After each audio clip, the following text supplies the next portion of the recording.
So very good morning. So in the previous session we started with futures, where we have completed three important parts. Basics completed. After that we went into the concepts regarding the futures trading, how it will happen, buying and selling, profit booking on maturity date, expiration date, settlements, and exit before maturity. After that, we went into the concept of margin accounts and mark to market concept, where we understood how to settle the margin accounts on a daily basis. Next one, we went into the concept of valuation of futures, where we have seen 5 problems in that. 5 or 6, I didn't remember exactly. 5 if I am not wrong. 5 or 4? 4 problems. 4 problems we have done, where we have calculated, for one question we have calculated no dividend. Second one is a dividend in rupee terms. Third one is a dividend in yield terms. And fourth one is a dividend in rupee terms, but multiple dividends during the futures period. So that's a new concept we learned in that particular area. So after completion of all these, next we are now moreover, yesterday I also discussed about the concept called as convenience yield. Convenience yield is a concept where generally stock pays a dividend, but what commodity pays, a question will arise. Rather than doing the problems mechanically, convenience yield formula answer, we understood that concept yesterday. Convenience yield comes out of a supply shock. That's the only reason which gives a convenience yield. Okay, because commodity is always having a lack of supply but heavy demand. Okay, and moreover all the essential commodities are getting traded on MCX today in India. Multi-commodity exchange is trading all essential commodities. So starting from the chilies, ending with the wheat, basra, everything is getting traded on commodities exchange in India today. So I didn't trade on commodities, we trade only on futures, options and stocks, but I have seen people trading on commodities, settlement how they made and how delivery will be made on a commodity exchange. Mumbai there is an exchange separately for the commodities called as a MCX, called as Multi Commodities Exchange. So commodity exchange will happen through MCX, not by NSE, not by BSE. Previously, before 2013, BSE used to do the delivery, but it became a cumbersome process for a normal typical stock market to make the commodity transactions. They diverted all the essential supplies to the stockpiles covered by the MCX. So multi commodities exchange is now dealing with the commodity transactions in India. Even though you buy or sell commodities using BSE, okay, MCX only will give the delivery and settlement. So this is the concept. Next, whenever there is a stock gives a dividend. If a person hold a share will entail so many costs. Especially there will be a finance cost. That means the market should price the futures in such a way that futures and options both should be equal. There should not be a disequilibrium. There should exist what's a equilibrium should be existed. Hope you understood what I said. So I repeat, an equilibrium has to be established. So to establish a proper equilibrium, I repeat, to establish a proper equilibrium, they also got a doubt what to do, how the valuation should be made, how the futures value should be made up is a question. So they also got a doubt and they thought that futures should be priced in such a way that a person bought any stock in the spot and you hold it for certain period. Even after holding for a certain period, there will be some cost that will be incurred on that particular commodity or not. Those two added together will be equal to the price of the futures. Yesterday I discussed about this much in detail. So fair futures price equal to S into E power TRF. E power TRF means what? E power TRF means what? Finance cost. E power TRF is what's a finance cost. Okay. Whenever you hold a share, you will get a dividend. Whenever you hold a futures, you will not get a dividend, because a future is a share, a future is a contract to buy a share.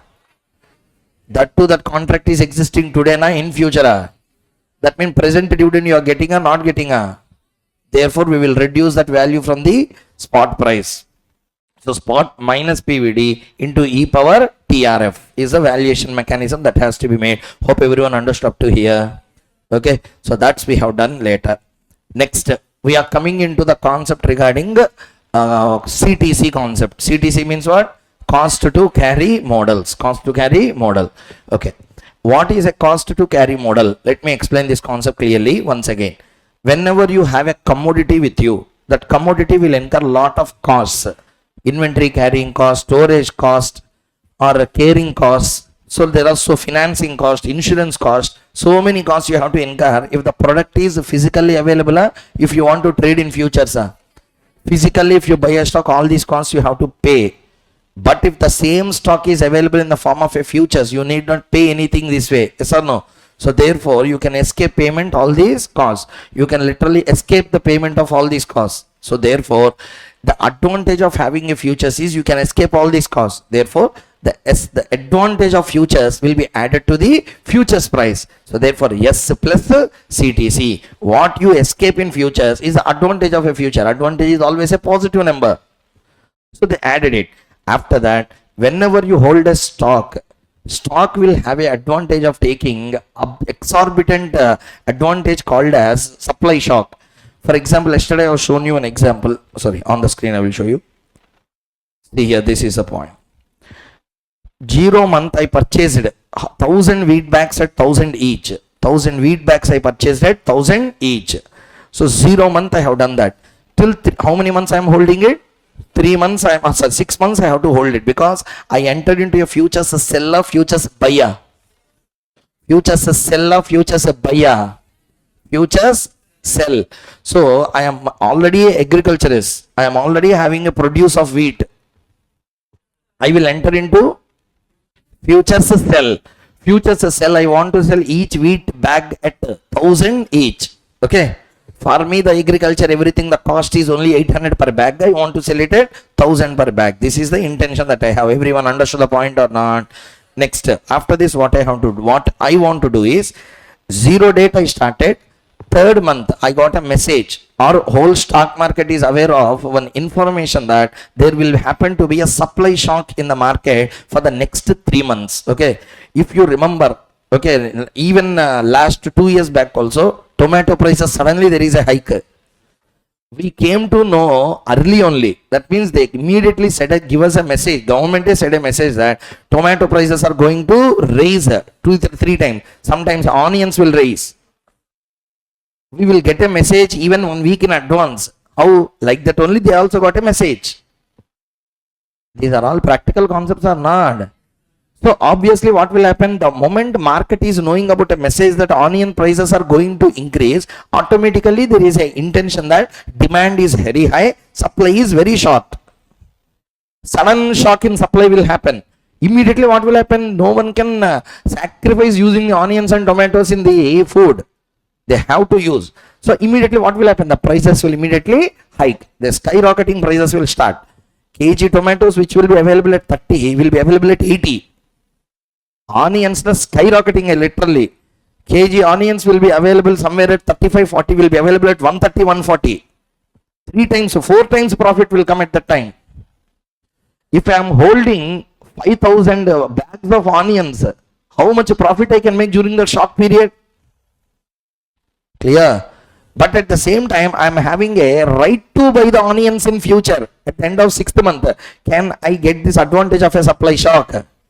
That's all. So supply shock is a advantage to the spot holder, futures holder.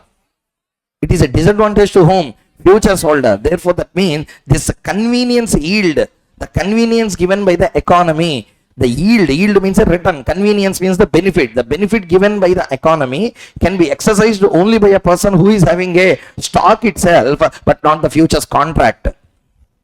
Clear? So therefore that's the advantage of future, disadvantage of having a future. Disadvantage of having a future, therefore reduce from the cost of the futures. Clear or not? This is a primitive way of understanding the formula, how they are interpreted. Derivation to the formula we will see in the next stage called as an arbitrage. Up to here everyone understood or not? Understood the full concept clearly? So this is a total summary of revision of whatever we discussed on the futures in the yesterday's class. Shall we start doing the remaining problems?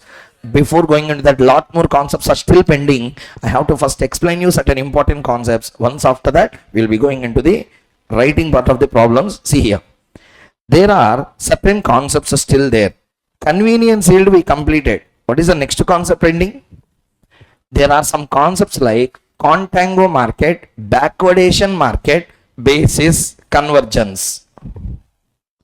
Shall I explain? See here.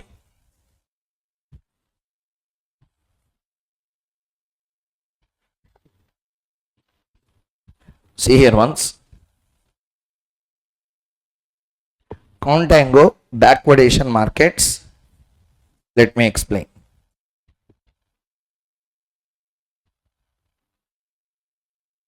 What is a contango market? What is a backwardation market? Futures will be, shall I continue? So listen, share is always perpetual. Am I clear? Share is always perpetual. What is perpetual? So we don't know where the life will exactly end. Okay. For me, foreseeable, it will not close. Yes or no?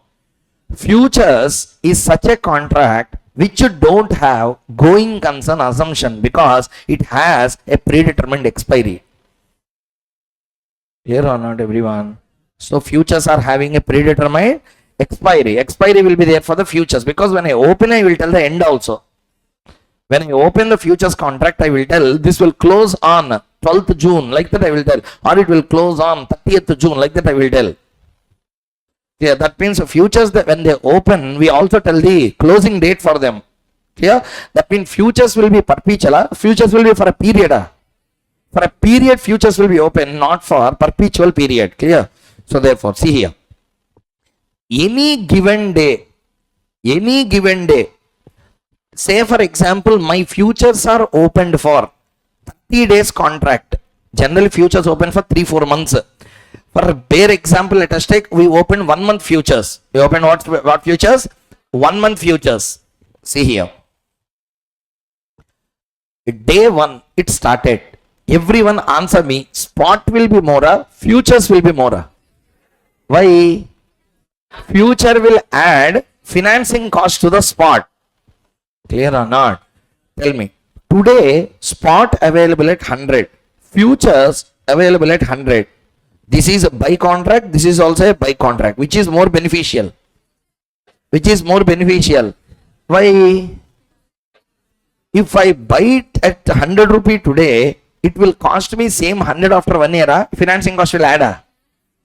So futures should be priced in such a way that it should be spot compounded to future. So therefore, how much should be the price? It should be 110. Now tell me, 110 is a price quoted today na after 1 year? Today. Again, there is a mistake. 110 is a price quoted today na after 1 year? Today price for a transaction to happen in future. What is 100? It is a price quoted today for a transaction to happen today. What is 110? It is a price quoted today for a transaction to happen at a future date. Both are two different prices. Okay. So, if this is also 100, this is also 100, obviously people will go for what? Futures only, because in futures I can escape financing cost. Yesterday I told you this example. Okay. Now listen carefully. A person bought a spot share today. Want to sell in the futures at 120. Okay. So, 100 if you purchase, it is not 100 for you. 100 with the financing cost will make it 110. Clear everyone? That 110 will be sold at how much? 120. You are eventually getting a gain of 100. 20. You are getting a gain only of 10. Say for example, futures are also priced at 100. Tell me, you will buy today na after 1 year. After 1 year, you will buy at 100 or 110, 100 only. Then you will immediately sell in the futures at how much? 120. You will get a gain of how much? Now tell me, if a spot and futures are priced same today, which will be more beneficial? Therefore, futures are priced in such a way that it will be equal to the spot. That's all. Adding with all the costs. So therefore it will be more. So always tell me which will be more, which will be less. Futures will be more, spot will be less. Okay. I will take time, I will take price. Time and price. Futures will always have an expiration date or not? Futures always have an expiration date or not? Futures will always have an expiry. There will definitely necessarily have an expiry date. Means 3 months or 2 months will be there. Sir, take 1 month time. Please see the screen here. Time passing by will move on to the right side or left side? Right side or left side? Right side. It will move like this. Time will rotate. It will go. Now price. Price also will have upper and downward curves. Okay. See here now. Whenever I tell at any given point of time, say for example, on this date, price of this spot is somewhere here. Futures will be above the data, below the data, on the data. Answer. Say this is, say for example, 100 rupees. Futures will be 100, 110. That means above data, below data. Here it will be. Yes or no, everyone? Second day, let us take. Spot increased to this. Futures also increased to here. Could you see the diagram or not, everyone? So, next day spot reduced to this. Next day spot reduced to 90. Futures will also reduce and it will also become like this. But at any given point of time, who is below? Who is above? This is called as a contango market. A situation where markets are priced on a good basis, means how it has to be in the same way it is working. It is called as what market? Contango market. Contango market means what? Futures are always higher than spot. Is called as what market? Contango market. See the screen. There is yet another market called as a backwardation market. What is the name of the market, sir? Backwardation market. Reverse will happen. Means which will be higher? Which will be higher? See the screen.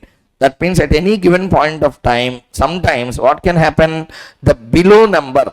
Tell me. What this is? Futures, and what this is? Spot. So sometimes what can be more and what can be less? What can be more and what can be less? Spot can be more, futures can be less. So first point, everyone say whether yes or no. Understood this or not? This I will give one small explanation. You only answer. Tell me.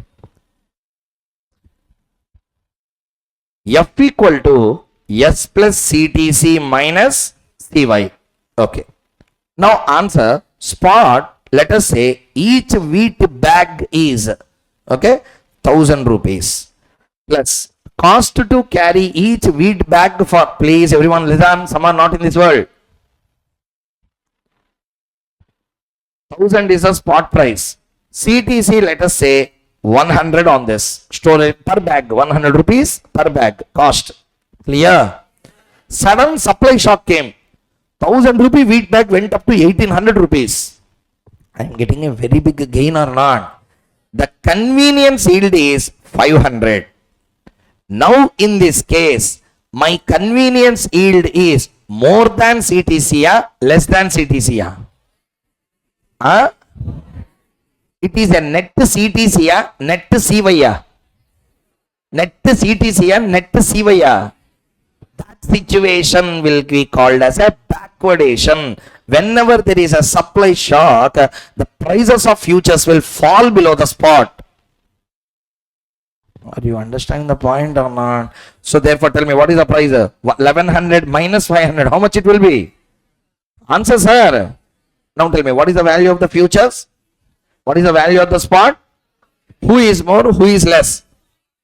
Spot is more and futures is less. This happens because of what?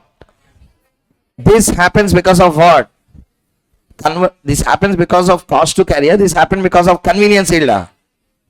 And moreover, this convenience yield is less than CTC, more than CTC. Net CTC or net CY? Net. This concept is called as what concept? Backwardation market. In reverse, the market will turn. However, backwardation market cannot continue forever. Supply shock will be there forever till universe ends. Supply shock will be there for 2 months or 3 months. It will be. Means when the market comes to know that the supply shock is no more in existence, automatically what will happen again? When market comes to know that supply shock is no more existent, what will happen? Again, what will happen? Slowly, convenience yield started reducing.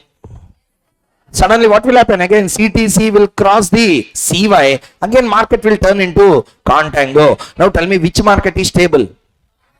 Which market will be a sudden occurrence? Backwardation market can continue forever, cannot? It will continue only for some period of time. It will get exhausted when the benefit of convenience yield is completed. This is what the study material gives the answer about backwardation and contango. Everyone understood or not? If you want, you can see the study material also. Okay, contango, backwardation are these concepts. Hope everyone understood the concept clearly up to here. Tell me, spot minus futures. What I said? Spot, not contango, backwardation. Listen, spot minus futures is positive. Spot minus futures is negative. Tell me, spot minus futures is positive. It is called as which market? Spot minus futures is negative. It is called as? This is called as a basis. Negative basis, positive basis. Contango market carries a negative basis. Backwardation market carries a positive basis. This is what the study material will tell. Another point. Understood or not, everyone up to here? Shall we continue? Okay. Up to here, hope everyone understood. Now, one very, very important concept. Please listen. I will write here. Or else you can see here.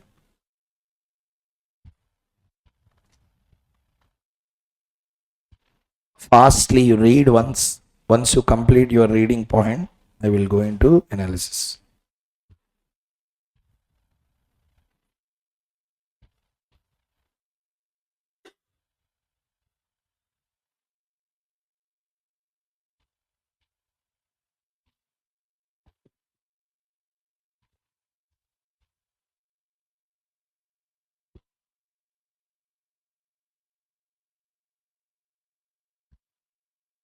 Understood up to here?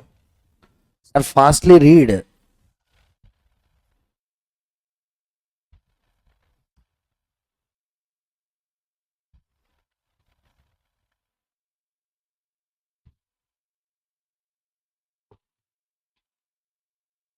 B, C, completed, huh? Give a newspaper reading, don't analyze that. Already it was analyzed in class.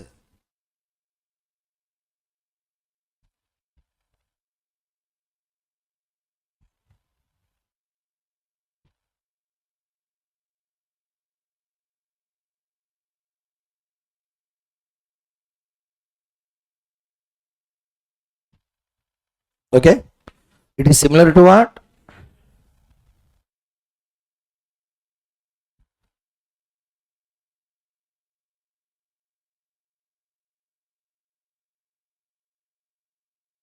See here. So in simple, FFP commodities is F plus CTC plus spot price plus advantage of futures minus disadvantage of futures. What is the advantage of having a future? No cost, add it. Disadvantage of futures? No convenience yield, deduct it. Convenience yield. Please read. What is the convenience yield? The benefit of holding an asset and not just a contract to buy an asset is called as convenience yield. CY means PV of CY. PV of dividend, how we are calculating? PV of CY we have to calculate, not just CY. When I say convenience yield, you should not calculate convenience yield. You should calculate present value of convenience yield. Contango and backwardation markets. Read. Contango is a situation where FFP is greater than spot. Next, backwardation is a situation where FFP is lesser than spot. Next, contango is a general tendency which can be visualized in two different situations. All these I will explain now. Basis you read first. Basis means spot minus the positive basis indicates. Just now I told you negative basis indicates contango. Okay, convergence concept. This is what I have to explain you now. What is this concept, sir? Contango backwardation and convergence. What is the concept? Convergence. After that, we will go into the problems point. We just do the problems, we can answer. Once you complete this analysis, easily you can solve any number of questions on futures. But before that, see here. I will take some examples. See the same examples on the screen.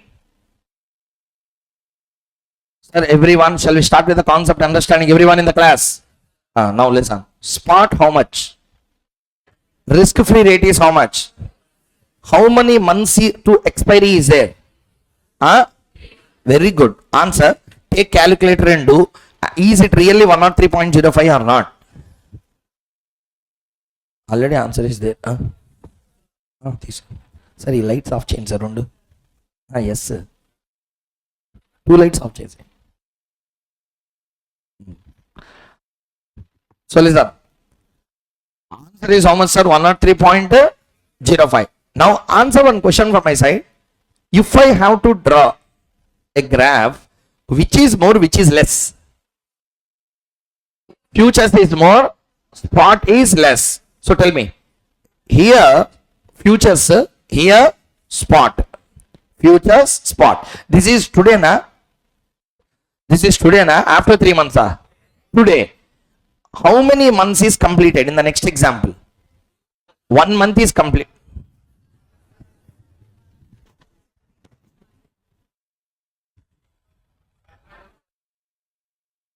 How many months completed? How many months pending? So again I calculated. So spot will remain same. Or spot price will change.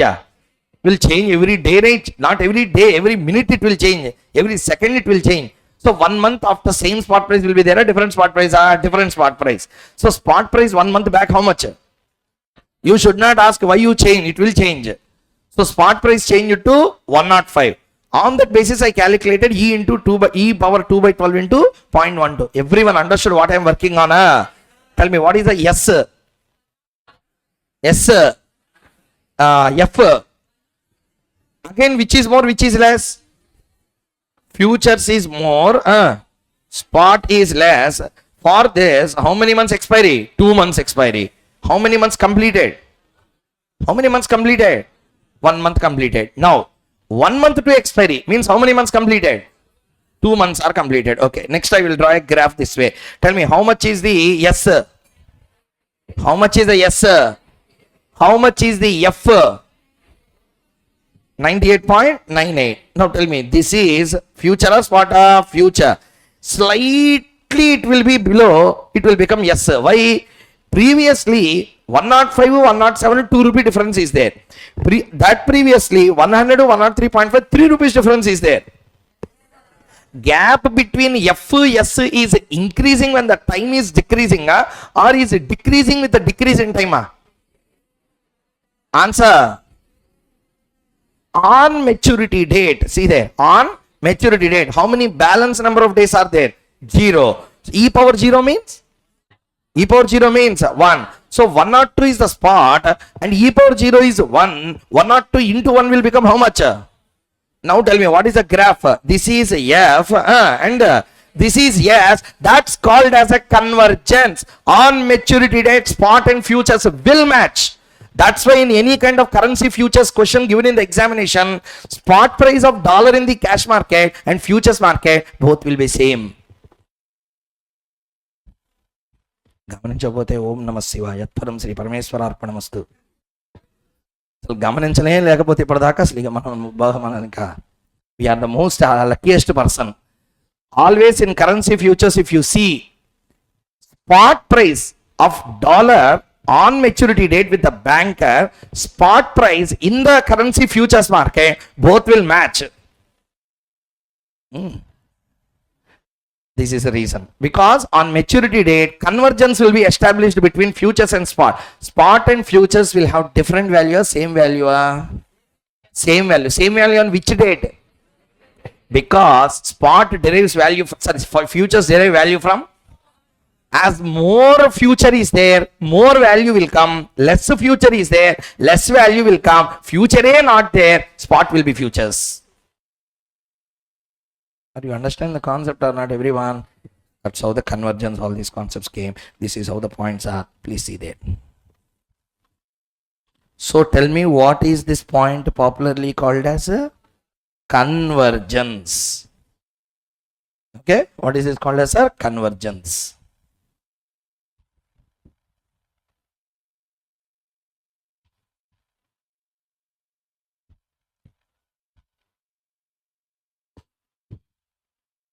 Shall we continue further, everyone?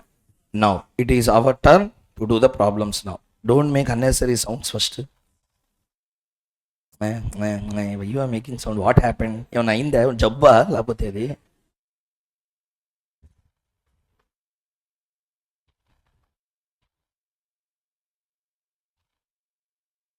So please see there. We have to do problem number 10, 11, or 12, 13, 14, 15, 16. We will do some selected questions only then. Let us take question number 12. Let's not do everything and waste our time. Take only good questions. Question number 12. On 11th April, on April 11, this is a RTP question. Mark it, very important. Latest RTP also. Actually, this is RTP question given in 2015.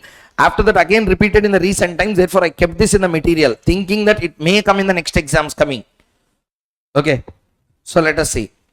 On 11th April, cash market price of the gold was rupees 5,000 per 10 grams. The futures contract expiring on December 2015. That's right, 2015 RTP. This is the mean. What's it trading at 4,500? Stop. What is the futures price? What is the spot price? Futures more, spot more. Futures more, spot more. Which should be actually more. But what is actually here? Spot. Means it is a backwardation, contango. Negative basis, positive basis. Positive basis. And there will be net CTC and net CY. CTC will be more, CY will be more. That's all. After doing that, CY should come more than CTC. That's all. Okay. Next, the relevant annualized financing cost 12%. Storage cost is 0.5 per month.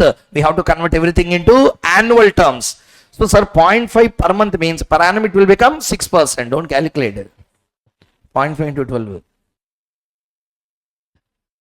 Sir, okay. How much percent will be again? 6%. So, 0.5% per month, 6% per annum. So, 6% per annum is which cost? Answer, yeah. How much is the financing cost? Common sense. See here, there is a financing cost of 12%. There is a storage cost of 0.5%. Sir, always I said you one point. Shall we continue? E power TRF is a cost. E power TRF is a cost. Here there are two costs. What are the two costs? Storage cost and financing cost. Add both of them. Total cost will be there. Are you understanding or not? Add both of them. 12 plus 6. How much? 18. 18 into how many months? Wrong. From dates you have to calculate. Futures you should not take on month basis if number of dates are given. That's why December 2015 means I told you whenever futures are given, they are given for beginning expiry. What is the last date of December? Calculate from 11th April to 31st December. April means May, June, July, August, September, October, November, December. 200 plus 20. 263. 1, 2, 3, December 263. 264, yes. 264, correct. December 31st also should be counted. December 31st should be counted because that day will be the expiry date. 264. 265. Sir, నేను note లెక్క వేసాను sir అందుకే 260. June, July, August. 11th April you should not count. 11th April you should not count. From 12th April onwards you need to count. How many days it came? Sir, that one day will not change your answer. 0.000000 difference will come. That doesn't affect the futures price. If there is a 10-15 days difference, maybe decimal changes can come. 1 or 2 days, no problem. You leave it. So how many days, sir? 264. 4. So now, sorry, 264 days is the total days for expiry. There is a long futures period, short futures. Long futures of 264 days futures is there. Clear or not? But still futures value is less than spot because there is a huge convenience yield also attached to that. What is the commodity traded? What is a commodity traded? Very much a classic example of a convenience yield, Akshaya Tritiya. Yes or no, everyone? So some season, now this is a marriage season. Next to 2 months, there will be a huge convenience yield for gold. Suddenly everything is gone, Ashada Masam start. But gold will again come down. Again it will rise. So gold is a classic example of having convenience yield, a heavy convenience yield. Are you understanding or not? If you observe, gold will be traded somewhere around 5,800 per gram, 5,400 per gram, or 5,200 per gram. Suddenly it will go to 5,600, 5,800 on a day. 600 per gram means you can understand how much convenience yield gold can give. Are you understanding or not? So therefore, let us do this. Keep the heading. Problem number 12. I am doing selected problems only, not all. Selected and some importance is there. I am doing those. 11th one. Sorry, 12th one. Let us calculate first.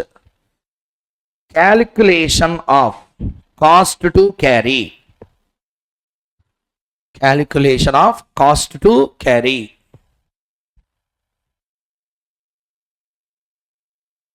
Shall we continue? See here. See here, sir, 1 second. Listen. Sir, what is the spot into e power TRF? Can you please explain me? What is the spot into e power TRF? General example, tell me. How much is a spot in the given example? Into e power t is how many days? 264 by 365. Since we have taken up to December 31st, 365. Okay. Into financing cost is 12%, storage cost is 6%, total cost is how much percent? 0.18. Tell me. 5,000 into e power 0.1302. Calculate. How to calculate? Yesterday I told you the mechanism on how to calculate. Use that and calculate and tell me.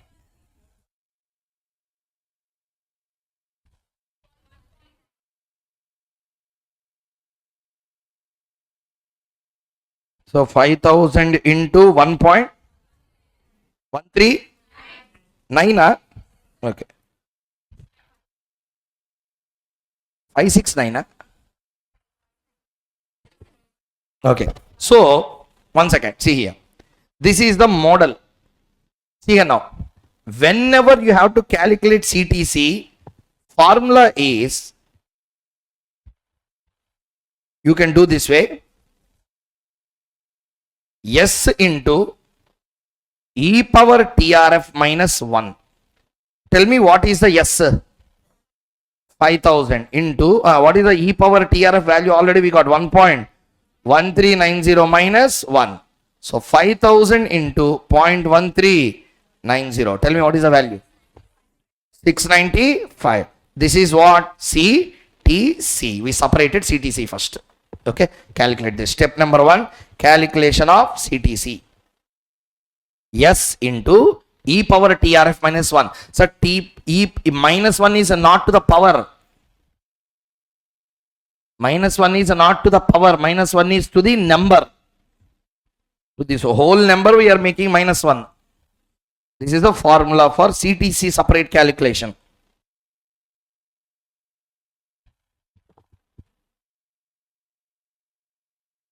So because of doing like this, what is the advantage? Shall I tell you? First you will tell clearly you are doing which model?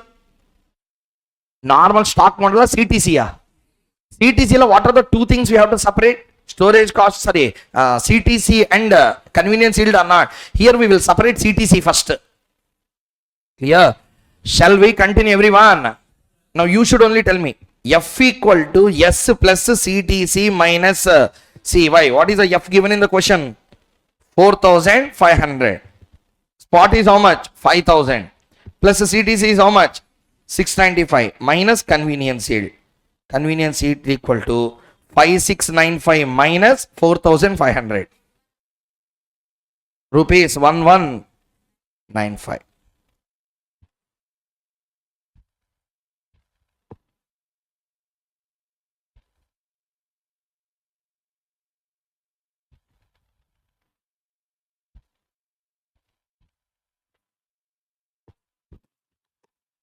Sir, I will go to the next one. Shall I? Hello, I'm talking to you. Can I go to the next problem, everyone? Tell me, what is the CTC in the given question? Don't sit idle. What is the CTC in the given question? 695. What is the CY? What is the CY? Now tell me, CTC is more than CY or CY more than CTC? Net CTC or net CY? That's all. That's why CY is 1195. Sudden gain is coming in the gold per gram. Clear or not, everyone? So that's the idea, sir. This is how we need to calculate. Next, let us take question number 13. 13 is also a good question only. Tell me. Actually, all these problems are having some new points inside, but to the time constraint, I am doing some important ones. Every problem has some unique point inside. You try later. 13th one. Spot price of, read, spot price of steel scrap is rupees 5,000 per ton. The 1 year futures price is 5802. So tell me, F is more than SR, less than SR. Stop doing the problem first, everyone. More than? Yes. Okay. Now tell me, more than S. That means it is a contact on a backwardation. Convenience yield will be there or will not be there? May be there, but may not be more than CTC. You can't tell CY will not be there. CY may be there, but it may be. Sir, gold steel, which will have sudden increase, sir. Even steel has a hike, na. That hike can't be like a gold hike. How beautifully they frame the questions in exam. Practically they are giving in the exam.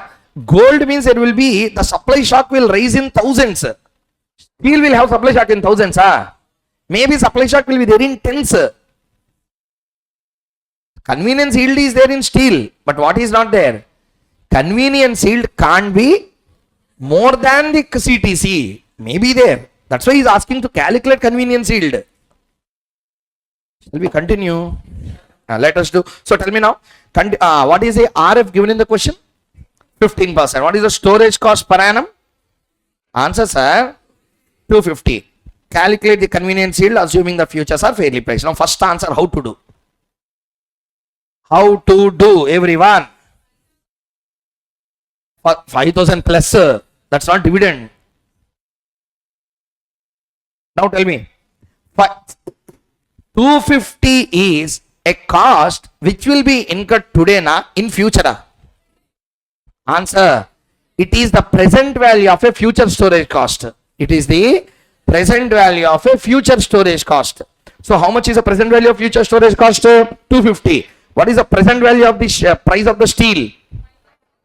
5,000. 250 is today's price or future price today. 5,000 is today's price or future price today. So both can be added. So 5,000 plus 250 will become how much? 5,250. On this total we will incur a finance cost. Clear or not, everyone? Okay. So you may get a question, sir. Practically we are incurring storage cost not today, sir. We are incurring storage cost after 2 months or 3 months or somewhere we will be. How can you add like this? A question will arise or not? Every question of yours in this formula will be answered in the arbitrage. Remember my words now. In another 15-20 minutes we start with arbitrage. Okay, complete arbitrage, not start. At the time I will answer each and every question that comes into your mind. You may get a doubt, sir, why we are reducing present value of dividend in the formula? Doubt may come or not. And so many people may also get a doubt now, sir, why we are taking the storage cost to present? Because anyway storage cost will be incurred only in the future. Clear or not, everyone? Then why we are taking present value? Why you are adding to spot? Doubt may come or not. Each and every doubt will be answered, but not now. Let us do problem now. Logic and interpretation of the formula and derivation we will see in the next area called as arbitrage. At that time, we will break everything and do post-mortem. At the time, you will only see what is happening to the storage cost. Really, storage cost is incurred today, somewhere in the future. We are taking a present value. Why? Will be answered in arbitrage. Will we continue? Okay, do now. First, step 1. Calculation of CTC. A. RSP, revised spot price. Spot plus PV of storage cost. What is the spot? 5,000 plus 250. 5,000, 250. Do up to here, make it fast. B. CTC. Tell me how to calculate CTC? Yes into, now it is RSP, not yes. Okay. RSP into e power TRF minus 1. So tell me 5250 into e power. What is a T?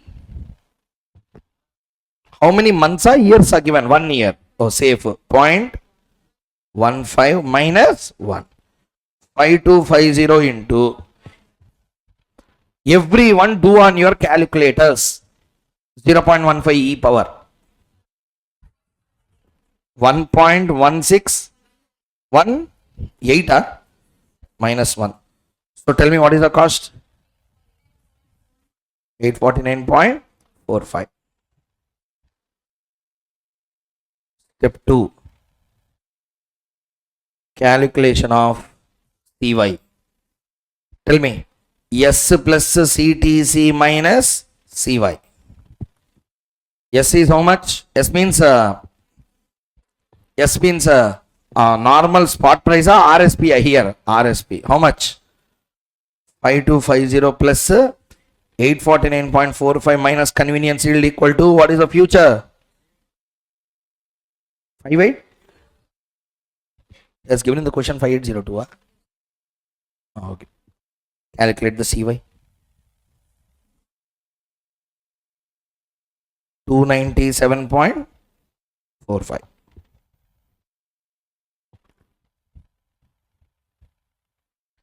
Don't be busy in copying the answers. Already.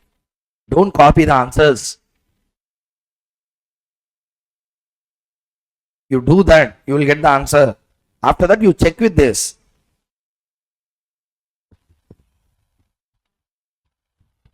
First point, everyone tell me why we got this RSP. Understood a first answer?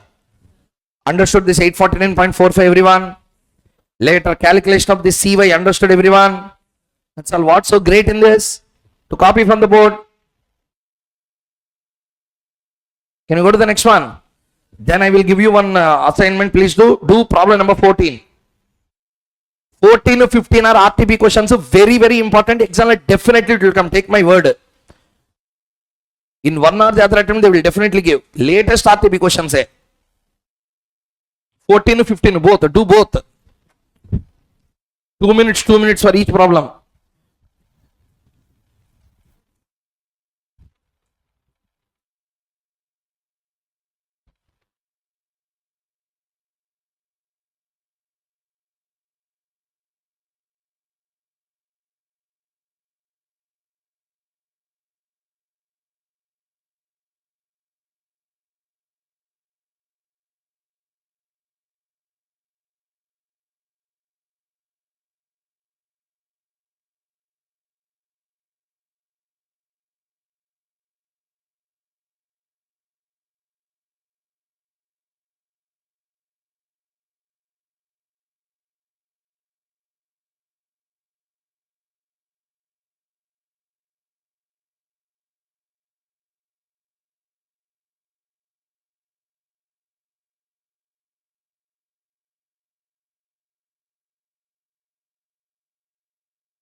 Completed?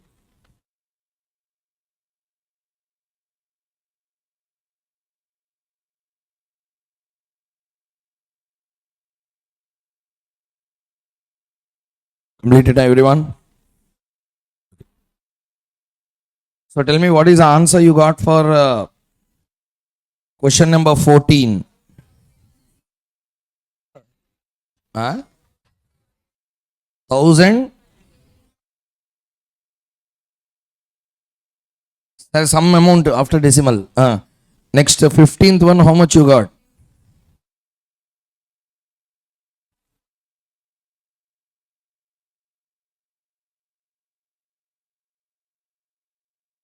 So you have to calculate present value of convenience yield. Divide by the discounting factor.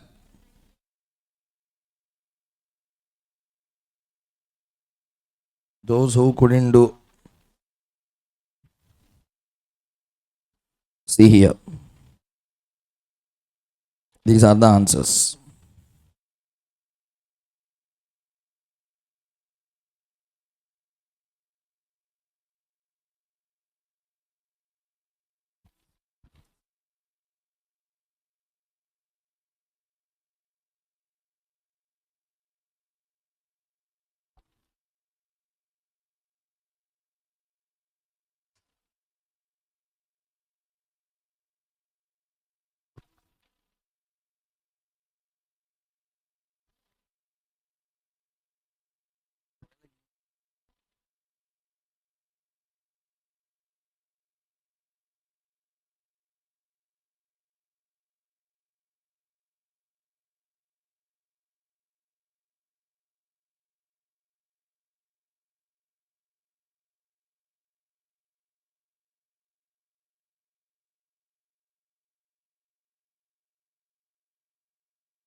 So completed doing the answer.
Oh, completed, everyone.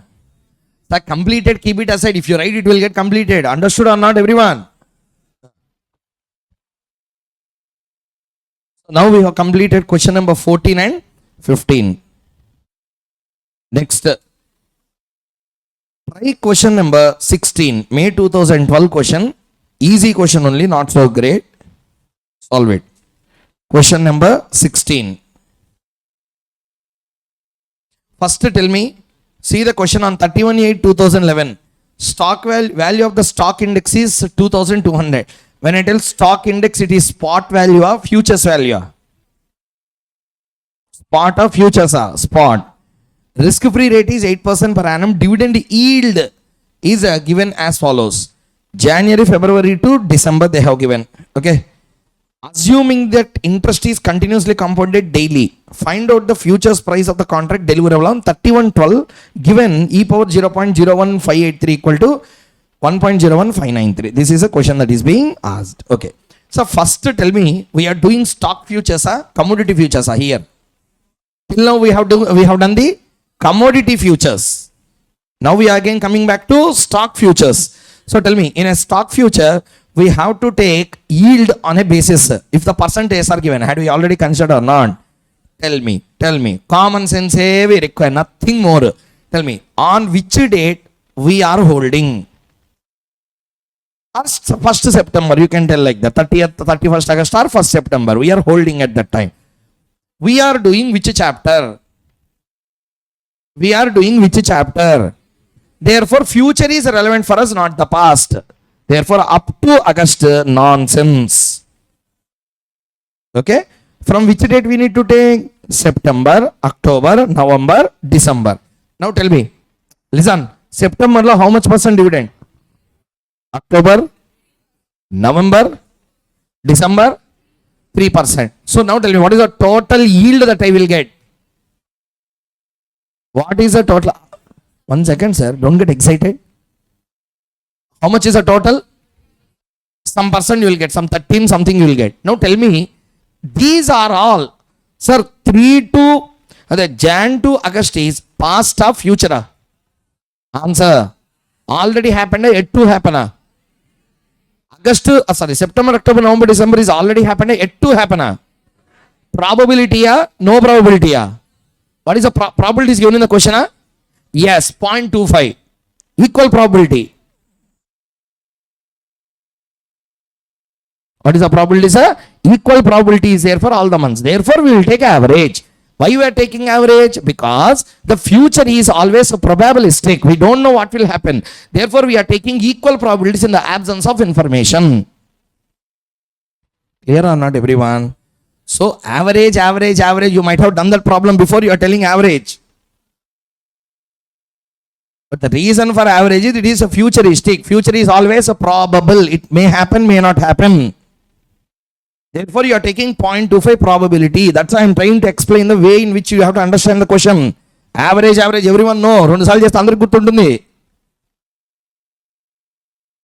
So, average, why average? There is a probability of 0.25. Understood the concept or not? Do that now.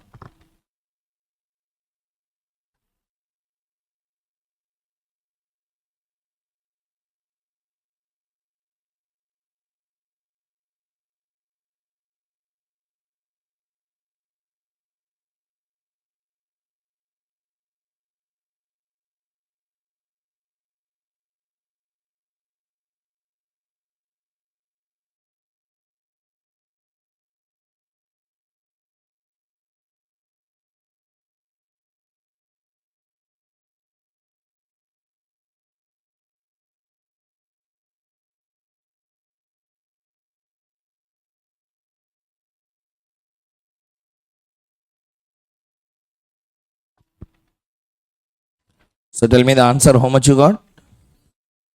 2235 point. Sir, if you want, you see the answer here.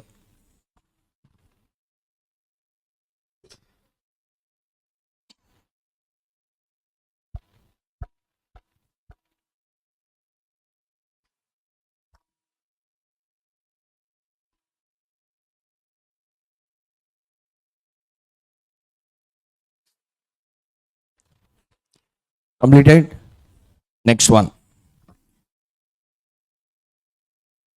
Keep the heading arbitrage in futures.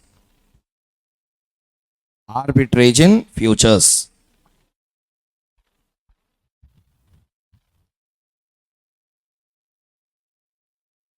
Arbitrage in futures. Sir, arbitrage in futures.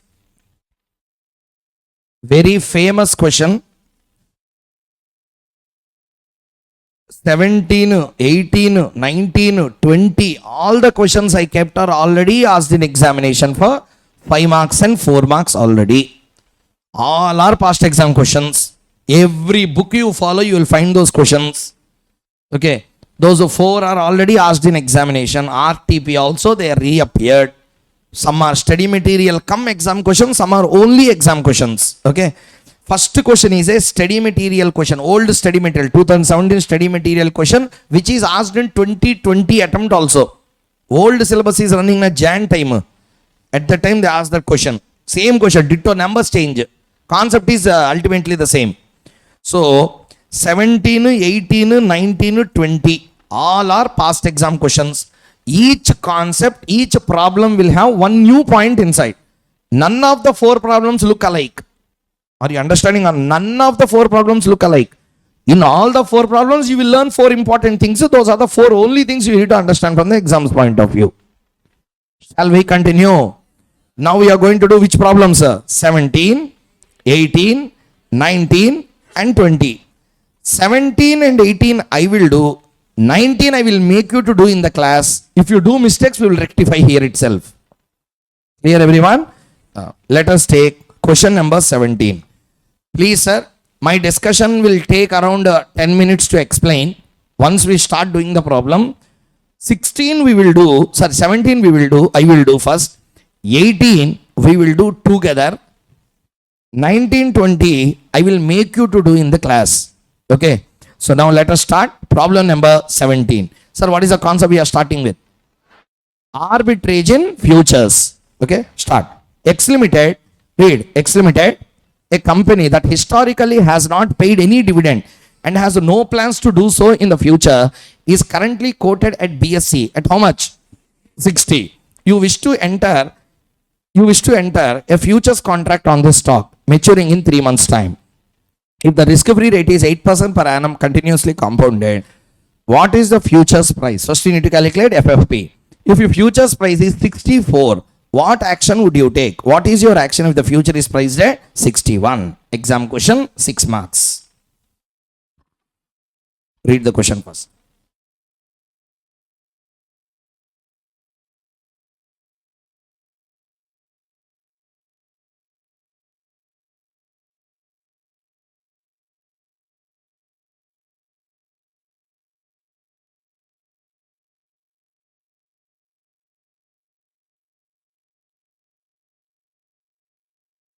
So can we start the doing the answer, everyone? First question I will do. Second question we will do. Third question you will do. Fourth question choice kadu, you will only do. Homework. Sorry, okay. Take Forex as homework. Adi kada over action uddandike. So which question we are doing? 17. Okay, let's do together. Everyone start. Step 1. Sir, always follow the steps properly. Exam la presentation is important. I will show you once. See here. How you have to do arbitrage in exam. First see there. What is the first one? Calculation of FFP. Next one. Identification of arbitrage. Next one. Arbitrage strategy. After that, application of arbitrage. Like that you need to write in exam. Step wise you have to present your answer. Don't write all. You may do the answer correctly. Numbers may be right. But the problem is eventually you can't explain what you are trying to express really. Answers are correct. In your mind it will be there. But the person has to understand that you know this. So therefore presentation is important. Lana SFM presentation is very crucial. How you present your answer. Are you understanding or not? Everyone has a just don't what to say, take that I am going beyond your subject, but try to understand. Every director has a same skill, but Rajamouli is having the better presentation skill. Same thing he will present in the best way possible. Others also will present. They also have a good mindset. So many great directors came. But still, why he is lasting for long period and why he is getting that much applause international level is the presentation. Same concept, if one present, it will be in one way. But when he presents, it's a grand. So that grandeur itself is a difference. So try to understand. You do the answer correctly, but it will not impress others because your presentation is very bad. Answers are correct. You also have the same story, same skill, same camera, same photographer, same Keravani will give music to story movies. Okay, same SS Senthil will give a camera to the so many films. But the quality will change because the person who is taking the output at the end of the day is changing according to the needs. The presentation, how he present. We should take him as an example. So try to understand. Here also in SFM or law, whatever the case may be, how you present, how beautifully you can tell the same thing. Sir, any person tell the same contango, same backwardation. But what makes us different is the way in which you present the same futures. People should understand what you should tell. So, therefore, try to understand clearly how you present plays crucial role in exam. Arbitrage. First, everyone will calculate F equal to S into E power TRF. You will do. After that, in your mind, it will calculate. Okay, actually it is 60. Now it is 55. Underpriced. Therefore, we have to buy, we have to sell. Like that, you will write. We need to buy, we need to sell. Answer. In key, he will write clearly. Valuer will not find all those things. Somewhere some direct steps will be there. What he will do, stepwise marking he has to give. For the notes what institute key has given, it will not be found in your material, what you wrote. 4 marks question, they will give only 2 marks. Now what you will do, you will put comments on Instagram, Telegram, everywhere. Answer is right, institute didn't give marks. So the point is they are giving stepwise marking, there is no question of missing the marks. So therefore, try to understand how you present will be making a lot of difference, not difference. I'm telling you. That's why there is a lot of difference between a normal presentation and the best way to present your answer. Arbitrage question came. Step 1. First, you need to write there. First, FFP. Second, is there an arbitrage? Third, what is the strategy of arbitrage? Application of that strategy. If you write that, he will be impressed more about your answer. He may not give 5 marks for 4 marks question. But the 4 marks what he give heartfully. And he will go to the next question to value. Are you understanding or not? That impression is different. You are not understanding. You are taking it as a joke when I tell. When I use it to value, really I used to feel it. For some students, when they present the answer in a beautiful manner, my mind will be automatically turned that, yes, I need to give 1/2 mark extra to him for a question, for his back presentation to the previous answer. How beautifully he presented. That impression will last long. That 1 mark will make difference from 39 to 40, 59 to 60, 299 to 199 to 200, 399 to 400. You know the importance of 1 mark more than anyone else. Okay, you are not understanding. So 1 mark is very crucial. You know, whoever passed with 200 marks exactly, stamp marks, will get 40 in one subject for sure. You are that 1 mark candidate. Do you understand the importance of that 1 mark? So many students will pass at 200 or not. For all those, what is the greatest thing that happened in their life? That one. One is the greatest thing happened in their life. That one made you a chartered accountant, bro. You should never forget. So, listen carefully. Presentation. I am not a fool to write everything on notes and to explain everything. You should write in a better presentation. Are you understanding the point or not? Present your answer in a best way possible. Break it into steps. Write it neatly. Give a clear presentation of your answer. That impression will be different. Sir, okay. Now listen. Step 1. First thing, sir. Whenever arbitrage I call. Arbitrage means, sir, can you please tell what is an arbitrage? I will tell my words. You first tell me what you know about arbitrage. Sir, arbitrage is a concept of getting a riskless gain. What is the concept of arbitrage, sir? That means without taking any additional risk, you will be getting a more return. Sir, arbitrage will always be possible or may not be possible. Arbitrage will come out of? Arbitrages will always come out of market imperfection. Repeat the statement. Arbitrage will always come out of market imperfection. Means what? Sir, what is FFP means? Full form. Everyone, what is FFP? What do you mean fair futures price? The price at which futures should have been priced at. Clear or not? Actually, the same FFP should be traded up, maybe different. That means futures are priced properly, they are imperfectly priced. A concept of taking an advantage out of that imperfection is called as an arbitrage. Are you understanding the concept or not, everyone? Let us do now. I can give lot of hundreds of examples, hours of discussion on arbitrage, but time constraint is there for us. Therefore, I am stopping here. Everyone, one line answer. Tell me what is an arbitrage. 2 points you need to tell. Arbitrage is a concept of getting riskless gain, the profit. Second one, arbitrage is made out of market imperfection. When FFP is equal to AFP, arbitrage, no arbitrage. When arbitrage will come? When the AFP is greater than or less than FFP, you will have a overpriced arbitrage or a underpriced arbitrage. Shall we continue, everyone? Let's fastly do that. First, calculation of FFP. Step 1. Calculation of FFP. Let us do. Tell me, sir, FFP, we are taking stock, we are taking commodity. Example. You are taking a stock as an example or commodity as an example. Tell me, X Limited stock is currently paying dividend or no dividend? How much is the spot? What is the risk-free rate? What is the time period? Can we calculate FFP or not? Let's do together. First, F equal to S into e power TRF. Rupees 60 into e power 3 by 12 into 0.08. Rupees 60 into e power 0.24 by 12. Rupees 60 into e power 0.02. Rupees 60 into 1.0202. Rupees 61 point. First do up to here.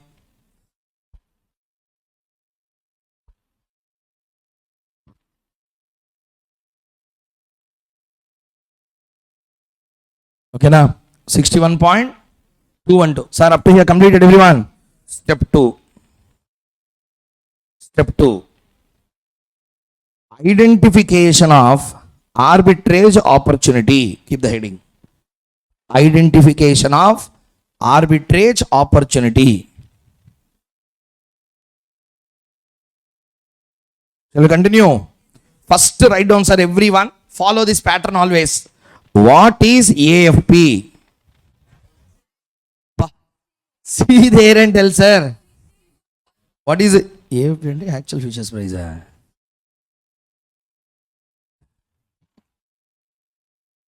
AFP is how much? 64. What is FFP? 61.212. Okay, this is a case 1. Case 2 also write down. AFP equal to rupees 61. FFP equal to rupees 61.212. Now everyone answer these questions. Please answer. First situation you tell me. First situation you tell me. Case 1 analysis. How much futures should be? 212. How much it is? Second case. How much it should be? How much it is? In first case, case number 1, AFP is greater than FFP or less than FFP? Next, AFP is second case, less than FFP. First case is called as overpricing. Second situation is called as underpricing. First situation, AFP is more than FFP or less than FFP?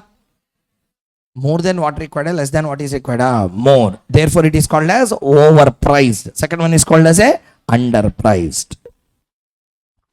So, in both the cases, arbitrage opportunity exists. Market is perfectly trading futures, imperfect trading. Imperfect. Equilibrium, disequilibrium. From this disequilibrium, we will make a gain called as a arbitrage gain. Shall we continue? Let's start. Step number 3. Arbitrage strategy. Arbitrage strategy. I will divide it into 2 parts. Situation 1, situation 2. Guess what is situation 1? If AFP is greater than FFP. Second one, AFP is less than FFP. First listen. You answer me. After that, we will discuss about that. Tell me. Shall we continue? Okay. So listen. AFP is how much? 64. How much is the FFP? Now tell me. Everyone, put your pens down. Please listen first. Answer one by one. How much futures should be? How much actually it is? It is overpriced or underpriced? Share overpriced or futures are overpriced? If something is overpriced, you will buy or sell. What is overpriced? Therefore, sell futures. Again, repeat. If practice law, you will get this, but please do that practice here. How much it should be? How much it is? It is overpriced or underpriced? When something is overpriced, you will be sell. What is overpriced? Therefore, you have to sell in futures. First one, everyone understood? Sell in. Now listen carefully. Sell in futures is a point I said. If you take only futures sell position, listening everyone, really you will be able to sell on the day. You will take a reversal buy. Answer, sir. Reversal buy. That becomes a speculative transaction. You may get a profit, you may get a loss. In order to protect ourselves from a speculation, or in order to protect ourselves from that speculative loss, we have to take a equal and opposite position in the cash market. Reasons I will tell you when we are doing the question. I repeat once again. How much it should be? How much it is? It is overpriced or underpriced? If something is overpriced, we have to buy or sell. Therefore, we have to sell in. First point, everyone keep aside, okay? Okay, now tell me. We have to sell in futures. Say, for example, futures, really there is a asset delivery. Example sake. That means to sell in future, first we need to, therefore, take that position in the spot market. So tell me, what is a full strategy now? What is arbitrage strategy? Buy at spot, sell in the futures is the strategy that we need to make out. Everyone understood the point clearly or not? Repeat once again for one last time. Or you tell me for underpricing now. Tell me. First tell me for overpricing. Don't get confused. Tell me how much it should be. 61 point. But how much it is? Underpriced or overpriced? When something is overpriced, you have to buy or sell. So we have to sell in. Therefore, to sell in futures, first we need to buy in spot. So what is the final strategy? Buy at spot and sell in futures. Everyone understood the concept or not? Understood? Tell me for the other ways around now. How much it should be?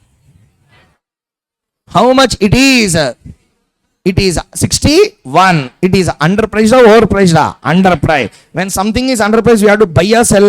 Buy. Therefore, in the futures, you have to buy reversal position, short sell a share. What you have to do? Short sell a share in futures or in spot? Short sell is a concept where we will sell a share without having a share. How we can do? By borrowing and sell. By, listen sir, there are 3 parties in a short sell. Technically 4 parties you can take. How many? 4. Listen. Investor. Okay, first I am an investor. You are my stockbroker. Okay, you are my stockbroker. You are stock lender. Last I don't know, theory question came in exam. Stock lending scheme. You are a stock lender. I repeat, I am a investor. You are a buyer. You are a buyer. Tell me. I am an investor. I want to sell TCS shares. I want to sell TCS share, but I don't have TCS shares. Can I sell? Yes. How I can sell is, you people, what is your name? Stock lender itself means name is very clear. Stock will be lent. I will borrow. I will buy a borrower. Buy a borrower. Now tell me, who are you? With you, I will communicate. I want to sell TCS share. I give a click. Immediately, you will go to A. You will go to A and you will borrow the shares. You will borrow the, and you will only sell to the buyer. Are you understanding or not? Tell me the total steps in stock lending scheme. First, who is the person who will take initiative? Investor gave a communication to that I want to sell a buyer. I have a share or no share. Broker will go to and borrow the share for himself or borrow the share for me. For us. That means for the investor he will borrow. Immediately he will borrow. What came in hand? What came in hand? Stocks. He will put in dustbin, sell. Sell immediately to whom? That's all. Sell it to you. Clear or not, everyone? This is how the procedure actually continues. Okay. So tell me now, how much of futures should be underpriced situation? How much of futures should be priced at? 61 point. How much it is actually priced at? Under or over? When something is underpriced, we will buy or sell. When something is underpriced, we will sell or buy. Buy. Buy in which market? Why in buy in futures market? Why not in spot? Where underpricing is happening? Answer. Therefore, I will buy in which market? Obviously. Are you understanding or not? For example, laptop is available cheaper in Hyderabad, costly in Chennai. Where I will buy? And I will sell in? That's all. I will make a eventual gain. Likewise, the futures are, what is overpriced or underpriced here in our example? Futures are underpriced. Therefore, which market underpricing happen? In that market you have to buy. Clear, everyone? So tell me the strategy, don't get irritated. Tell me 61 to 61.212 situation. Explain how much it should be. But actually how much it is? Under or over? Buy or sell? Buy where? Reversal position we have to take to avoid speculation. So first what we have to do? Answer. Short sell at the spot, buy in futures and close the short position. Clear or not, everyone? This is how this concept works. Shall we do the problem? Let us do. After doing, I will tell what fundamental mistake Institute study material is having in doing. When you do itself, you can understand what is the mistake in the study material answers. You can take study material, put it with you also now. I will tell you what mistake they have committed.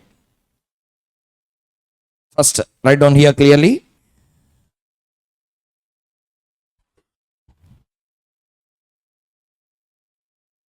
First situation. Summary type, I will write the answer not in sentences format. First tell me, underpriced or overpriced? Overpriced in spot or overpriced in futures? When something is overpriced, we have to buy or sell. Answer. So sell in futures. Reversal position will be buy at spot. Buy at spot. So this is a strategy.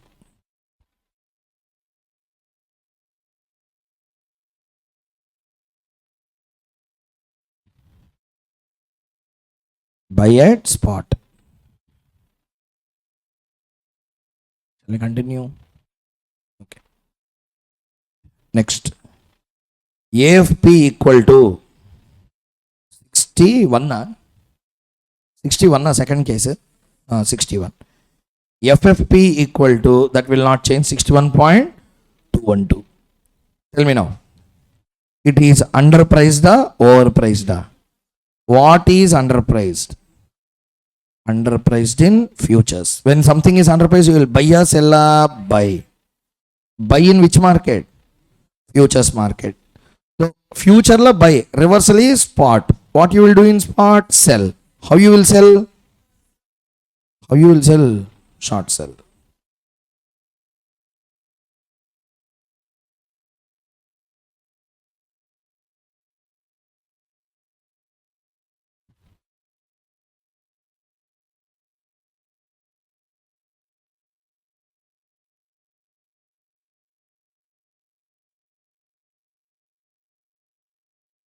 Should we continue, everyone?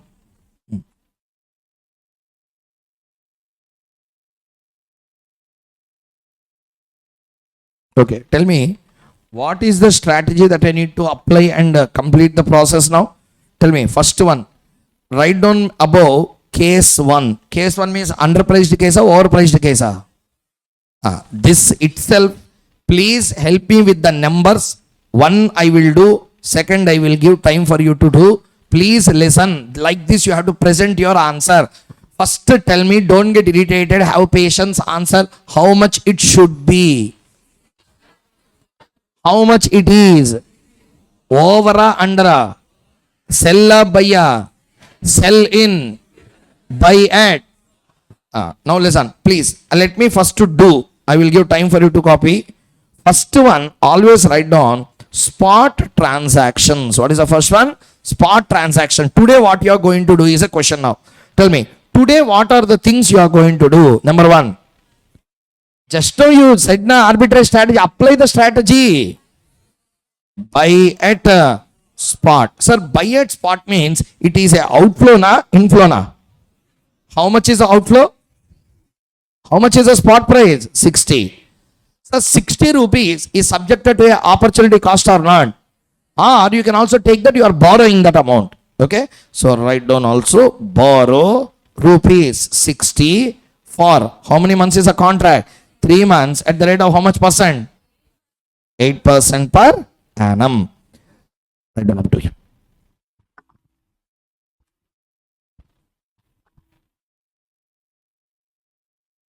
Like this you should divide and write it. Spot transactions. Buy at spot. Outflow 60. Borrow rupees 60 for 3 months at the rate of 8% per annum.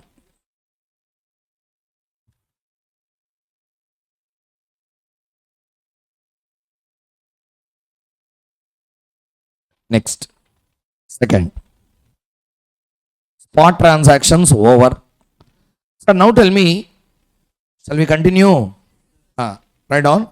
Now you can write together on maturity date. On maturity date. On maturity date. Tell me. On maturity date. See here. One second. On maturity date, observation required. On the maturity date, 2 things will happen. 1, I have borrowed some money or not.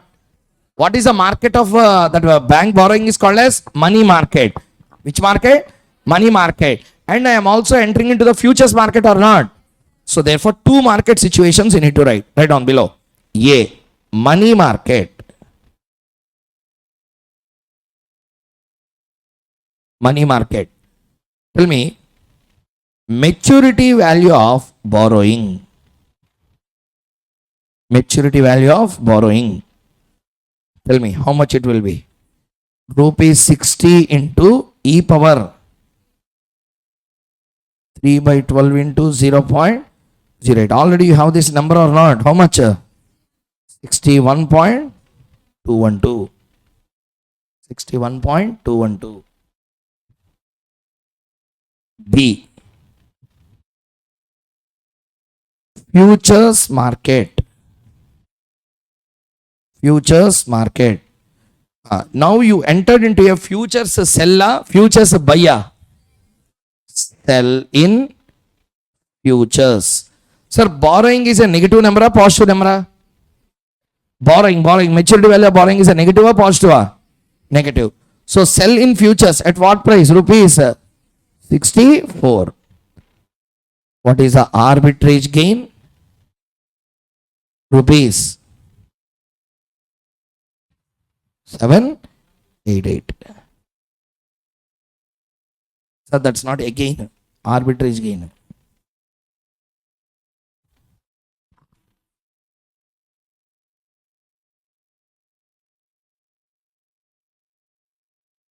Okay, completed. Okay. So how much is the arbitrage gain you got? Now observation required. Sir, we can tell that there is an arbitrage gain in the first step only, sir. If that be the case, because there also 61 minus 61.212 minus 64 equal to 2.888. I can calculate. Answer everyone. Arbitrage is there, we can understand at the beginning, but the procedure to get the arbitrage we have to explain. You can pass CA is a conclusion that I know at the time of joining, or else why I will join? But I don't want the conclusion that I can pass. Tell me the procedure to pass. That we ask are not always. Like that I can understand that there is an arbitrage. By seeing the market I can understand. It should be 61.212, trading at 64. If I can jump, I can make a gain of 2.788. I can see. But tell me the procedure. Arbitrage is about telling the fact that there is a gainer, telling the procedure to get the gainer. We explain the procedure here. Everyone understood the point clearly or not? Now, second bit you do. Let us do together. I will also do with you. Second bit. Tell me.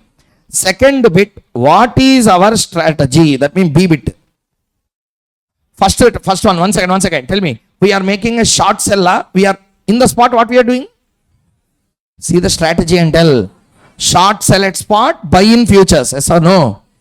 Now we have to make a deposit or borrowing a deposit. Write down.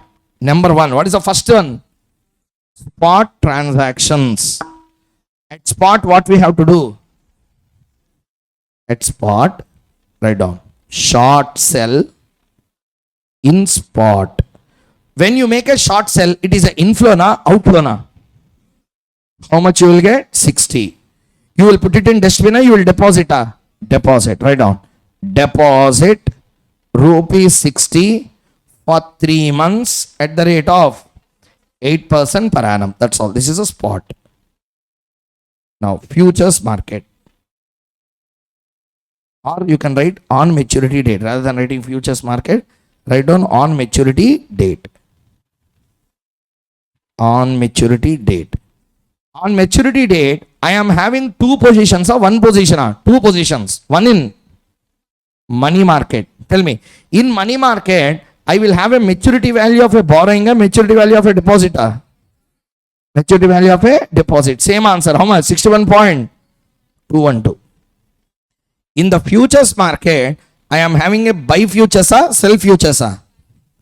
Buy in futures market. At what rate I have to buy? Already it is there now. How much is the futures price? 61. How much is the arbitrage gain made here?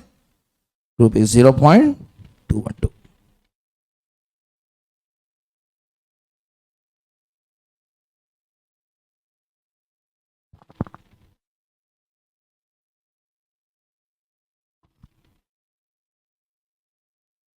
Rupees 0.212. Completed, everyone?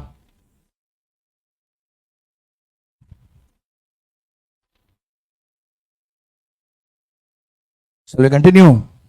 No. So now listen carefully.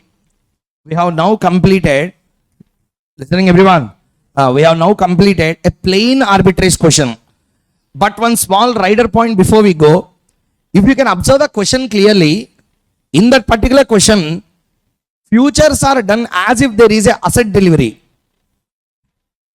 See there, buy in futures and close the short position like that we have done. In futures, really there will be a delivery, no delivery. But the problem is done as if there is a. This is how ICAI is solving its problems in the question, in the study material. Also on the key. I don't know the reasons why they are doing like that. But this is how the answers are given in the study material. I will show you the answers also. Please open the futures chapter once. I will tell you the page number. Please come over there.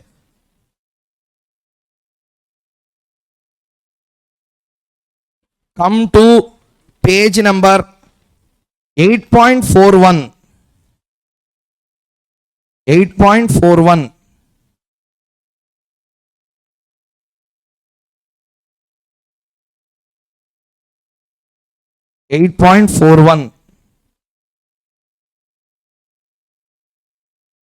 Okay.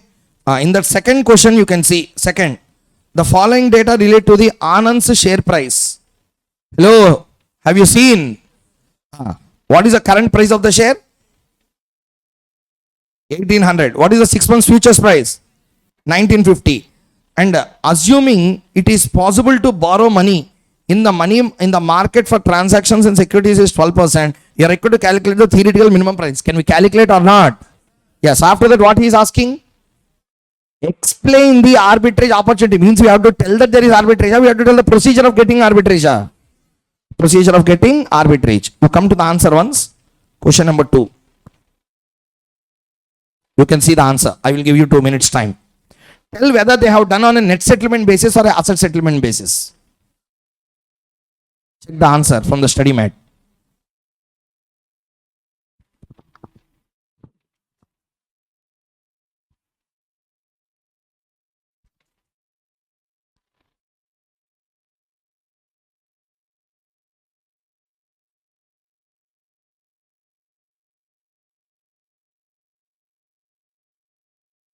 See the question and tell me whether it is an asset settlement or an asset settlement.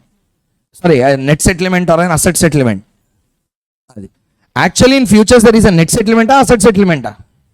But how the answers are given? So therefore, please don't mistake me that I am doing on a asset settlement basis. I am going as per ISM. Are you understanding or not?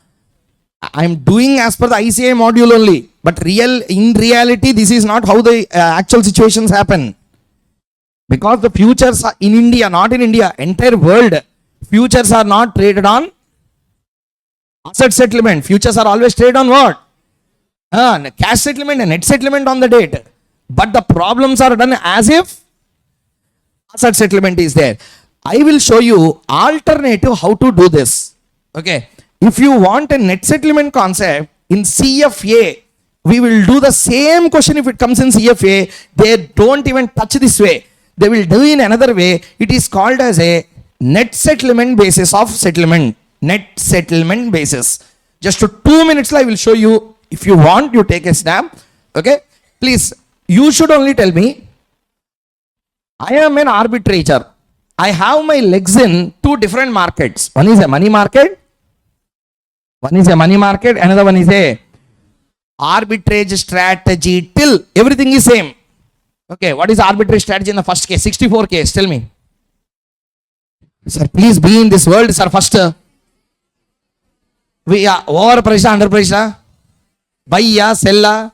So we have to sell in futures or buy in futures. Sell in futures. To sell in futures, I am taking a opposite position called as a buy at spot. Yes or no? Now listen. On maturity date. On which date, sir?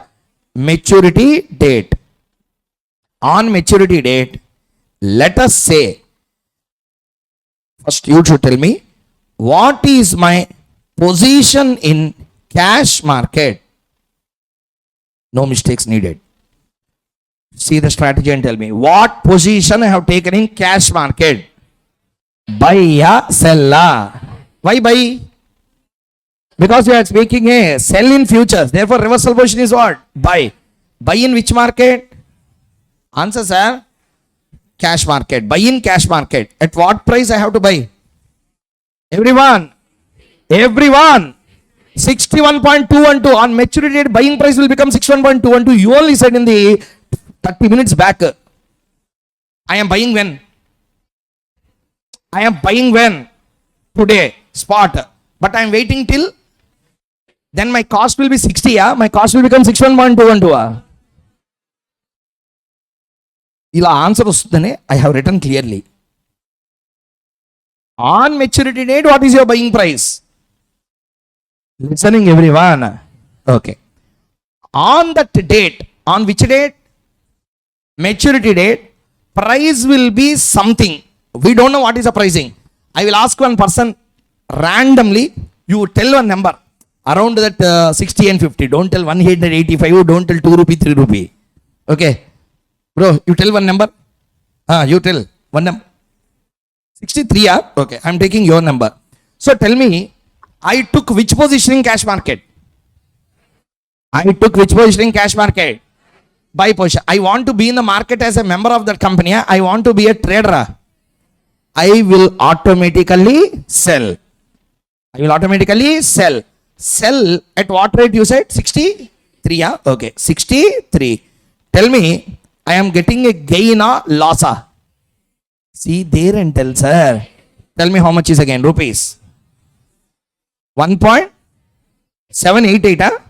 Okay. I have taken sell position, buy position. In the futures. Sell. At what price I tried to sell? 64. I will really sell. I will take a net settlement with counter buy. Net settlement with a. So I will make a counter buy. What is the futures actual price? Same, because there is a convergence. On maturity day, spot price and futures price both are one and the same. So therefore, the 63 will be reflected also here or not? Tell me how much is the price? 63. Gain or loss? Buy at 63, sell at 64. Gain or loss? How much is the gain? 1 plus 1.788. That's how the gain will be taken. Sir, I don't take 63, sir. I will take 55. You take here. You take any number, you will get the same answer. This is how actually the profits are made. CFA level 2 uses this particular model, which is international accepted models for future valuation. But I don't know why that book is following that. But do as per ISM only. But mana CFA solution madaka assalakkarla. So what is done in CFA, he don't need. At the end of the day, you need marks. So for marks, you need to go as per ISM only. This is how the ISM presents. Sorry. This is how ISM presents. Borrow. Really, you go to future. One person will be there in Bhavishyam. Sell to him. He will come to you. This is all the presentation given by the study mat. But actually, that doesn't happen in the real life scenario. This is how the real life scenario works. Understood or not? I will give you one assignment and do for underpricing. Question underpricing is there na? Do in this model. My AFP is 56.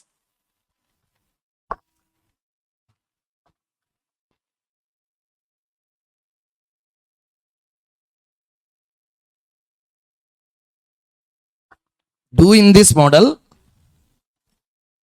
Sir, underpricing problem is also done or not now? 61 and 61.212 case. Answer here. Do in this model. Cash market price on maturity, take as 56 and do. How much answer you should get? 0.212. If you don't get 0.212, done.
So done with the answer, everyone. You should get the same answer. Point 2 and 2. Everyone got the same answer. There are two markets you enter. One is a cash market, another one is futures market. Cash market, you are originally doing which transaction? Buy or sell? Answer.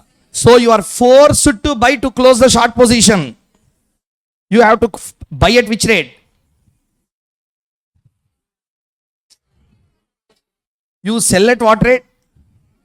60. Boy, you sell at 61.212. You will sell at what rate? 60. The maturity value of that 60 is 61.212. Are you understanding or not? Tell me. Now you have to buy may buy, may not buy You are forced to buy. Why? You are forced to buy. Why? Because in order to close the short position means you have already borrowed the shares of some other person or not. You have to give back the shares or not. To give back the shares, what you have to do? Buy. So you are forced to buy at 56. So you buy at 56, which you have sold at 61.212 total maturity value. You would have got a gain of 5.212 or not. Come to futures market. Already you have given which click there? Which click there? You will really buy, you will make a counter sell. When you make a counter sell, what is the price? Answer 56. So automatically you are making a gain or loss? Loss. How much loss? 5 rupee. 5.212 gain, 5 rupee loss. Net loss, how much gain you are making? 0.212. That's how they have started developing the models. Everyone understood the concept clearly or not? Sir, we spent already a lot of time. Everyone understood the concept. Shall we go to the next problem? Let us go into the next one. Anyone have any peculiar doubts in this regard? You can ask. Anyone have any kind of specific doubt on valuation, on futures pricing, or on the methodology we are using, or study material answers?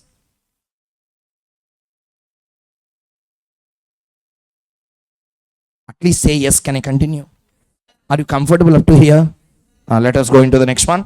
Take question number 18.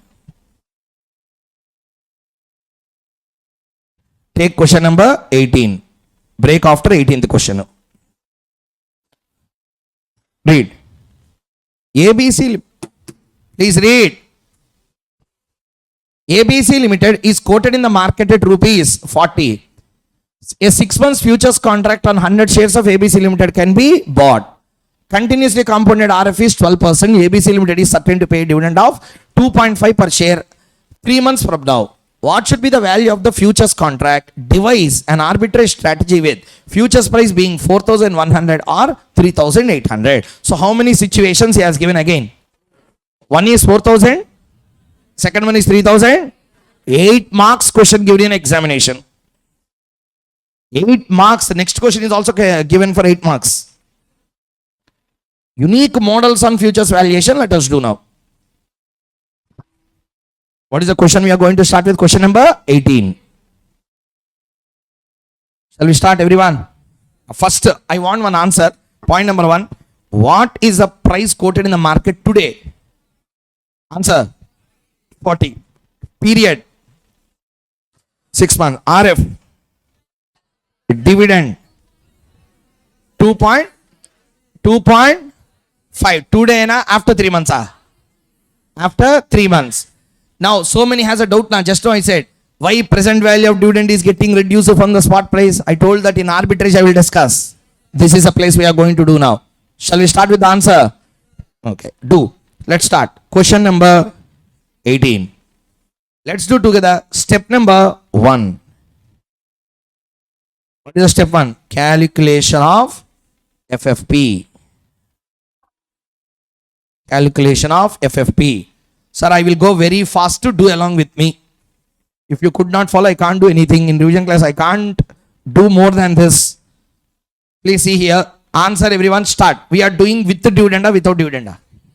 With the dividend in rupee terms or percentage terms? Answer. Rupee terms or percentage terms? Rupee terms. What is the formula? F equal to S minus PVD into E power TRF. Yes or no? Tell me, what is the spot? 40 minus PVD. I am getting how much dividend?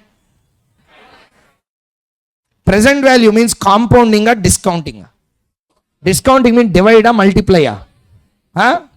Divide by e power. I am getting 6 months after, 1 year after, 3 months after. So I need to discount by how many months? 3 months. So 6 by 12, 12, 3 by 12 into 0.12 into e power. Total term is how much? 6 months into 0.12. 40 minus 2.5 by 1.0305 into 1.0618. You can believe in these numbers. So 40 minus 4, 3 into 1.0618, 39.89, right up to here. 39.89, 39.89.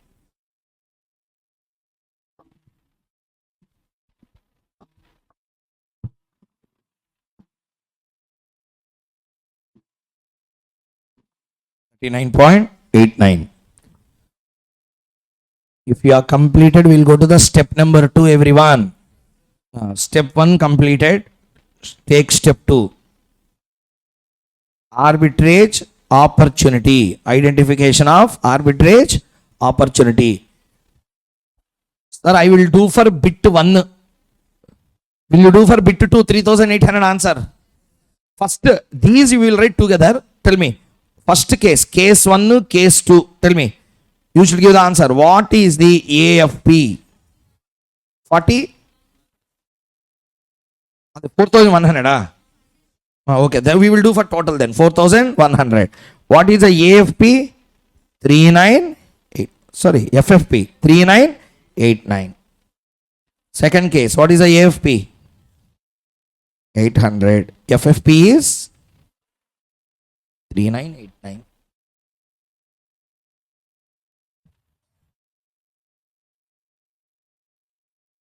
Okay. Okay, next. So first case, tell me, AFP is greater than FFP or less than FFP? Greater than FFP. Okay, arbitrage opportunity exists or does not exist? Exists. First tell me, overpriced or underpriced? Arbitrage opportunity exists or will not exist? Exists. Second one, AFP is less than FFP or greater than FFP or less than FFP? Underpriced or overpriced? Underpriced. So AO exists or does not exist? Exist.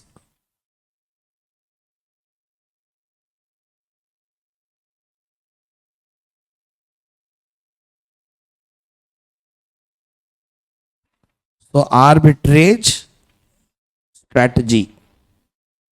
Write down case 1, case 2. Directly tell me the final answer this time. Strategy you should tell me. First case, overpriced or underpriced? First case. Explain me, but write the conclusion in the notes. Tell me. Actually, it should be, or it should have been traded at, but it is actually getting traded at. Futures are overpriced or underpriced? When something is overpriced, you will buy or sell. So you have to sell in. Therefore, you have to first buy in spot. Write down. What is the transaction? Buy at spot. Next, sell at futures. Same. Please help me also with 2 steps here. Tell me. I want to. Everyone tell me. I want to. Sorry, first tell me how much it should have been traded at, but actually it is getting traded at 3000. It is overpriced or underpriced? Cash market or futures market? So futures are underpriced or overpriced? When something is underpriced, we will buy or sell. What is the strategy now? Buy at, or first you should not write buy at futures. I'm very sorry. First buy at futures and short sell at spot. Buy in futures means what you have to do? Sell at spot. Without having a share, how to sell? Short sell. Short sell at spot. Buy at futures.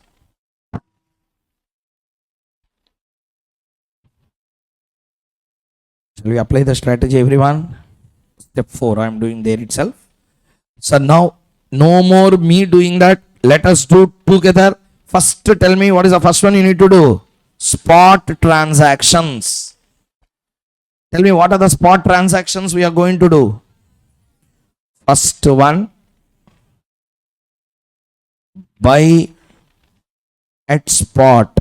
Outflow na, inflow na, outflow. How much?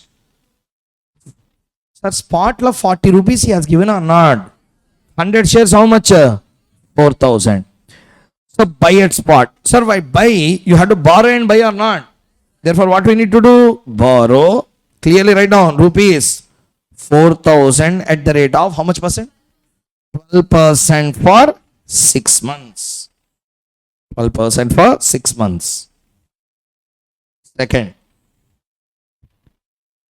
What date on? Wrong.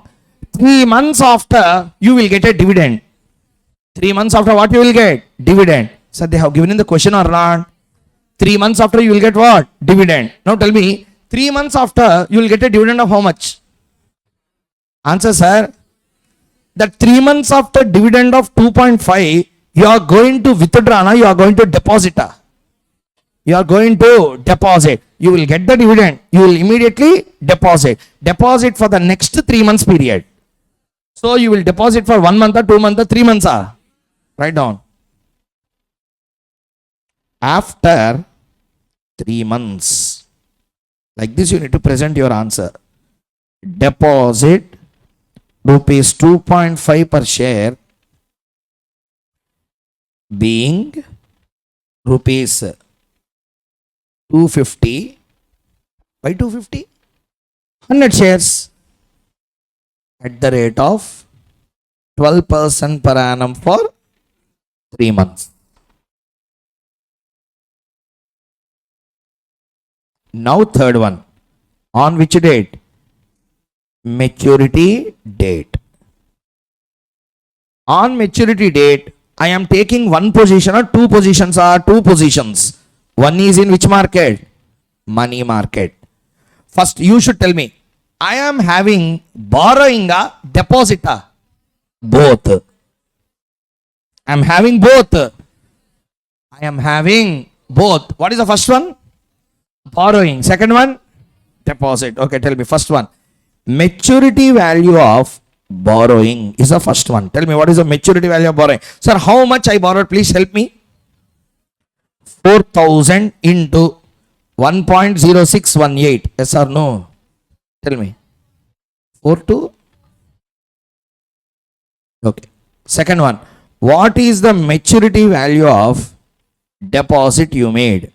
250 into 1.0305. Tell me the value. 2?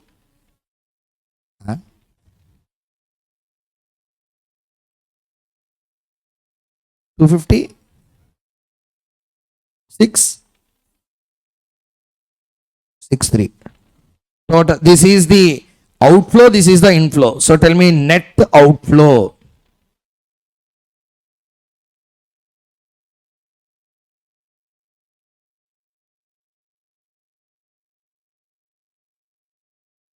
$3989.57.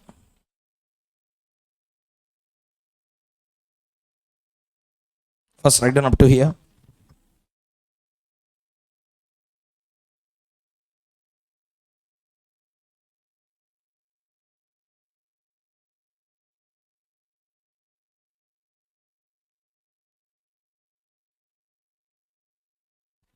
First one, tell me everyone understood up to here or not? If you can observe clearly, this is the formula. S minus PVD. Instead of taking, sir, tell me, S minus PVD into e power TRF is the answer or not? S into e power TRF separately. Okay. D into e power TRF to the future. And then doubling both of them. Instead of doing all those things, they formulated S minus PVD. Really, this is what happens. For example, tell me, if you didn't understand this, I will explain this way. This is a total period. Okay, this is a total period. Tell me, you opened the contract on which date? See the screen, sir. Open today. Period of total contract is how many months? You are getting dividend today and after 3 months. Answer. Rather than taking this to future as a outflow and taking this to future separately as a inflow, what they have done is in the formula they brought this to present value deducted from this and they have taken entirely to the future. Did you understand the formula or not? Now formula has an interpretation. Did you understand what I said now? Tell me now. You should tell. I draw. You tell me. What when the contract opened today for a total period of really I received a dividend at the end of 3 months dividend. I will make a borrowing a deposit actually. Answer. Deposit for how many months? This will give a inflow na outflow na? Inflow. Very good. Next. Here I made a buying. Yes or no? Buying means a outflow na inflow na? So outflow will be taken till future or not? This is outflow na inflow na? Outflow. Rather than taking one outflow for 6 months and and inflow for 3 months, what they have done is instead of doing all these two transactions, this dividend, what they have done? Brought to the present value and they have reduced from this outflow. Understood or not? Really, this will happen. Clear? Formula sake to make the easy way possible, what they have done is they reduce it from the spot itself, the present value of dividend, they've taken everything into the future once for all. Understood the formula derivation or not, everyone? That's how the formula has been derived. Hope everyone understood the concept clearly. So now, tell me, sir, we have completed the problem. No, we have done only which market now? Money market. Which market we need to start? Future. Tell me, futures you promised a buyer, seller. Futures you promised a buyer, seller. Sell. Sell in futures at what is the futures price? 4,100. So rupees 4,100. 4,100. You are having a gain or loss? You are having a gain or loss? Gain. Arbitrage gain equal to decimals you leave off, balance you tell me. 100.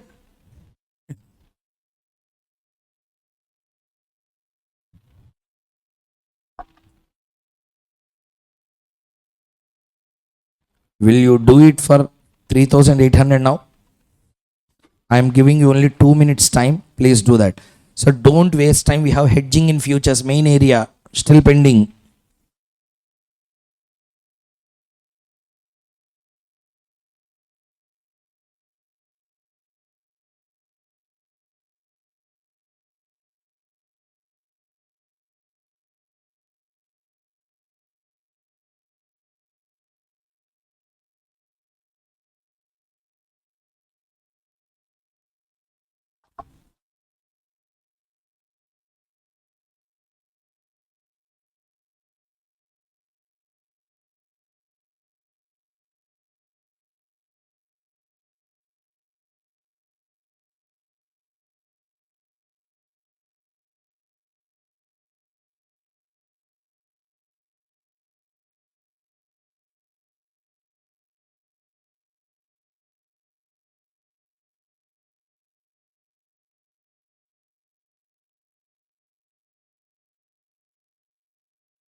Do for 3,800.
Have you calculated, everyone? So for 3,800 also you got the same difference. You should get the difference of 3,800 minus 3,989. 3,989 means 189. Have you done? So the only difference that comes, I will do roughly for you, because someone who didn't get the answer properly, let's not get disappointed. Let me explain how to do. First, please fastly tell me the numbers, everyone. What is the spot transactions I am going to do? First, I will do a short sell. Short sell at a spot. At how much price? 4,000. I will make a deposit. I will make a borrowing. Everyone. So deposit rupees 4,000 for 6 months at the rate of 12% per annum. Up to here, everyone understood? After 3 months, I will get a dividend or not? You will not, because you don't have a share. So dividend will be taken or will not be taken? Will be taken. You have to borrow the dividend. Because you sold someone's share. You sold someone's share. You sold your share, So you didn't sell your share. Are you understanding or not? So therefore, you are not selling your share. You are selling others' share. So therefore, when you sell the others' share, you are also taking their dividend or not, everyone? So listen carefully. I will explain you how to understand this. See here. When dividend is declared? Today, after 3 months? Today, after 3 months? How to understand this is, after 3 months, what company has given? Dividend. What company has given? That dividend, 3 months after you receive or not, immediately you will pay the dividend to whom? The main person who is called as a stock lender. Because you sold the share, you bought the share, you borrowed the share. Answer. Borrowed the share. Clear or not, everyone? That means, in technical sense, you are getting the dividend which doesn't belong to you. Simply to tell, because of you short selling the share, I will explain this way. I short sold the share. Share will be with me, with some other person. I short sold means I sold a bought a. Means share will be with me, will not be with me. Means some other person would have taken my share or not. So you took my share. Okay? You are a buyer. You are a buyer. You are the borrower. This row. Borrower. This row. Buyer. Now tell me, I sold. You bought. Yes or no? Answer, sir. Dividend will be paid to you. Because in the records of the company, whose name will be there? Buyer will be there. Listening or not? He will take the dividend. He is happy.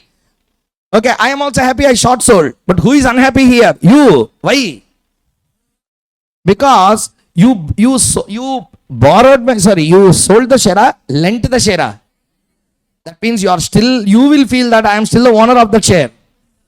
I have to give you dividend or not? Again, I am repeating. Tell me, what I have did with the share? What I have did with the share? When I short sell, what will happen? I sell the share, buy the share. So you are making regular class, sir. Please answer properly. Tell me, I am selling the share, buying the share. I am making a short sell. Means I am selling the share. When I sell the share, automatically you will buy the share. You will lend the share. I will sell that share. Now there are two owners for the single share now. One is called as a lender owner. Second one is called as a buyer owner. In the records of the company, whose name will be reflected? Buyer. Therefore, they will pay dividend to him. What the borrower will think? What the lender will think? Okay, I lent my share. 3 months after company paid dividend, I should get my 3 rupees or not? Immediately, third month when dividend is declared, equal amount of dividend you will borrow that 3 rupee per each share. 1 lakh shares means 3 lakh you have to borrow. Borrow and immediately give them that money. Give whom? Give whom? Later, you have to repay that particular 3 lakh rupee loan after 3 months. Therefore, I think everyone might have missed that adjustment. Write down. That's why I asked you to do. At least you will remember this point. After How many months? 3 months. Tell me, after 3 months, what I have to do? Borrow. Borrow how much, sir? Rupees 250 for 3 months at the rate of 12% per annum. Next, what will happen? Third, on maturity date. Tell me, on maturity date, first situation is money market. Sir, I am having a borrowing, deposit, both borrow and deposit. First tell me, what is the deposit? 4,000 into, how much it become? 4,000?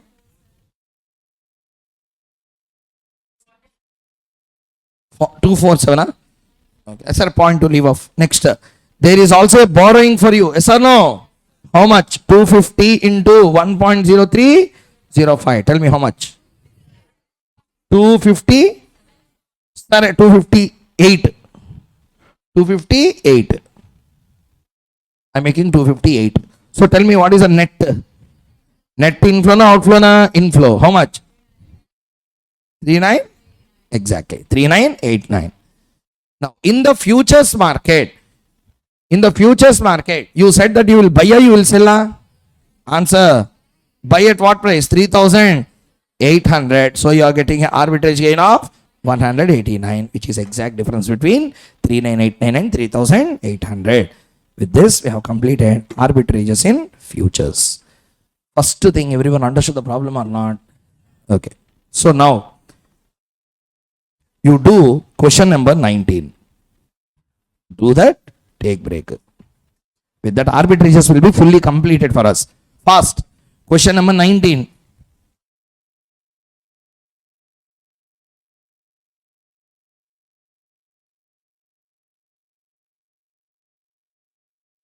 Question number 19.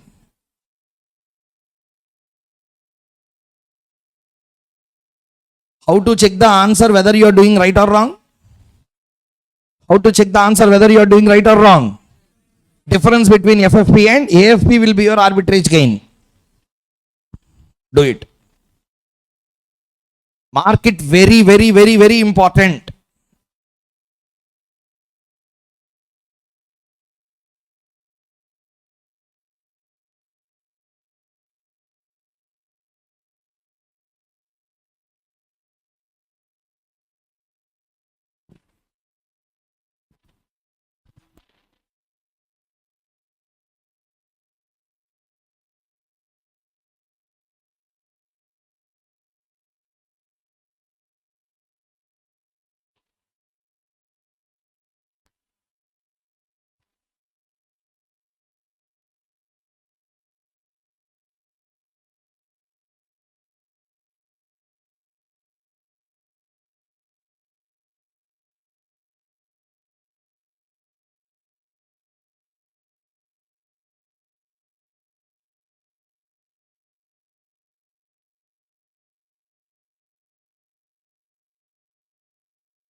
You do on per gram basis only. Don't complicate. You do on per gram basis. Don't convert into kgs.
Anyone got the answer?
Completed, everyone? No. Did you get the answer?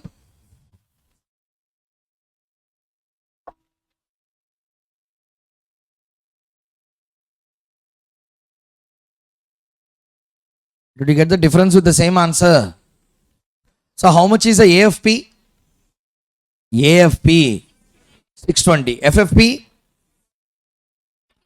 640 point. Sorry, okay, 2. Shall I tell you where you might have done wrong? First one. If FFPA wrong, shall I tell you where you are wrong? You might be wrong in one case where, sir, I will be incurring the cost today, 6 months. For 6 months you will incur the cost or not. But when you will incur that 3 rupees, end of 2 months. Therefore, you have to calculate present value of storage cost. And you have to deduct add to that 600. Clear or not? So 600 plus present value of 3 rupees. Can anyone tell me 3 rupees present value? 9 4 అంటే 602.94. 602.94 into 1.0618. అదే 640 total value I am telling. 640.2. 640.2. 640.2 is what value? Fair futures price. Now everyone answer my question. FFP is how much? 640.2. What is the AFP? Tell me now. Actually it should be, sorry, futures should have been priced at. One common answer I am not getting, sir. How much it should have been priced at? But actually it is getting priced at 6. It is underpriced or overpriced? Underpriced or overpriced? When something is underpriced, you have to buy or sell. Answer. Where it is underpriced? Spot or futures? Therefore, buy in futures. To buy in futures, what you need to do here? Short sell. Short sell it. Spot. Short sell it. But you are short selling gold. Gold is short sold. Whose gold you will sell?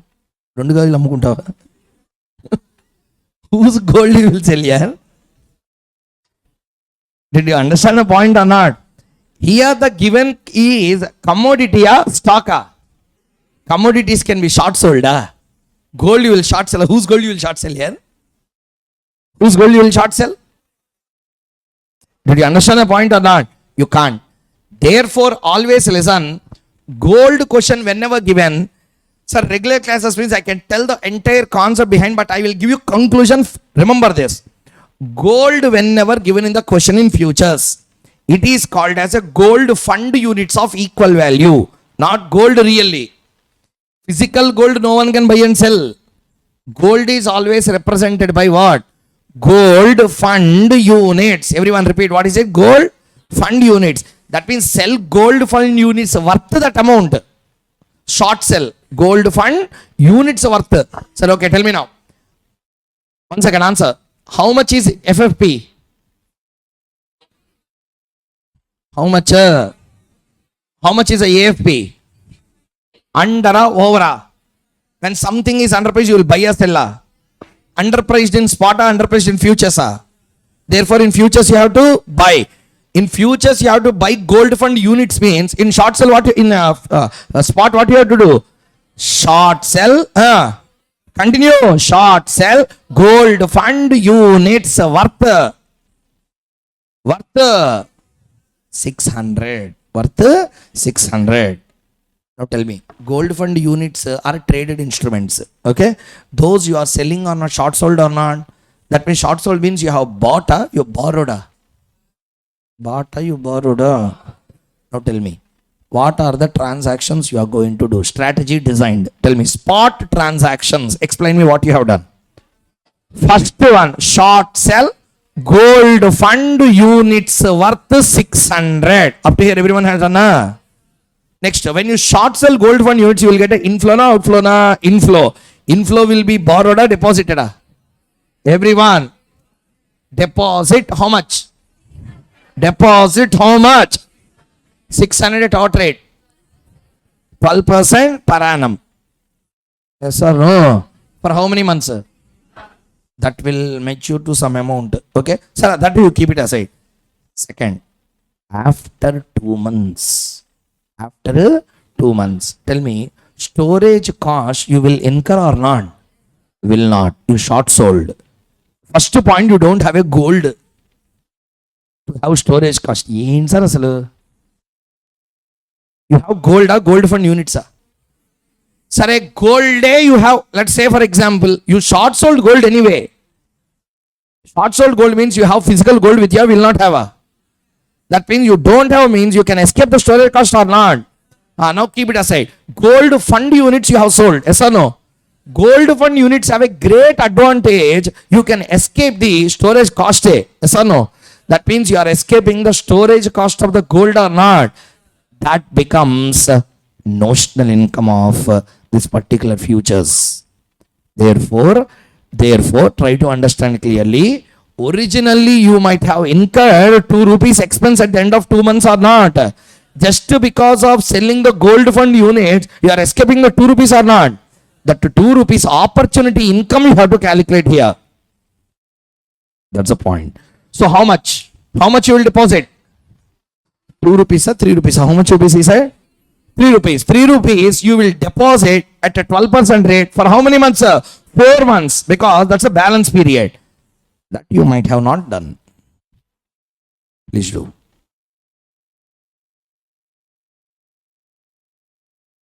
Take a break. Answer. Answer both should be same here. What answer you want? Sir, you want me to do? Sir, I will do one thing. I will show you the answer.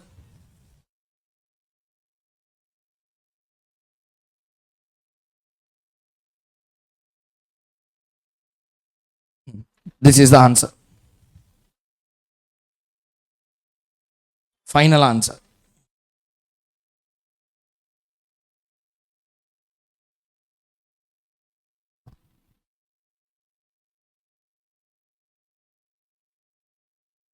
So like that, in steps you have to do on maturity date. A, money market. B, futures market. C, arbitrage gain.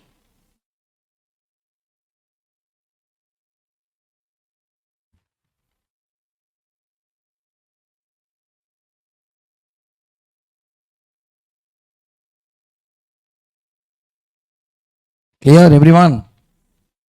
Done. Take a break and come.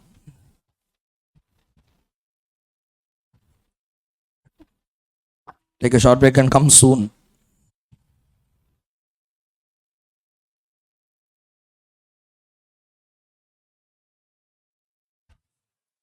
So let us start with the next concept. Hedging with futures. Last concept in futures. Hedging with futures. Hedging with futures.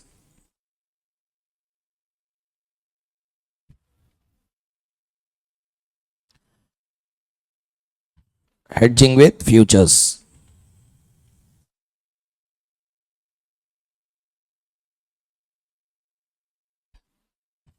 So you are given with the two options now. Listen. Once after we complete the futures, we have two options. Select any one of the best one which suits you best. Number one option or action. Number one options, number two forex. Rolex la చెప్పారు.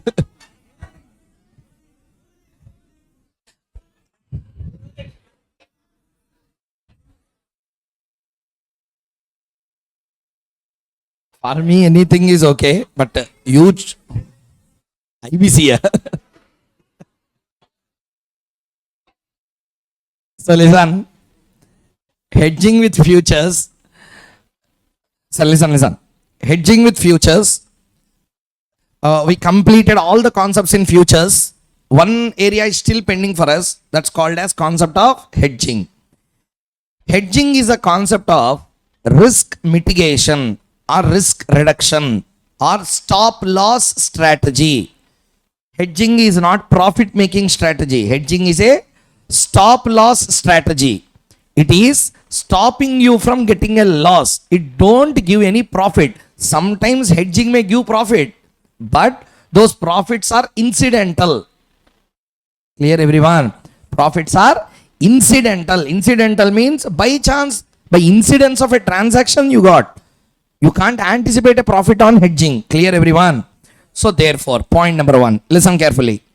Always, predominantly, hedging strategies throughout the world, worldwide hedging strategies, wherever they use, CFL, there are totally 14 hedging strategies are there worldwide. CFA curriculum, they include worldwide all hedging, financial hedging strategies. In our syllabus, around 6 or 7 are there. Another 7 are there for weather derivatives, weather hedging funds are there. Okay, index hedge funds are there. Like that, so many hedging strategies are there. Our syllabus includes 6 or 7. New SFM curriculum included 12. Another 2 are still there, hedging strategies. Maybe that may be included after some amount of amendments are made in the ICAI curriculum. They may make the changes. So, market hedging, okay, and weather hedging, commodities hedging are the new concepts that they are adding now, this time. Alternative index fund hedging, AIF hedgings. So, all these are new SFM curriculum they are adding. Okay, which will benefit more for the students also, because you can learn some new industry best and happening things you can see.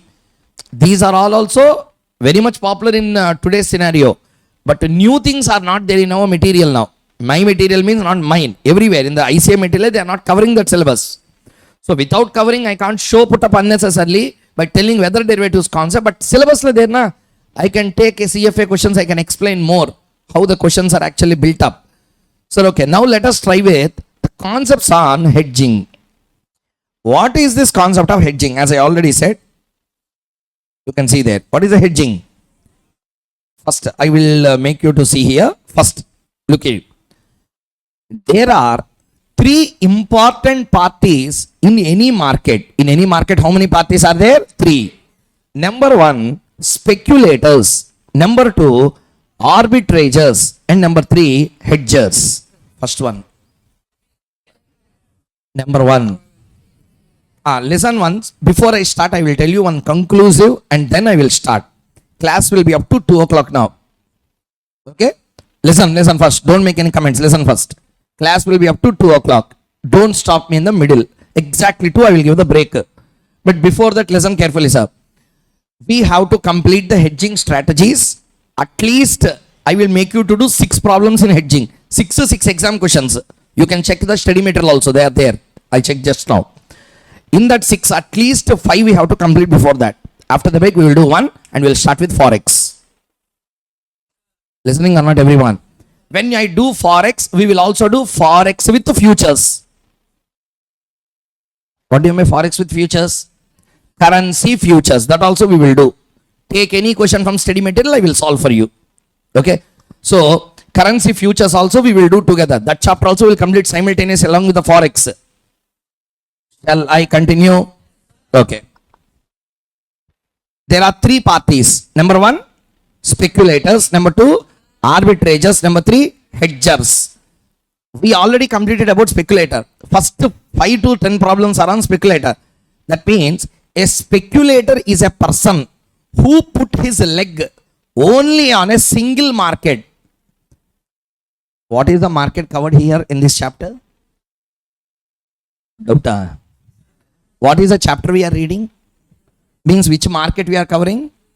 A person who put his legs, both the legs in same market, such that he may end up with a gain or he may end up with a loss. Now everyone tell me, I took a futures buy position. What will happen to me?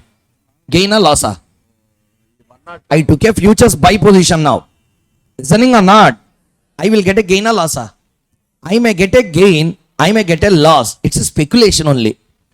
Okay, those are people are called as speculators. Now tell me, I took my position in how many markets? One market only. I may eventually end up either with a gain or with a loss. I am called as a speculator. These incomes and gains will be treated as a speculative profits and losses under income tax as well.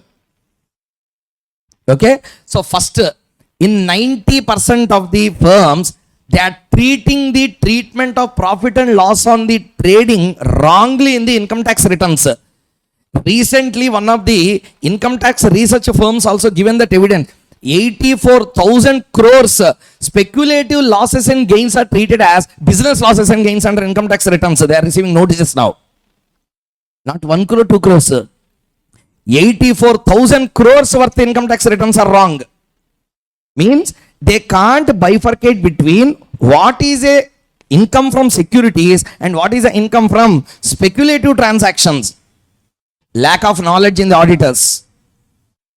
So what makes a speculative gains? What makes a business gains? They can't even understand. So first point is what is a speculation? We have to see positions. We have to see what's a positions. You are taking a position only in one market or both the markets. We need to see. 5 minutes. So you have to check whether you are taking a position in one market or in two markets. We need to check first. First thing, I am buying a futures. Buy futures position. Listening. I sold it. Loss or gain or came. What loss, what gain it will be? Speculative loss or speculative gain. First point understood or not? Because you cannot have any asset to show on the balance sheet to tell that it is my business or trading income. Understood the point or not? Sir, I am a trader in shares. I am a trader in my P&L account credit side income will be there or not? Now my income will become a business income.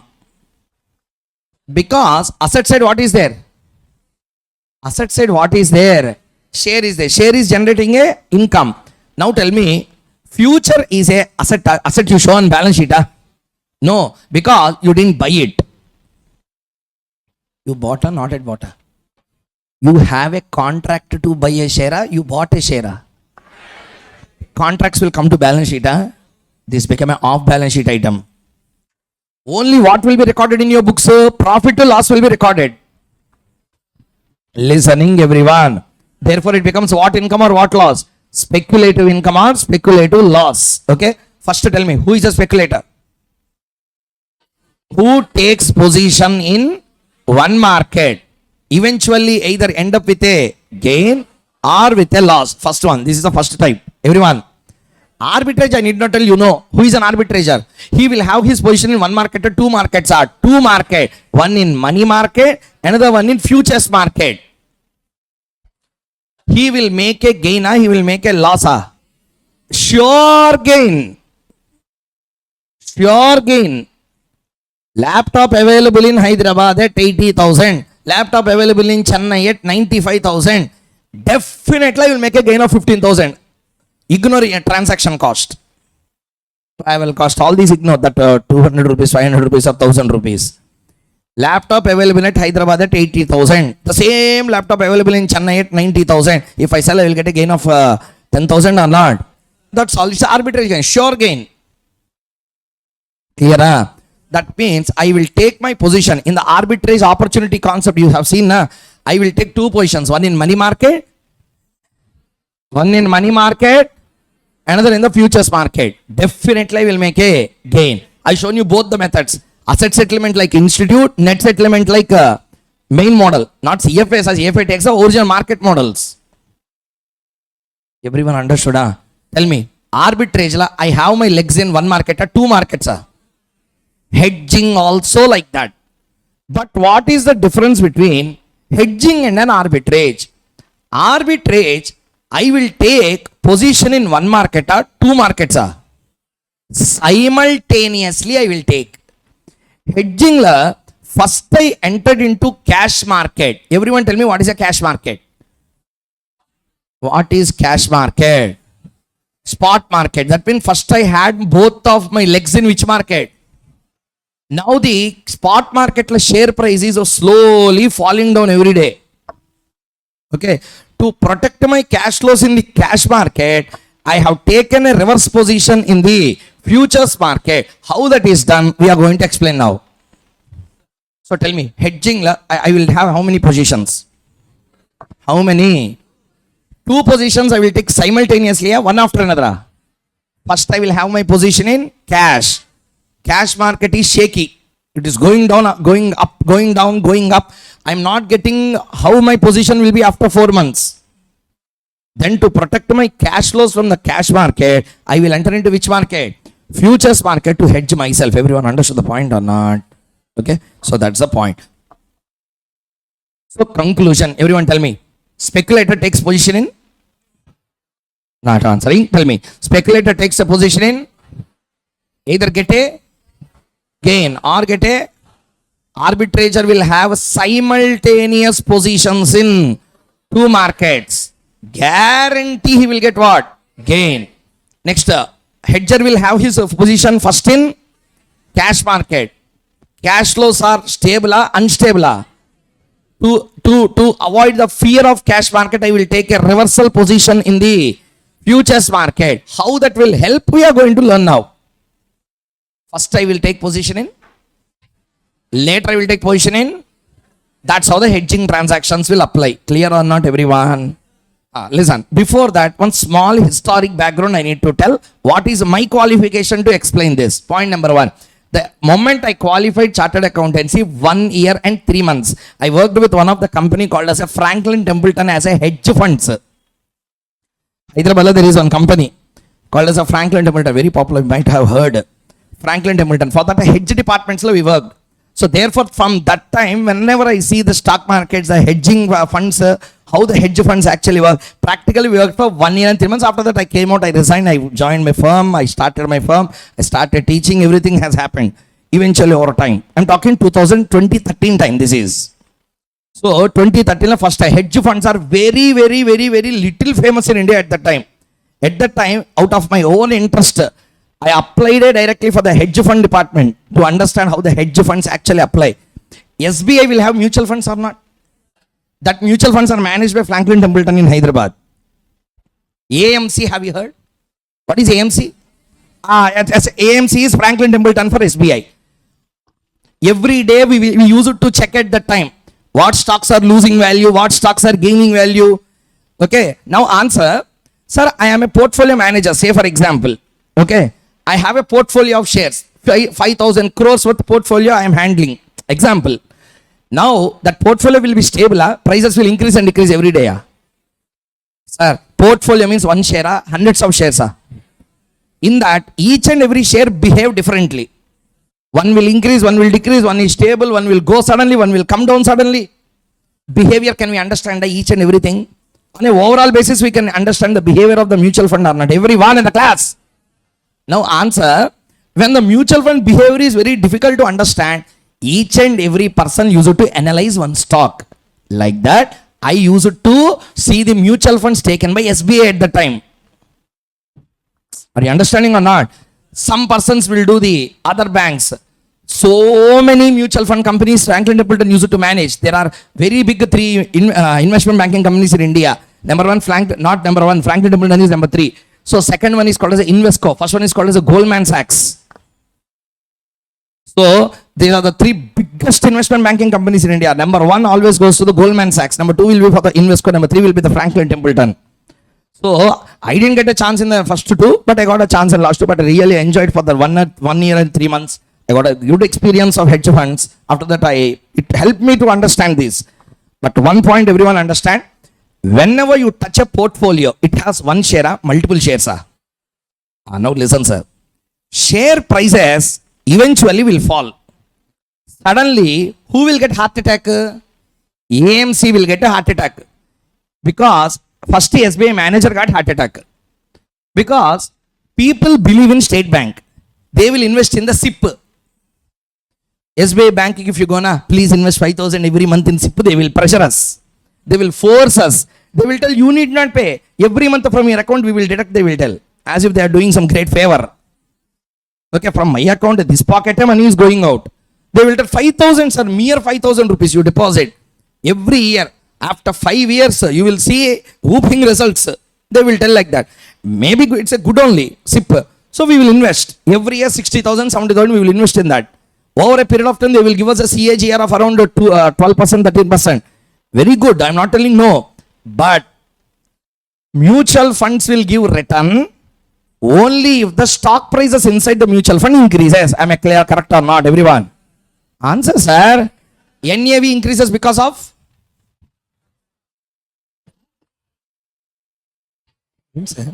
Why NAV will increase? When the capital appreciation is there, automatically what will increase? NAV will increase. That means I should invest in such a stock by vision which will gain its capital appreciation in the near future. Yes or no? But every time what I think will come right, then why it will become stock market? If everything is happening as per my wish, why it is called as a stock market? It will not be.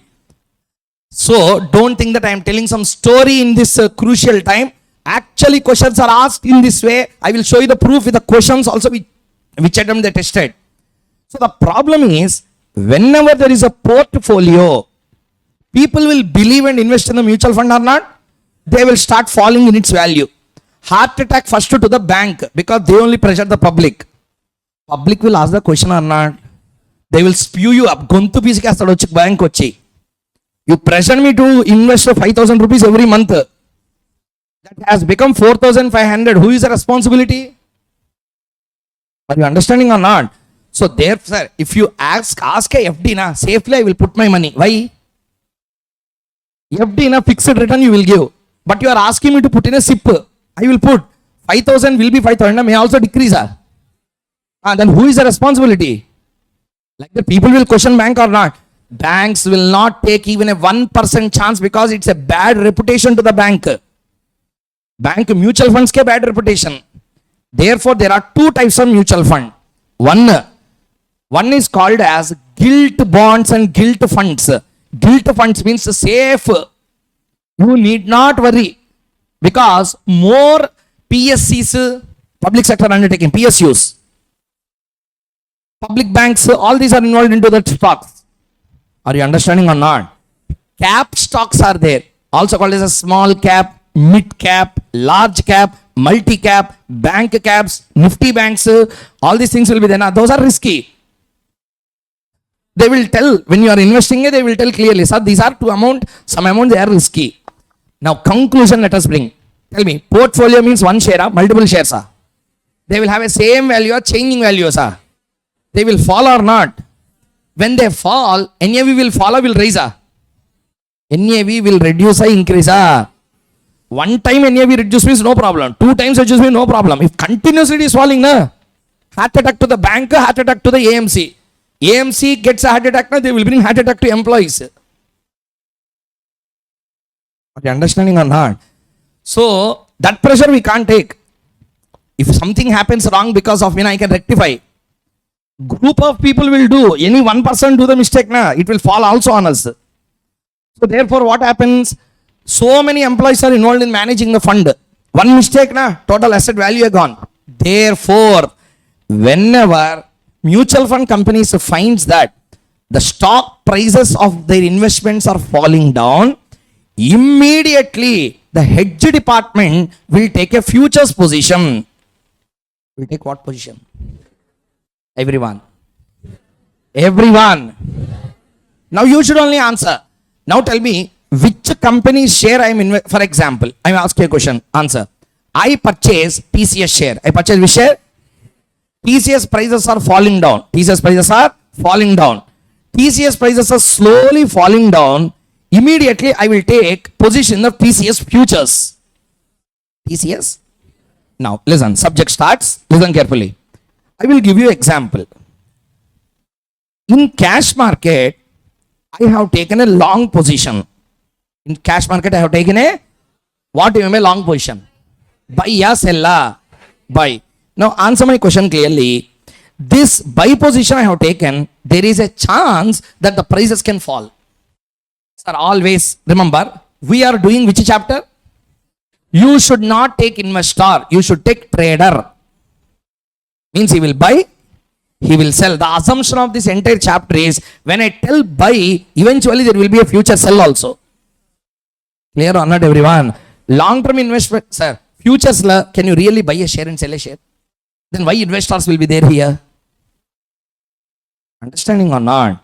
Therefore, everyone, even in the cash market, when you buy, you are buying only to sell. Okay, now, please tell me, in cash market, I am taking what position? Long position means buy or sell. Answer, buy. I am buying today to keep as an investment to sell in future. Last benches also, please listen everyone. Please. Long position means I am buying or selling. Answer. Now I have a fear of fall in prices or rise in prices. Common sense, if there is, answer will automatically come. I will buy to sell, I will buy to buy. I will buy to sell. That means I have a fear of falling in prices or rising in prices. Therefore, as anticipated, prices have fallen. I bought at 100, prices fall to 80. Now I have a loss or gain. Answer. This is TCS. TCS is trading at 3,200 like that. Example, I have taken 100 for understanding sake. Now tell me, TCS share, I bought at how much? Prices have increased or fallen? And price came to 80. I am getting a loss or gain. Now, listen carefully.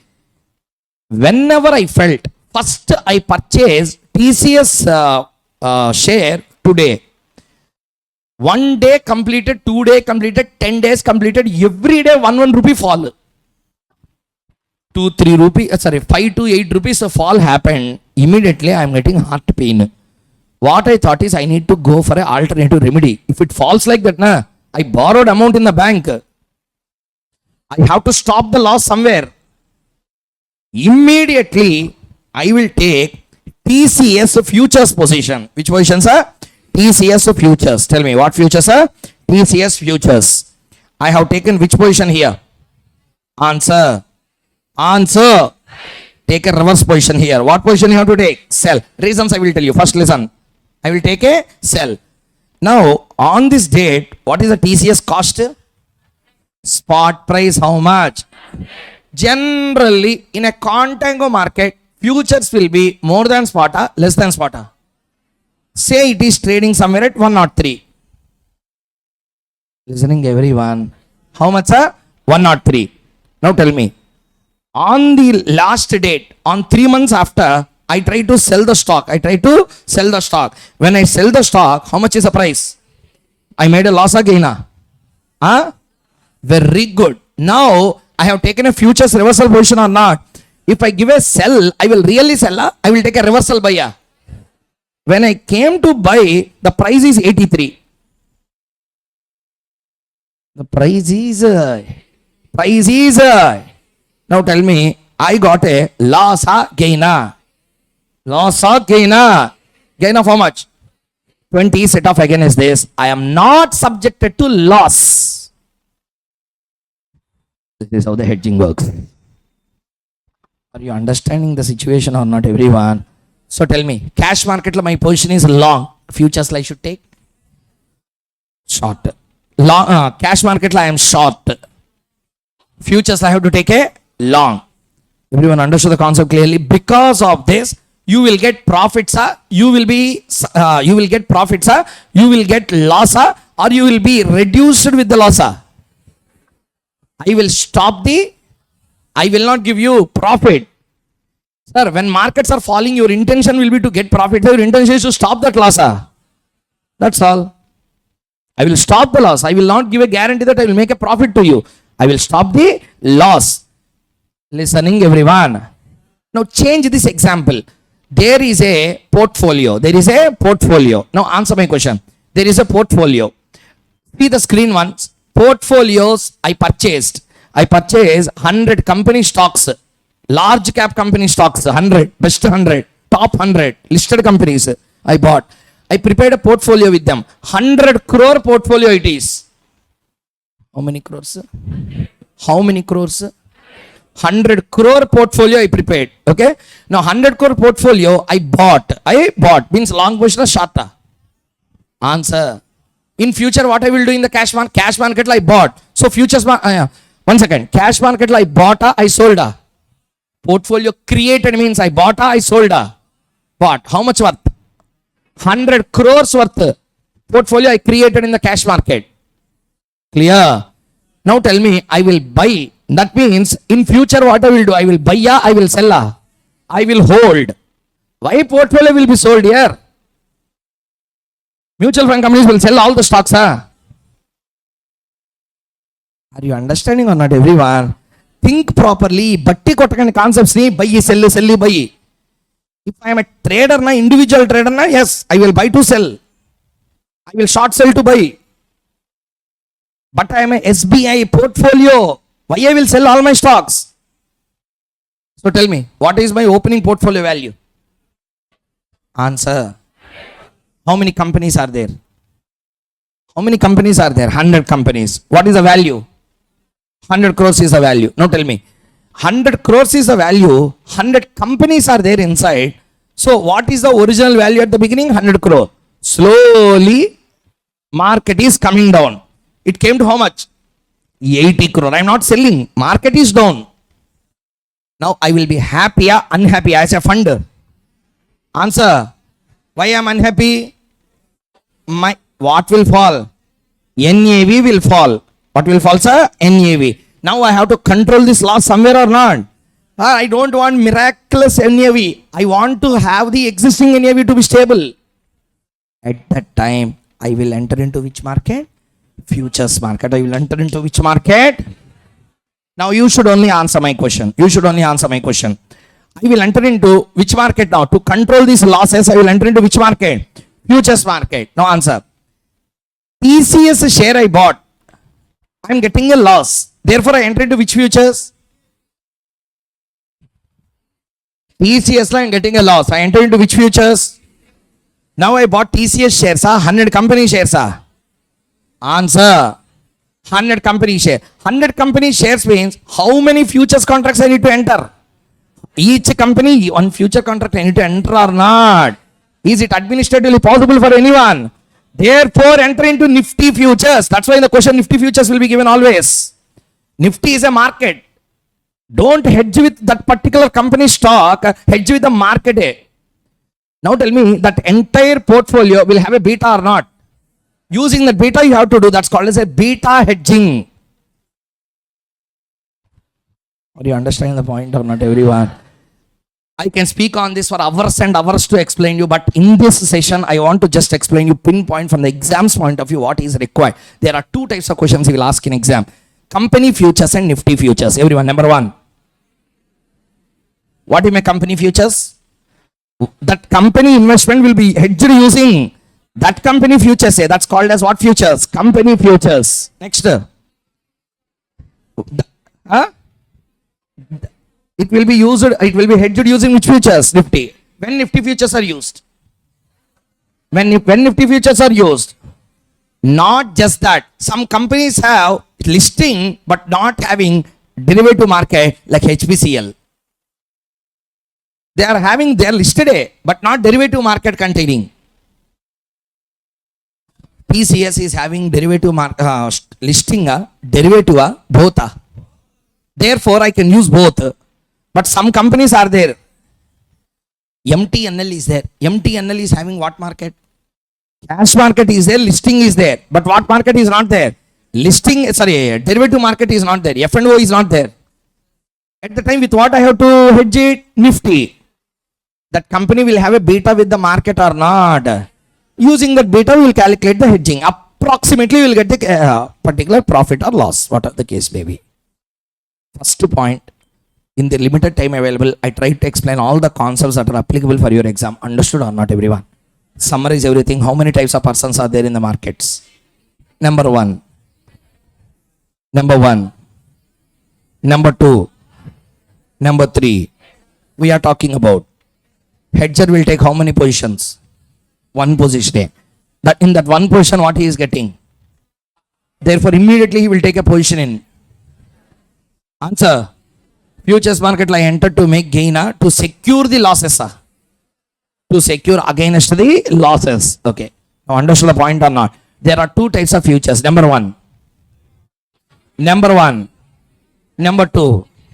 Company futures means what?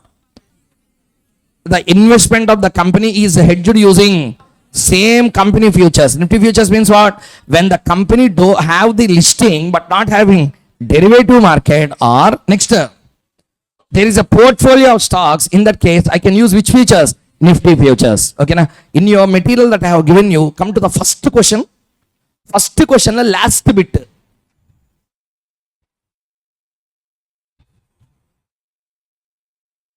Yesterday I told you I will discuss about that later. Didi.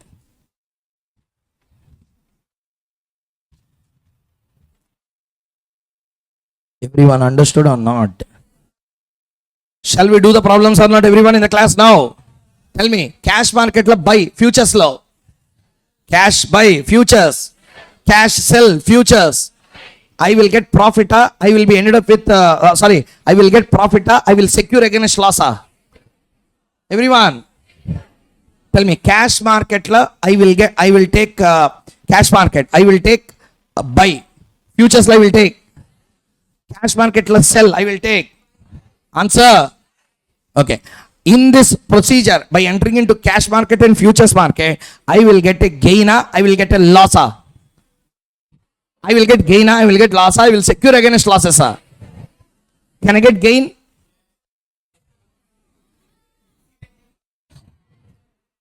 Again, cash market I took buy. Futures market I should take what? Sell.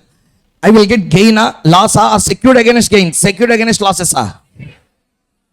Answer, secured against. Okay, now tell me, can I get a bumper gain out of hedging? Yes, if you take equal position in futures market. That will be another type of question they will ask you. Equal position you should take. I will explain you. Tell me, in cash market I took which position? Which position? Buy position. Tell me. Buy position I have taken. Buy I will take in order to, in the future I want to. In the futures also I have taken which position? In futures if I take buy, I will really buy, I will sell. If I take equal position, the market increase, I will sell at a higher price or not? Bumper profit. Two types of profit you will get.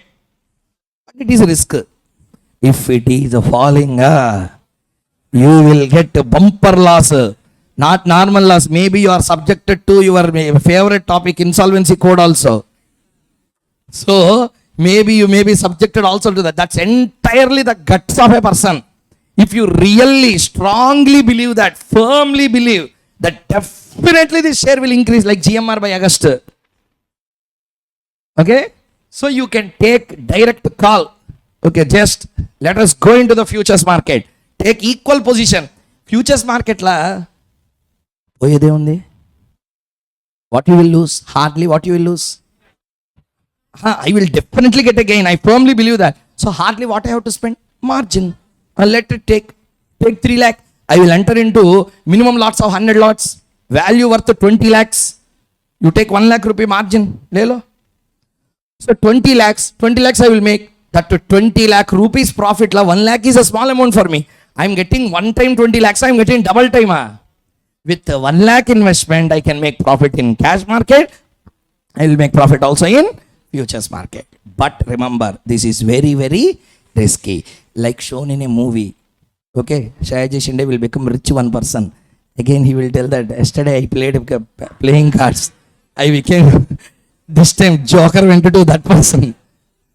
So, like that, you will get a gain. But when you get huge money, all of a sudden windfall gain, greed will start. I will put this money, that money, and borrowed money. Then you will become pauper the very next day.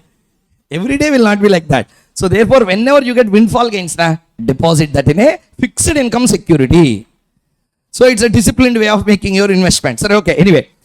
So point number 1, everyone understood how the hedging actually works. Shall we do the problems now? Let us start doing. Come to question number. Institute study material question we will do first. That's problem number 22. You can see study material, that question is also there. 22nd question. Sir, you do there itself. Study material, you not open. It is there. Okay, you can believe me. Read the question. Ram buys. Read. Ram buys 10,000 shares of TCS at how much? 22. And obtains what? Complete hedge. Underline the complete hedge. Meaning of this complete hedge we will understand much later. What is this concept of complete hedge? You can understand later. But important is complete hedge. By shorting. What do you mean by shorting? Sell. How many Nifties? Why Nifties when I buy TCS? In this example, they took the TCS don't have futures. There in exam question is wrong. Actually, TCS is having futures. Paper setter don't know. Overaction venda. If we give, take it. Okay, so tell me. TCS. Tell me now, everyone. He bought TCS how many shares? At how much price? I took long position or short position in cash market. I have a fear of falling prices or rising prices. I have to take which position in futures? Short position or long position? And a seller, buyer. So therefore, this is the point. He closes out his position at the closing price of very next day. That means one day he is there in the market. Technically, he is a one day intraday trader. Today he entered. He anticipated a fall. He took a equal position in futures. He closed his position very next day. All this happened in how many days period? One day. Okay. Next. At this time point, TCS dropped by 2%, Nifty by 1.5%. What is the overall profit or loss made? This is a question that is being asked. Shall we do or not, everyone? First, do this. Keep the heading. Question number answer. Question number 22. Write down. Calculation of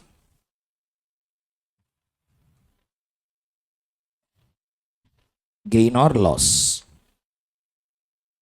First, tell me, I am taking positions in how many markets? First one, cash market. Second one, futures market. Write down. Cash market, futures market. First, write down clearly. Original position is buyer seller. Original position buyer seller. At what price? Per share you tell. Per share you tell. How much? 22. Next, I will be taking a reversal position very next day. I will buy, I will sell, I will sell. At this time, price dropped by how much percent? 22 minus 2%, please. 21.56. Now tell me, I am eventually making a loss or gain? Answer, loss. How much? 0.44. Number of shares. Now tell me. 10,000. Total loss is 4,400. First calculate up to here. Calculate up to here. Done, everyone? Shall I continue? Come to the next side. Tell me, I have taken same position in futures. Reverse. Original position is buyer, seller. Sell. Properly observe the question.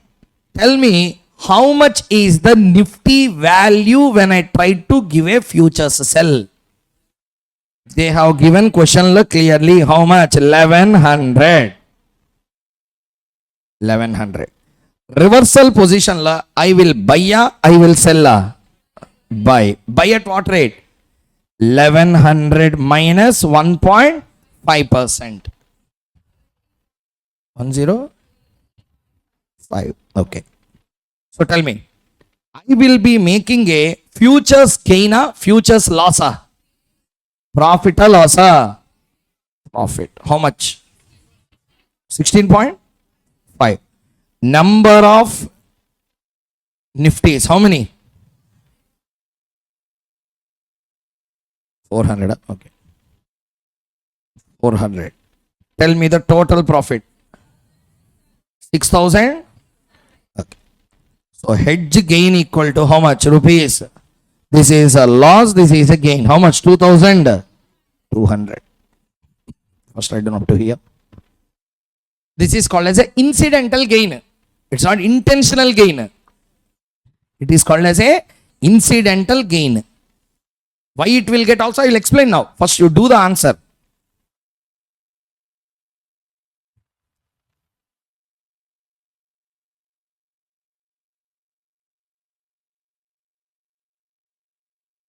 Sir, fast. Don't waste the time. Completed. Now answer my question clearly.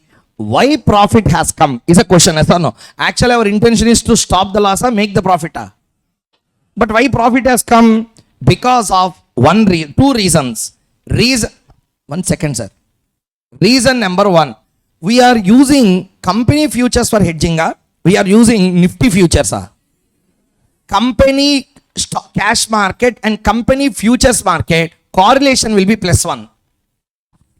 Correlation will be, sir, cash market increases. Okay. Automatically S increases, what also will increase? In general, F also will increase, except in backwardation situation, leave off.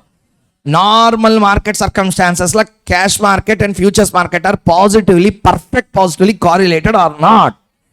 Even if in 1 or 2 circumstances it goes now 0.99 plus it will be. That means nearest accurate +1 positive correlation will be there or not, everyone. Therefore, when correlation is perfect, hedging also will be perfect. But Nifty and me are not perfectly correlated. There will be a misperfection or not. Beta is a exact measure, almost accurate. Almost accurate, but not exactly. Therefore, small mistakes will come. Not in our answers. Mistake will not come in answer. Mistake will come in the hedging values. Sometimes you may get some small loss.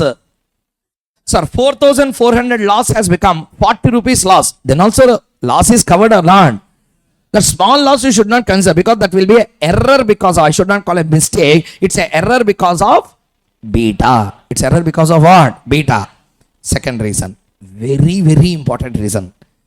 In case of futures, we will trade on per share basis, lot basis.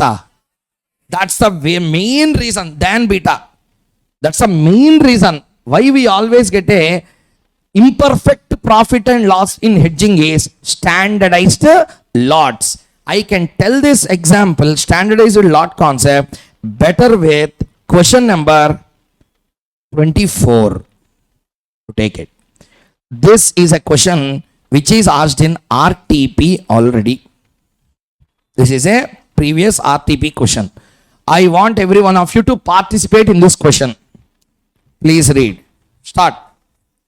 Sham adopts what? A position of what? 1 million long. Sir, 1 million means how much? 10 lakhs. Long MTNL shares. On which date? 5th June. And plans to hold it till what date? Now he is buying or selling the shares. Already bought. How much? How much? He is having a fear of rise in prices or fall in prices. He bought or sold. Therefore, reversal position, what he need to take? Sell. In which market? Continue. He intends to protect himself through what futures? Why Nifty futures? Why not MTNL futures? MTNL don't have futures. Nifty futures hedging. The beta of MTNL is how much? 1.2. On 5th June, Nifty futures are traded at 100. On 25th June, what is 25th June? Expiration date. Nifty is at 900. Price of MTNL has also dropped, resulting in a loss of rupees 1,20,000 in the cash market. Show how the futures hedging will reduce the loss in cash market. Very important question, beautifully tested. Please read the question once.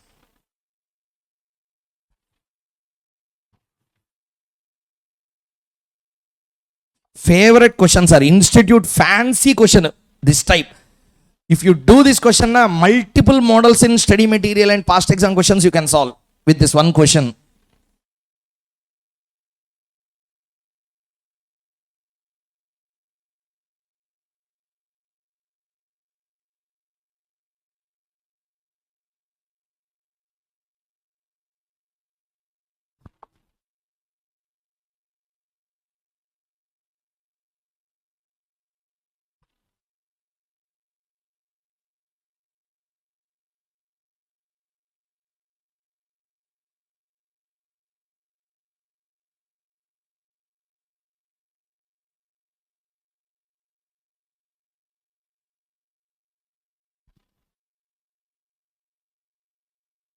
Okay, now shall I continue? No, answer. First, not that easy. Fancy question means there will be something inside. First, tell me, what is the difference between the previous question and this question? Inka? Beta.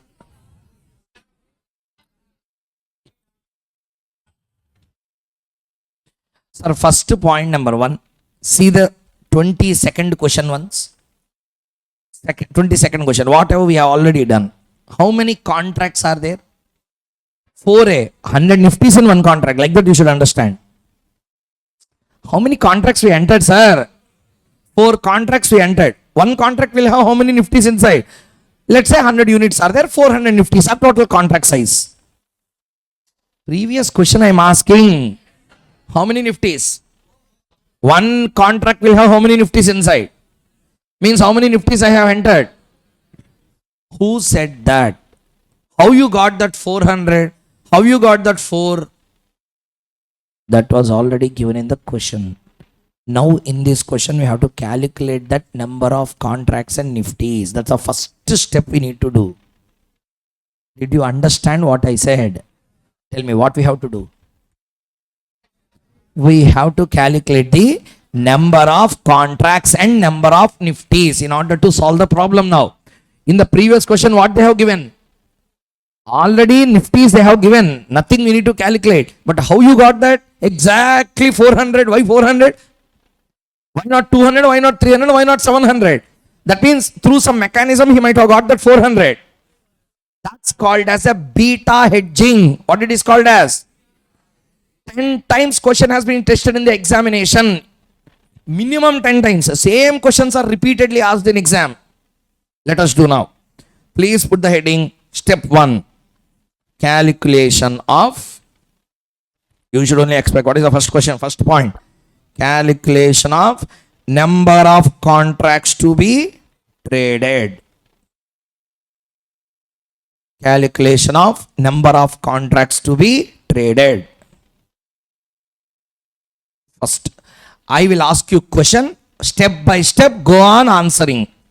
First, tell me, what is the cash market value? Sir, follow my steps properly. Exam, you will not do any mistake. You take any question that is given in examination. If you do mistake, then ask me. Sir, why is sir, when I am following your model, I am not getting proper answer. You properly follow my steps.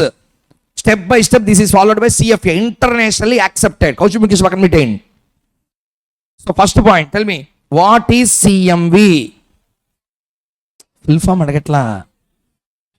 How much value of cash market position you have taken? Write down. First, rupees 10 lakh. Second, I need to take my position in which market now? Don't just copy. Answer and write. Now I want to take which position? Futures position. So I want FMV, not fair market value. What is FMV here? Futures market value.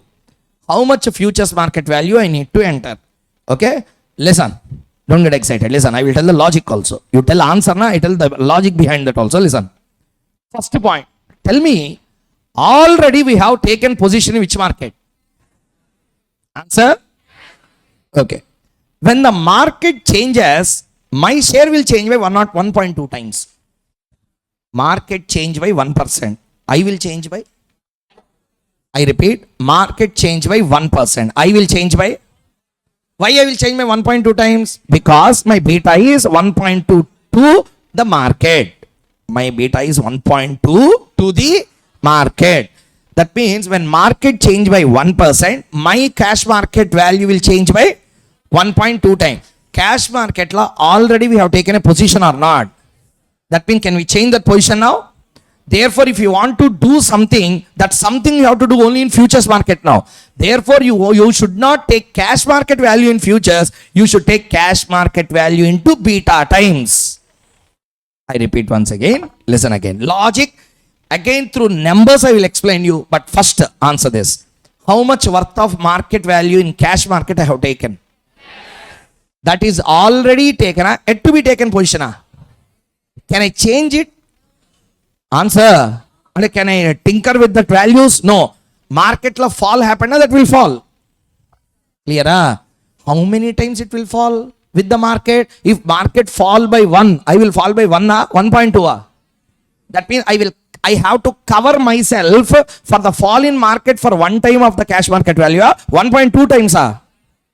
Again, for one last time, I'm asking, don't get irritated. It's only for you, for your clarity. Please answer one by one. Point number 1. I have taken what position first? I have taken which position first? Which position? In which market? Worth. I am happy. I am feeling that the market price will increase or fall. Therefore, I want to take position in which market? My question is, how much value is a question? Because, 1 second. Cash market, how much position you have taken? I will change with the market 1 time, 1.2 times. Market drop by 1, I will drop by. That means in futures, I have to secure myself 1 time, 1.2 times. Therefore, you should not take equal position. You should take beta times your cash market position. Understood the point or not? Write down. FMV equal to CMV into beta.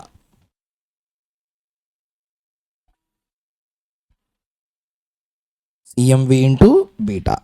CMV how much?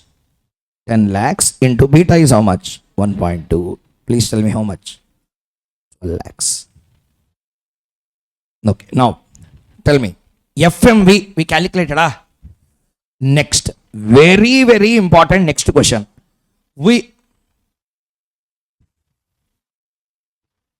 కాస్త ఓర్చుకుంటారా? Number కాదు sir, ఇంకా రాలా అక్కడ దాకా. First one, when you have to take this futures position, today na in future? Today. అదే చెప్పేది. ఇదిగో కళ్ళ ముందే ఉన్నాయి ఇన్ని ఎగ్జాంపుల్స్.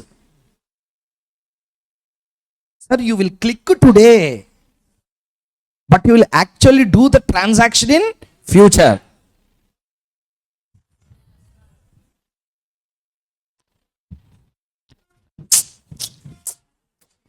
అది నేను అనాలి. ఇలా నేను అంటూ పోతే ఇదే అనాలేమో. ఇంకా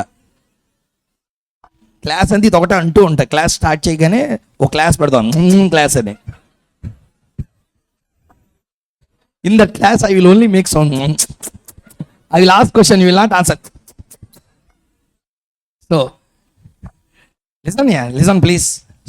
Small number mistakes you are doing in exam. You will not do big mistakes. Small mistake leading to full answer wrong. Please listen.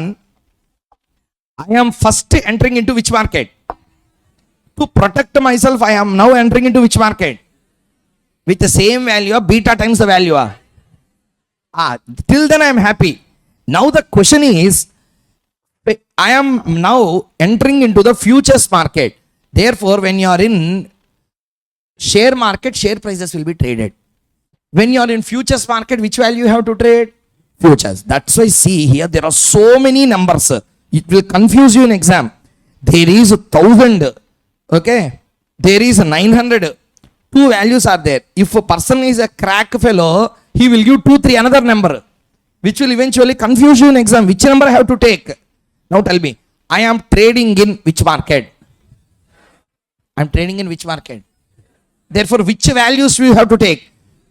Now tell me, I have to take 900, I have to take 1000. Huh? Why? Very good. That's all. That's called as, one second. That's called as spot index futures value. What it is called as a spot index futures value. Can I take a spot index value or not? No, you should take spot index futures value. Yes. Spot index value తీసుకుంటే ఎగిరిపోతావు. Next attempt కలుద్దాం మళ్ళీ అప్పుడు. Spot index value should not take. You should take what? Spot index traded in futures you have to take. Listening or not? I have clearly written SIFV. What is SIFV? Spot index futures value. What is the spot index futures value? 1000. Now write down number of Nifties. Tell me, 12 lakh divided by 1000. How many? 1200. Number of Nifties per contract. Is there anything given in the question? Standardized size. No, na? Write down 100 assumed. In exam also do the same. 100 assumed. So number of contracts. Number of contracts will be how many? 12 contracts. 12 contracts. This 12 contracts in the previous question is given, we calculated. Given already. Therefore, no problem. Directly we multiplied everything. Answer came. Clear? Now, tell me. Second step. Step number 1 or step number 2. Calculation of gain or loss. Tell me, I am taking positions in how many market? First tell me, in this I have taken a longer, shorter? Long position of how much? Answer. Already he only have given that. Here I made a loss. Loss of how much? 1,20,000. Now how beautifully you understood, I will check. Tell the answer one by one. See this. Futures. In the futures, what is your original position? Give me one consistent answer, sir, everyone. Buy a sell a? Sell. At what price? First, listen carefully. You are entering into futures as spot. Therefore, first futures value I have to take. Original position means you might have entered long back at that spot rate. Therefore, which rate? Rupees. You already said me, na? Rupees 1000. When you came after 1 month or 25 days after, you will take a buy position or sell position? Buy. At that time, how much is a Nifty? Answer. So tell me, you get a profit or loss? Profit. Profit of how much? 100. How many Nifty? How many contracts? 12. How many Nifties per contract? Number of Nifties per contract. How many? So total profit equal to 100 into 12 into 100. How much it will be? Rupees 1,20,000. Exact offsetting this time.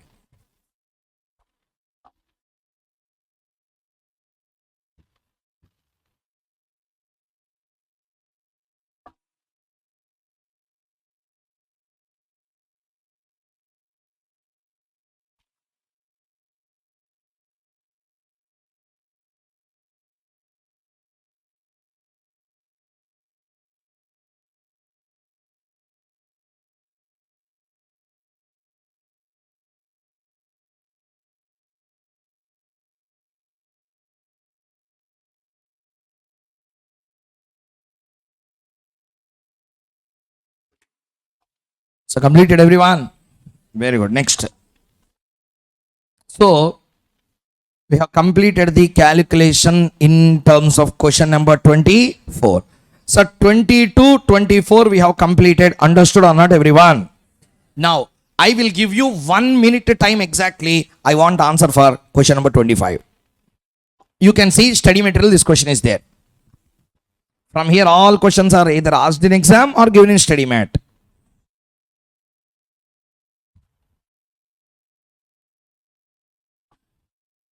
Question reading 1 minute, answer 1 minute. Do that properly. First tell me, what is the beta of portfolio? Means I need to enter into the equal value or lesser value. Do that. Sir, he is asking to calculate gain or loss or number of contracts. So do that.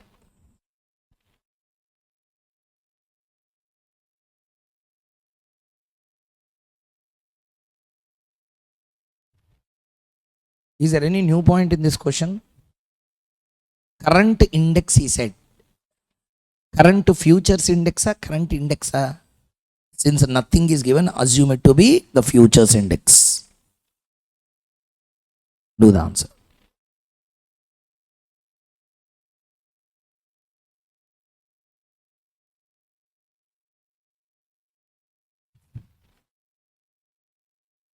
Time up. How many?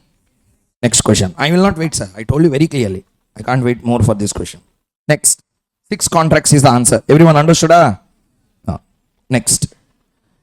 Now, take question number 27. Mark it very, very, very, very important for exam. 8 marks already tested 3 times.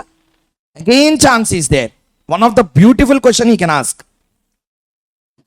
Very important. Mark it very, very important from the exam's point of view. It was already tested 3 times. Same question. Numbers are different. Some examination numbers also came directly. Very important question. What is so great about this question? Let us see. Start. Enough of doing that question.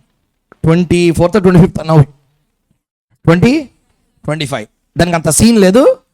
So 1 minute then scene. See there. BSc spot 5,000 points. Value of portfolio. Value of portfolio 10 lakh 10,000. Risk free rate 9%. Dividend yield 6%. Beta 1.5. We assume that a future contract on the BSc index with a 4 months maturity is used to hedge the value of portfolio over next 3 months. One future contract is delivery of 50 times index. So standard lot size is 50. Based on the above information, calculate price of futures contract, the gain on short futures position if index turns out to be 4,500 in 3 months. Beautiful question. Read the question first. If you already have done this question or you have the books, please don't see the answer. You test yourself whether you are up to the mark or not. If you can do this question properly, any hedging question you can do.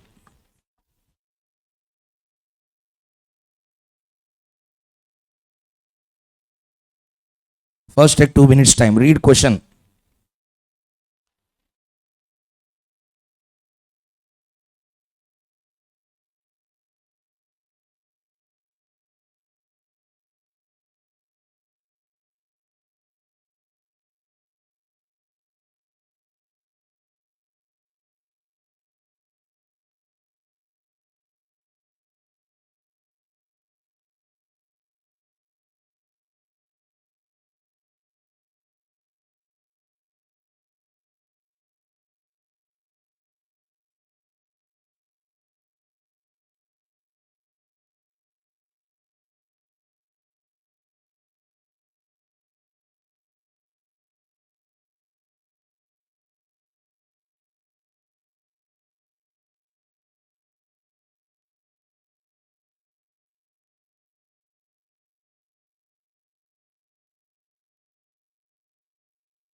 First, can you calculate number of contracts? Or else first at least can you calculate the price of futures contract? How to calculate? F equal to S into E power T into RF minus D. Because what is there in the given question? Yield is there. First calculate FFP. I will also do along with you. Question number 27. First FFP calculation. Help me in doing this, everyone. F equal to S into e power T into RF minus D. Tell me what is the S?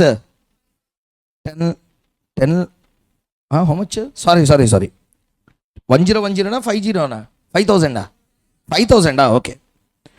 5000 into e power. What is the total tenure of these futures? 4 by 12 into what is the RF rate? 9% minus 6%. So 5000 into e power 4 by 12 into 0.03. 5000 into e power 0.01. 5000 into 0.01005 equal to rupees 50.25. Okay.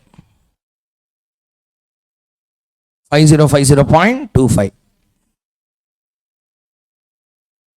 Up to here, understood everyone? Second, bit number 2 for the same question. The gain in the short futures. Sir, first, whether we got gain or loss or to know, first we need to know the number of contracts to be traded or not.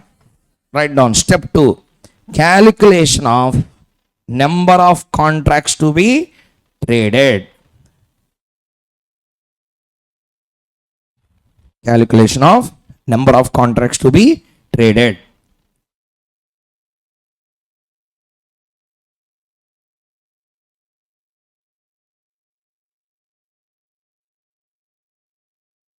Shall we continue? Calculation of number of contracts to be traded. First, you should tell me steps. I should write this time. I want everyone to participate. Tell me what is the first step? CMV. Tell me what is the CMV? 10 lakh. 10,000. Second step is FMV. FMV formula is CMV into beta. CMV is how much? 10 lakh 10,000 into 1.5. Huh? Okay, 1.5. Value 15 lakh 15,000. Tell me what is a SIFV value? Spot index futures value. You calculated 5050.25. Number of that was given as a Nifty index. Nifty index. Indices plural. Number of indices. Tell me how many indices we need to do? 15 lakh 15,000 divided by 5050.25. How many? 300. Number of indices per contract. How many? 50. Number of contracts. How many? 6.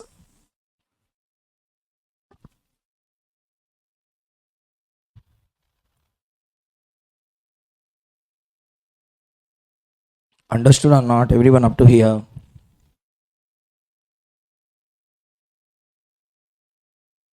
Answer everyone. Understood? Next one. So what is the step 3? Calculation of profit or loss. Calculation of profit or loss. So you should only tell me, I have my positions in how many markets? 2 markets. Okay. See the screen once. This alone I will first to do. I will give time for you to copy. Please assist me in doing with the numbers. Tell me clearly.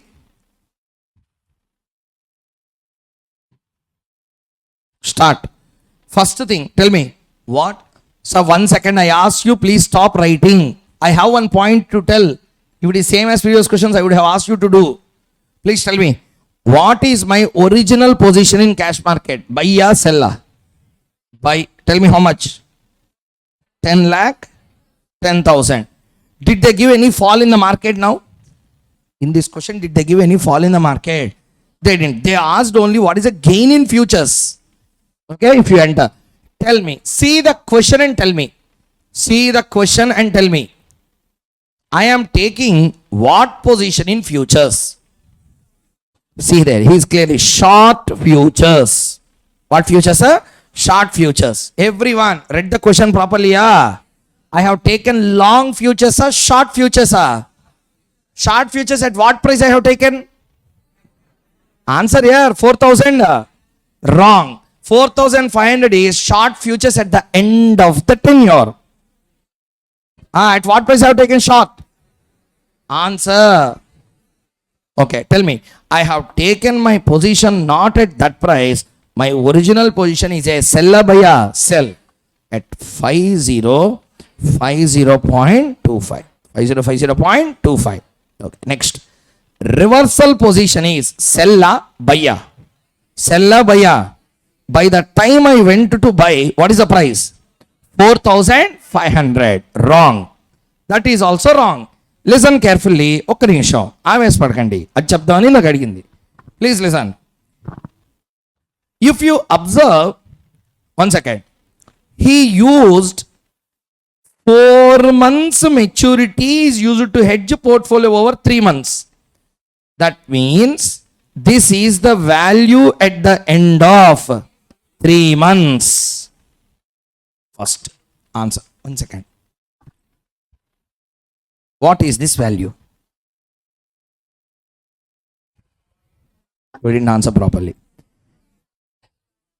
If you don't know the meaning of this 4,500, still you are doing answers correctly, actually you are in a dangerous situation of mugging up of problems. You are in a dangerous situation. You have to recheck it. Because without understanding what is this 4,500, if you are getting wrong, without knowing 4,500, if you do wrong, you are very happy. Without knowing 4,500 also you are getting right answers, means you are mugging up the problems. You are in a dangerous situation. If we twist the question, first you are the person to go away. So the point is very clear. You should observe it's a stock spot index, not the futures value.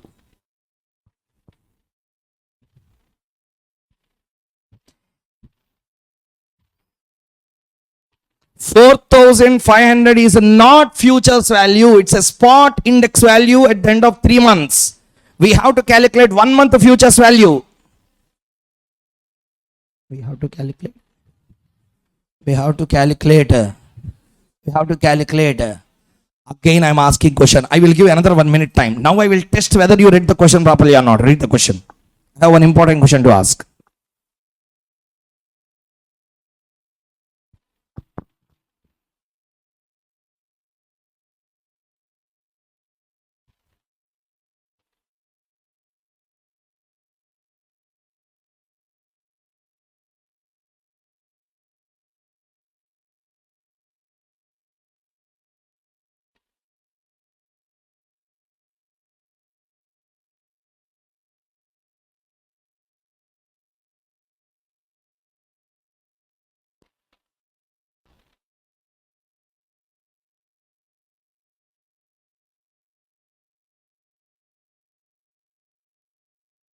Okay, na? Read the question. Shall I ask question now? Are you ready? Answer this then. First point number 1. I am holding a long position on a stock of portfolios with 10,10,000 worth. Yes or no? I have a fear of falling in prices or raising in prices. Therefore, I want to take a reversal position in which market? At what rate I entered? 5050. That's correct. That up to there you are 100% right. I have taken seller buyer. Sell position 5050.25 sell I have taken. Yes or no? Now tell me. I will take a reversal buy. I will take a. Now first tell me. I will be there in the market for 1 month or 2 months or 3 months or 4 months.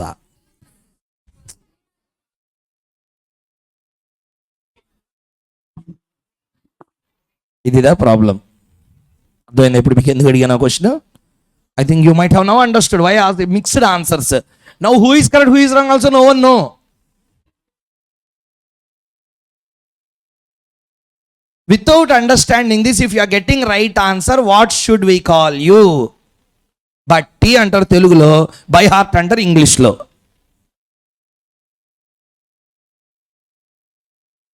So listen, we are entering into which market? Futures.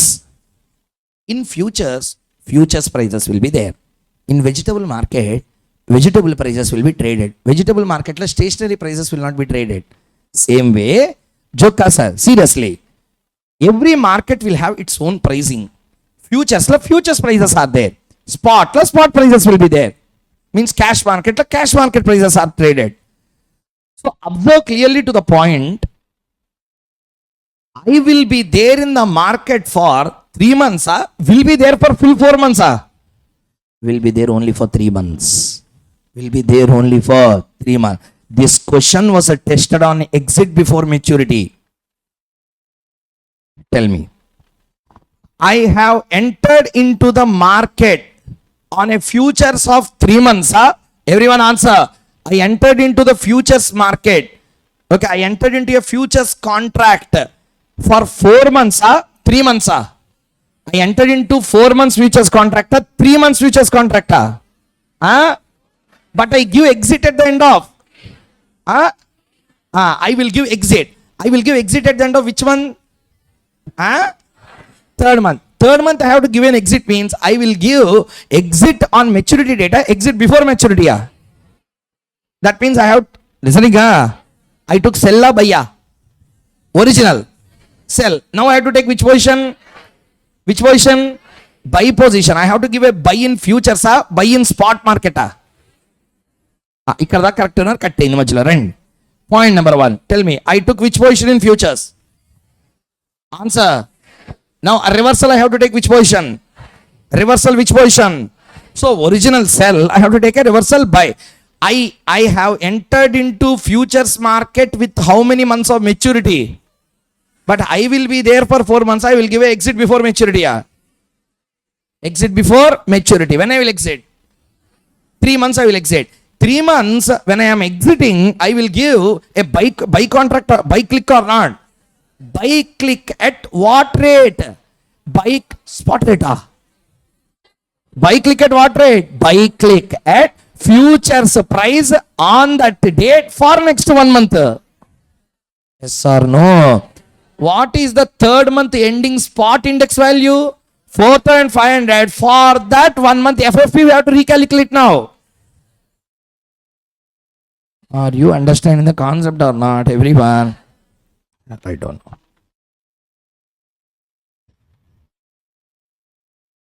Sir, first one, how many of you didn't understand? I want to know them. I will repeat if you don't understand. Or else I will assume that you understand. I will move on to the next one. Shall I assume that you understood, everyone? Tell me now. One last. I am going to exit on maturity or before? Means on which date I will mature? Which month I will mature? Third month I will give a prematurity of an exit and I will come out. Am I clear? I will exit before maturity. That's called as a premature exit. So I will give a premature exit and I will come out.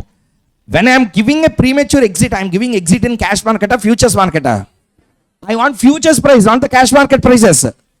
Cash market price is how much on the date? How many months is still pending? Therefore 1 month FFPK we have give.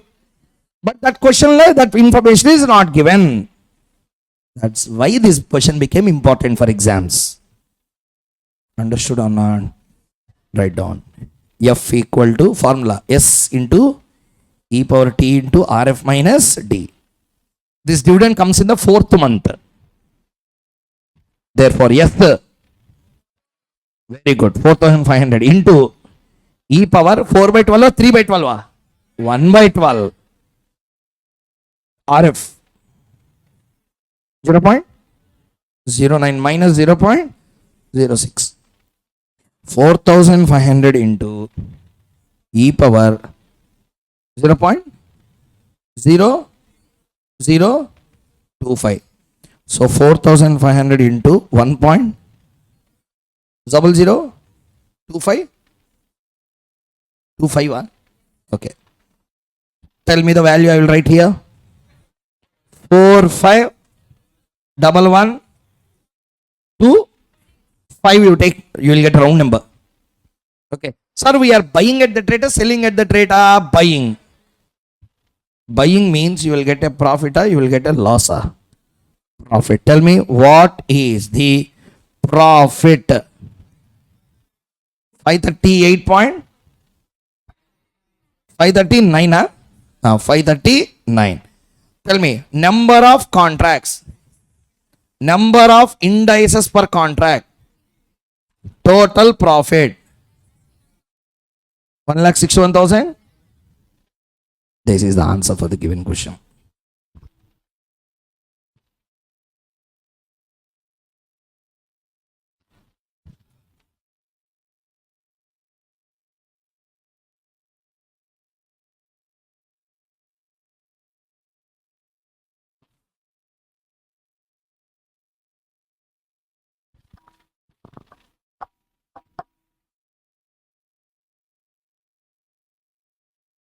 Completed?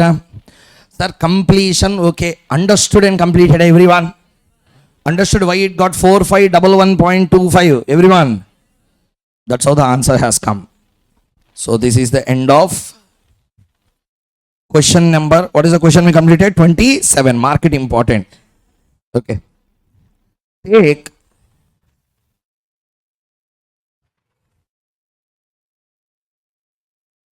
two, then take a break. Sir, understood all the concepts up to here? Only one concept we are left out in futures, as I promise you that I will teach entire futures. Futures only one concept, that's called as a target beta hedging is still pending. What hedging we have done now? Beta hedging we have done. Now we will do target beta hedging. Variety concept. Target beta hedging once completed, we will start. Sir, again I am asking, you choose one. I will go with majority. Options forex.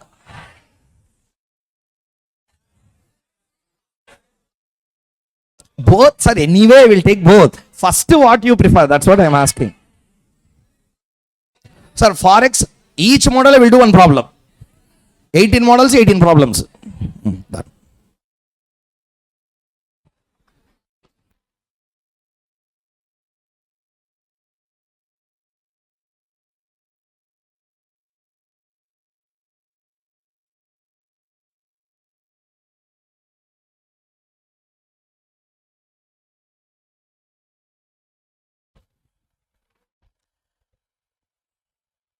So shall we continue? So before the break, we completed hedging concept. 90%, not even 90, 95% of the futures is completed. 5% pending is still there. As I said, what is the concept pending? Target beta hedging. Very famous questions again. Question number 28, 29, 30, 26. All these questions are on one single concept called as target beta hedging.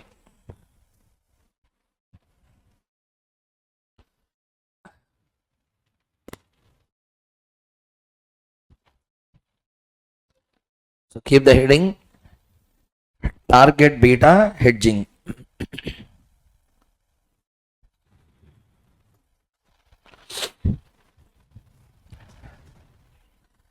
So first let us understand what is the concept of this target beta hedging.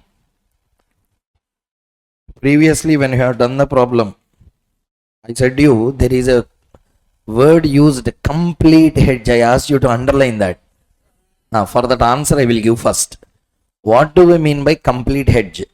In exam he will give two questions. First type of question he used the word complete hedge. In some questions he used the word perfect hedge. If you by heart the answers like any time, you don't find any difference between both of them. Okay, 2016, if I am not wrong, maybe I might be wrong also, 15-16 time, but that is 100% sure. There is a question that asked in exam, Mr. Dayal, D-A-Y-A-L, name also I remember. Okay, Mr. Dayal has purchased some shares, like that he will give a question. In that question he uses the word perfect hedge. He used the word what's a perfect hedge. He don't use the word complete hedge. He uses the word perfect hedge. So what is the difference between the perfect hedge and complete hedge? There is a difference. Complete hedge is different, perfect hedge is different. Sometimes people need perfect hedging, not the complete hedging. Okay, perfect hedging means also called as a target hedging, also called as target hedging. Very, very important for exams, sir. Very important. You take any book you follow, in that book definitely 2-3 questions will be there on target hedging, even maybe more than that also. Okay, from that 4 questions I kept. In the book you do, then maybe 4 questions or 5 questions, I kept 4. So 4 questions are there in my classes. In that, today we are going to do 2 questions. Okay, remaining 2 I will give it for you. Whatever the notes you follow, using that you can answer the remaining. I will be solving in the class 2 different types of questions. One is 26 I will solve now. After that I will solve 30. 26 and 30. 26 and 30. 30 question came in November 22. Whoever have written, if at all, you can find this. 30th question. Anyone? November 2022 have written. Did you find that question? Yes. That's the November 22 question. Question number 30. So we are going to do 2 questions now. One is question number 26, one type of target hedging. Second one is 30. That is the last attempt question on target hedging. So let's do. First, take question number 26. In your that particular thing, you can first check out the concept regarding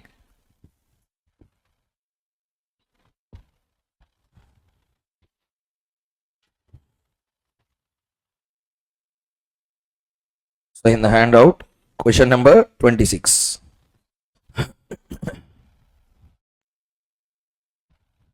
Okay.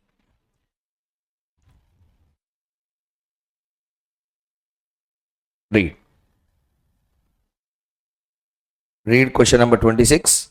The portfolio manager owns how many stocks? 3 stocks. So stock 1, shares owned, how much? 1 lakh. Stock price is 400. Beta 1.1. And stock 2, shares owned 2 lakh, stock price 300, beta 1.2. And stock 3, shares owned 3 lakh, stock price 100 and beta 1.3. Okay. The spot Nifty index. Okay, spot Nifty index is at how much? 1350. And the futures price is 1352. What is the difference between 1350 and 1352? 2 kaadu. I am not asking numerical difference between both of them. One is a rate traded today for a transaction to happen today. One is a rate traded today for a transaction to happen at a future date. Okay. So he is asking a perfect hedge of 0.8. That means he is asking now what is the beta of his portfolio? Now what is the beta of his portfolio? We have to calculate. He wanted us to decrease the 2.8. First question. He wanted to increase it to 1.5, 0.2.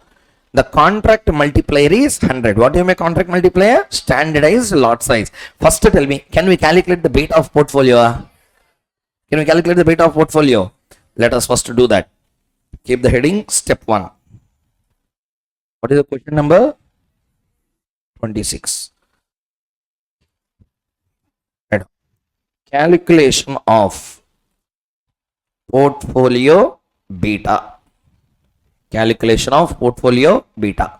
So first, nothing required, just a calculator and tell me one number. 1 lakh into 400, 400. 2 lakh into 300, 600. 3 lakh into 100, 300. 300 plus 600, 900. 900 plus 400, 1300. Can you calculate beta now? First write down. Portfolio beta equal to W1 beta 1, W2 beta 2 plus W3 beta 3. W1 directly calculate this way. How much is the amount involved in W1? 400 divided by 1300 into, what is the beta of stock 1? 1 plus, how much? 600, 600 by 1300 into 1, 2, 2. Okay, next, plus, how much? 300, 300 by 1300 into 1.3. Please tell me the answer. 1.19.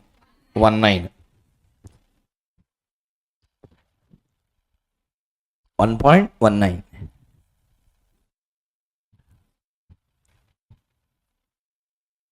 Okay. Now I will ask you one question. Answer. Shall I continue? Okay. I will ask you one question. Answer this. See this. See the screen once. Okay, na? Tell me. In this case, why you invested? You didn't understand my question. In the one second. In this question, you got a gain or loss? No profit, no loss. Then why you made investments? Loss mitigation కోసం stock transactions లోకి వెళ్ళాడా? You are getting because of this gain or loss? No gain, no loss. Then why you invested? What is your answer? Did you understand what question I asked you? I asked you a question. You took a long position for MTNL shares or not? Answer, yes. MTNL shares you have taken. You hedged yourself. Because of that, whatever the loss you got, it was offset by the profit on the other side. So you are rendered with a profit or loss? No profit, no loss. Then why you invested? Hey, same answer always. Why you invested? What gain you got? What is your position 1 year back? Today is also you are standing on the same position. For zero profit, you have taken so much mental tension. I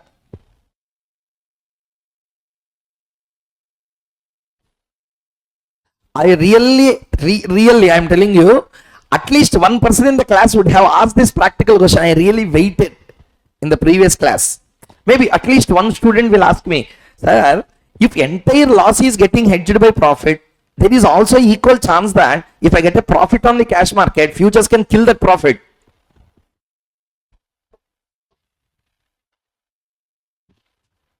I will ask you a question then. Instead of fall, here there is a raise. When cash market like raise is there, futures market also obviously will raise or not? Answer, sir, at least now. Okay. I started with what? Tell me, I invested how much? How much gain I got? In this case, loss came. Say for example, I got, sir, I made my position in the cash market. Some days after I took the position also on futures, anticipating that cash market fall will be there. But reverse, stock market will happen as per our wish. I said so many times, stock market anything can happen. Clear? Suddenly share prices have increased. Cash market increase. Means S increase or F increase? Both will increase because F is dependent on S. Are you understanding or not? So S will increase or will fall? Will increase. When it increases, it gives a profit or not? How much profit it has given me? Immediately my value went to how much? How much, sir? Sir, okay, 11 lakh 20,000. Okay, 11 lakh 20,000. I thought it's 2 lakh. Okay, 11 lakh 20,000. Now, if there is an increase in cash market, there will be increase also in the futures market. Yes or no? It went to 1200. Say for example, it went to 1200. I get a loss or gain. Or it will went to 1120. It went to 1120. So how much loss I will get? Answer, sir. 120. Or say for example 900. Okay, 1100. It went to 1100. So tell me how much it will be? 100. 100 gain or loss? Answer. How many contracts you already entered? 12 into 100? 100, 12, 100. How much it will be? 1,20,000. Now what happened in reverse? What happened in reverse? Instead of a profit, what happened now? Answer, loss. Now tell me, here how much is a profit? Here how much is a loss? It is eaten away or not? Why you invested?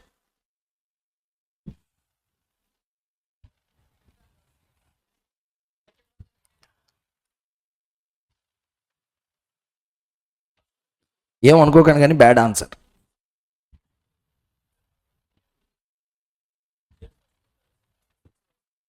అరే whenever you do, why you have done this? When you are not getting a profit, your profit is eaten away. At any point of time you may enter into futures. I am not telling you should enter only on the day of entering into cash market. You enter at any time. When your profit is eaten away by your loss in futures market, why futures?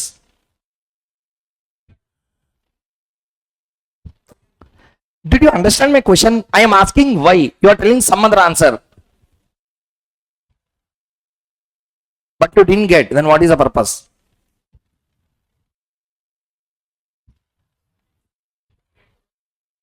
First, did you understand my question? Tell me, if this is the case, how much profit you got in the cash market? So first point, tell me, you entered into hedging or beta hedging? Beta hedging, sir. This question, you entered into hedging or beta hedging? You only done this 12 contracts.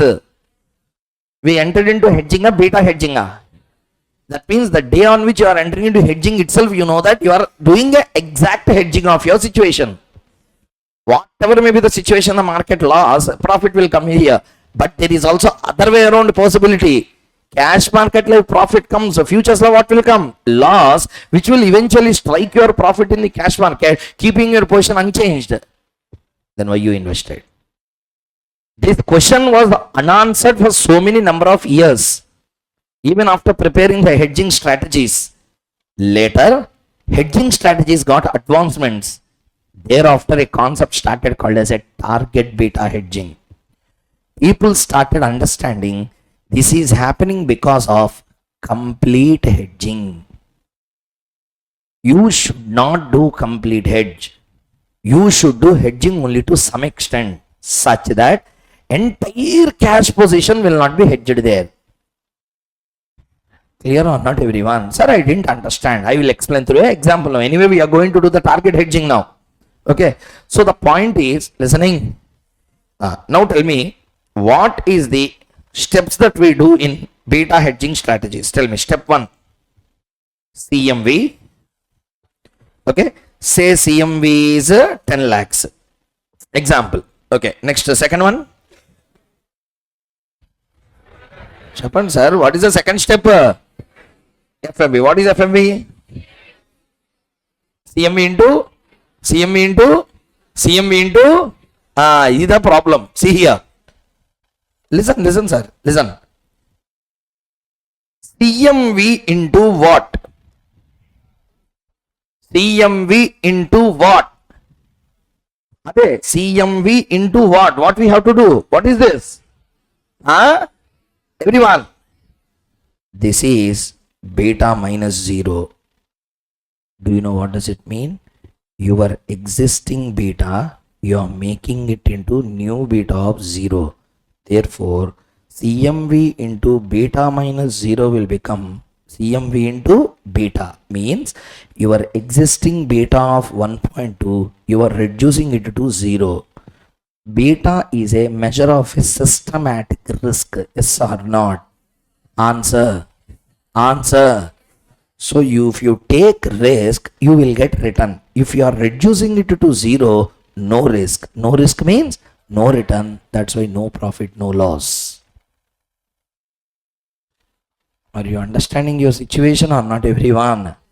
Therefore, there are two types of hedging. I first entered into the cash market. Already my stocks are subjected to loss. At that time, there is a common sense of entering into a full hedge strategy. I first invested in a cash market. Okay, already cash market is undergoing losses. Now there is a common sense of jumping into which market? Futures market, for making a full hedge or not a full hedge. Full hedge such that the full losses will be covered through that. Clear or not, everyone? But sometimes people will do this way. They will take simultaneous positions in both the markets. At the time, if profit comes, loss will take care. But if profit comes here, loss will be eating away. The futures loss will eat away the profits in the cash market. Clear or not, everyone? Therefore, a point of risk they will take. Sir, more risk, more return. Now listen carefully. Those who didn't understand the explanation till now, first thing, basic explanation what I have given, understood? FMV equal to, what is the formula? CMV into beta minus 0. That's the real meaning. What do you mean by beta minus 0? The existing beta, you are reducing it to 0. Sir, I want to reduce 1.2 beta to 0. Listening, means how much a position you should take in futures market? 1.2 times you should take. That's called as a complete hedge. That's called as what hedge? Complete hedge. When you take complete hedge, there is an advantage. There is a disadvantage also. What is advantage? Full loss will be covered. What is the disadvantage? Profits can be eaten away by the futures market sometimes. Clear or not, everyone? Now you should only answer me. You should only answer me. See here. I don't like silence when I ask a question. Please answer properly. Cash market, what is my portfolio value? How much? In the previous example, 10 lakhs. How much, sir? 10 lakhs. Tell me, what is the formula? CMV, first 10 lakhs. FMV equal to? Tell me, CMV into beta minus 0. Means how much you are doing? 1.2 beta, you are taking it to 0. Means how much you should hedge? 1.2 you should hedge. I said I don't want that much. I don't want that much greed. I want to have 0.5 beta. No problem. How much I want? 0.5 beta I can tolerate. I can tolerate how much? 0.5 beta. Everyone, I can tolerate how much? 0.5 beta. I can tolerate 0.5 beta. Means, what is existing beta? Up to what I can tolerate? That means I need to hedge 0.5 or 1.2 or 0.7. The 0.7 I want to hedge. Remaining I can tolerate.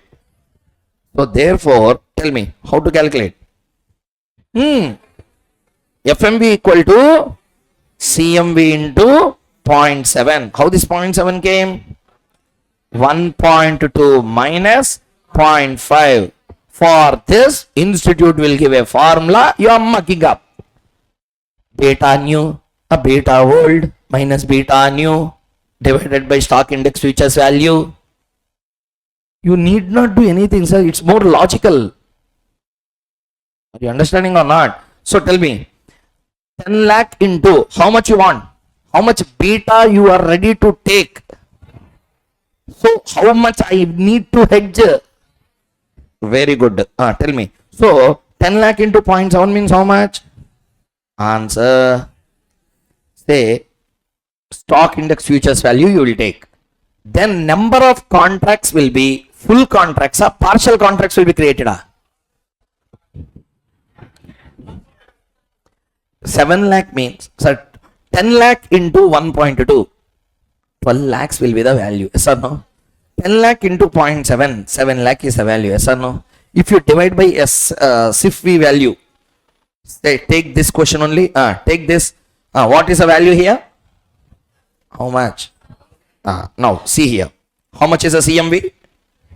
How much is a CMV? How much is a FMV? I don't want this. I want how much now? 7 lakhs. What is the SFI value? 1000. So how many nifties will be there? 700. So how many contracts are there? How many nifties per contract? 100. So how many contracts are created? 7 contracts. So instead of 12, how many will come? 7 only will come. Yes or no? So profit of how much? 100. That is same. Profit is same. So how many contracts are created? 7. How many number? So how much profit will come? In this case, risk is also involved. You are taking a 0.5 beta risk or not. Because of that, your total loss is how much? 1,20,000, but profit is how much? 70,000. Completely your loss is covered or not covered? There is a risk. That risk is what? 0.5 beta. You are still having it. Reverse case, let us take. Market like increase happened this time. What happened? Increase happened in the market. So 10 lakh will become how much? 11 lakh 20,000. Here I will get profit or loss? Profit. Here I will get loss or profit? Loss. I am having 50,000 profit also now. That's the impact of target hedging. Previous case, there is no clue why I am investing. Are you understanding or not, everyone? Now I will make a target beta hedging. Target beta hedging means you are exposed to risk, not exposed to risk. Exposed to full risk, partial risk. Answer. Sir, if the risk, present risk is X, you will have X risk lesser than X. Can it be more than X? Yes, if you hedge beyond the beta, in this question 1.5 beta he want. So this question if you do, you will get a full clarity on what? Target beta hedging. Shall we do together, everyone in the class? Let us do. With this basic knowledge, we can first start. First tell me, target beta hedging, what is the advantage? Total profit will not be eaten away by the loss in futures. But what is the disadvantage? Total loss in cash market can't be covered. That means persons who are ready to take an amount of risk will go for full hedging, partial hedging. So because of partial hedging, what is the advantage? Advantage number one, do you know? First one, first advantage is in the futures market, in the cash market, if they get a bumper profit, futures will not eat away. Yes or no? Second advantage is they will enter into lesser number of contracts, lesser margin. They will enter into lesser number of contracts. Because of that, lesser margin. Margin amounts will be very less. Because of lesser margins, loan I have to take on margins is less. Because of loan interest cost I can save. Lot of advantages are there because of entering into target beta hedging. Shall we do the problem, everyone? Take the question now. Okay, 26th question. Now tell me. First, I want to decrease the portfolio beta to how much? Now, I will tell one point. Correct or wrong, you tell. FMV equal to CMV into 0.8. Wrong. I don't want 0.8. I want to decrease it to 0.8. Means the balance I should cover. Understanding or not? Okay. Now, write down. Step 2. Number of contracts to be traded. Branch into two parts. Target beta 0.8. Target beta 1.5. Everyone, solve this. Step by step, let us do. Everyone at every step, answer me. Take your calculators, don't copy from the board. Tell me first, what is the CMV? Rupees 1300 lakhs. 1300 lakhs. Number 2, what is FMV? First tell me. CMV into, first tell me. No. One second. Tell me. We should take beta old or beta new first. Beta minus how much I want. How much? See the question and tell. How much I want. I want to hedge 0.8. I want 0.8. I want 0.8. Therefore, I have to reduce the balance portion. Beta O minus beta N. What is beta O? Old beta. Some books will use E. Beta E means existing beta. Clear or not, everyone? EN they will write. I will read ONI. From the very beginning, I used to write that. What is the CMV? 1300 lakhs into what is the beta old? 1.19 minus I want to hedge to 0.8. Sir, tell me, I am hedging 0.8, I am hedging 1.19, I am hedging the balance. Balance, take it. 1.19 minus 0.8. How much? 0.39. 0.39. How much? 5 not? Exact 507, huh? So 507 lakhs. Tell me. Next one is what? SIFV. What is SIFV? Spot index value or spot index futures value? What is the spot index futures value? 1352. Number 4. Number of indices. 507 into multiply with 1 lakh divided by 1352. 37,500 indices. Number of indices per contract. How much?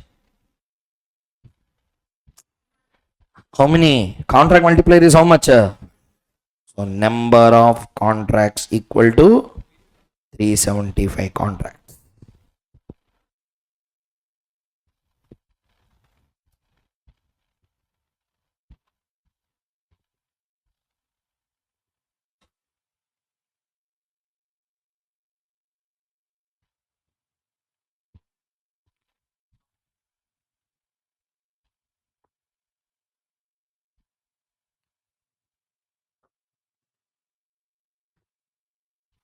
Completed, everyone?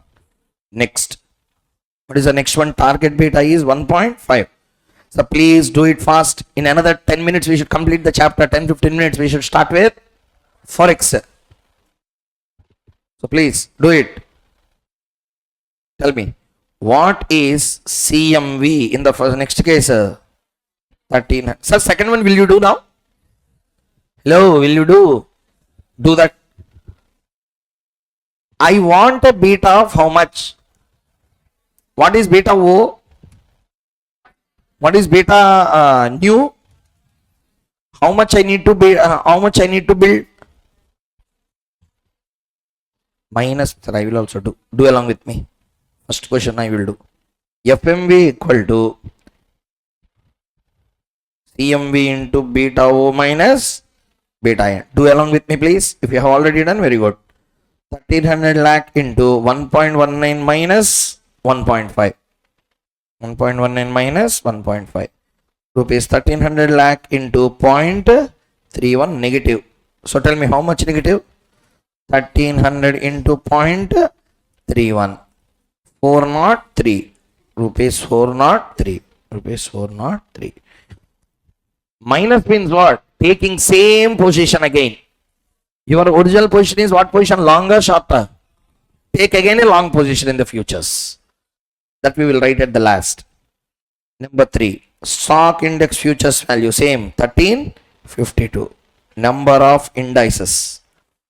403 into 1 lakh divided by 1352. 29,808. Number 5. Number of indices per contract. 100. Number of contracts equal to 298 contracts. This 298 contracts negative means what? Same position you need to take. Same position represents what position? Long.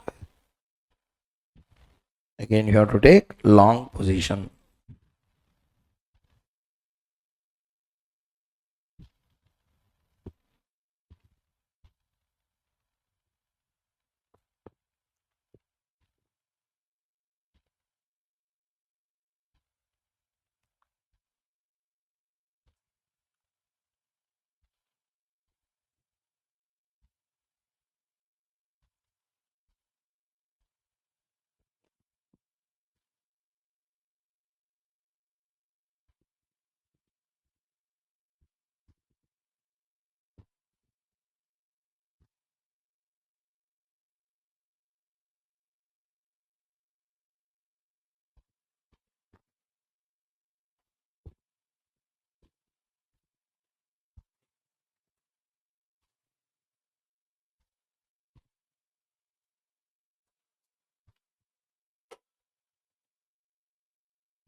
Completed everyone? Okay. Next. Take question number 30. Last question for the futures.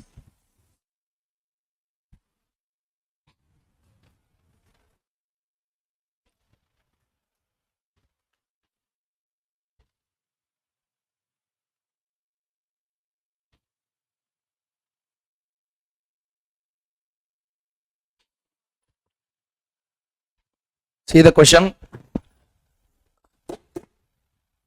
please. What is the question number we are going to do? Question number 30. Details about the portfolio of shares of an investor as below. Shares A limited, B limited, C limited, number of shares 3, 4, 2, price beta. Investor thinks that risk of portfolio is very high and wants to reduce the portfolio beta to 0.91. I want to reduce completely a target hedging. Yes, 8 marks question asked in November 2022 attempt. Next, he is considering two below mentioned alternative strategies.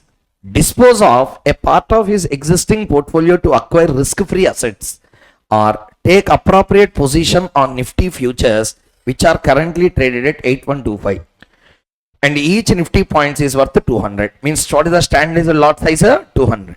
You are required to determine 5 things. Number 1, portfolio beta, value of risk-free securities to be acquired, number of shares of each company to be disposed of, number of Nifty contracts to be brought or sold, and value of the portfolio beta for a 2% rise in Nifty.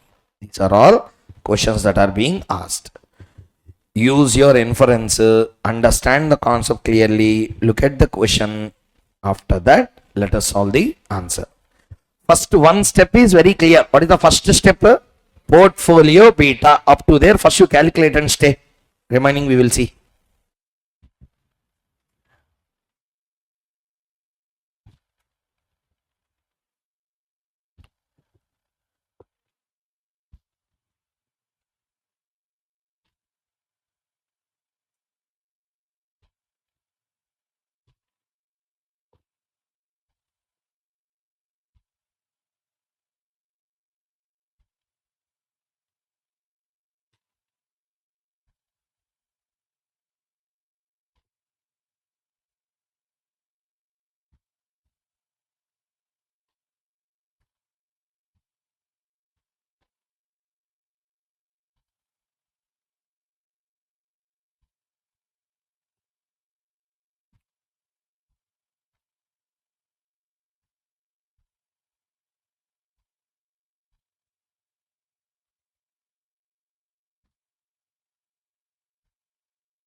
One point. Let all the persons do.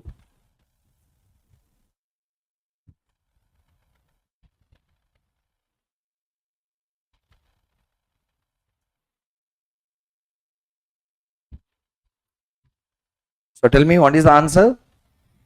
1.3.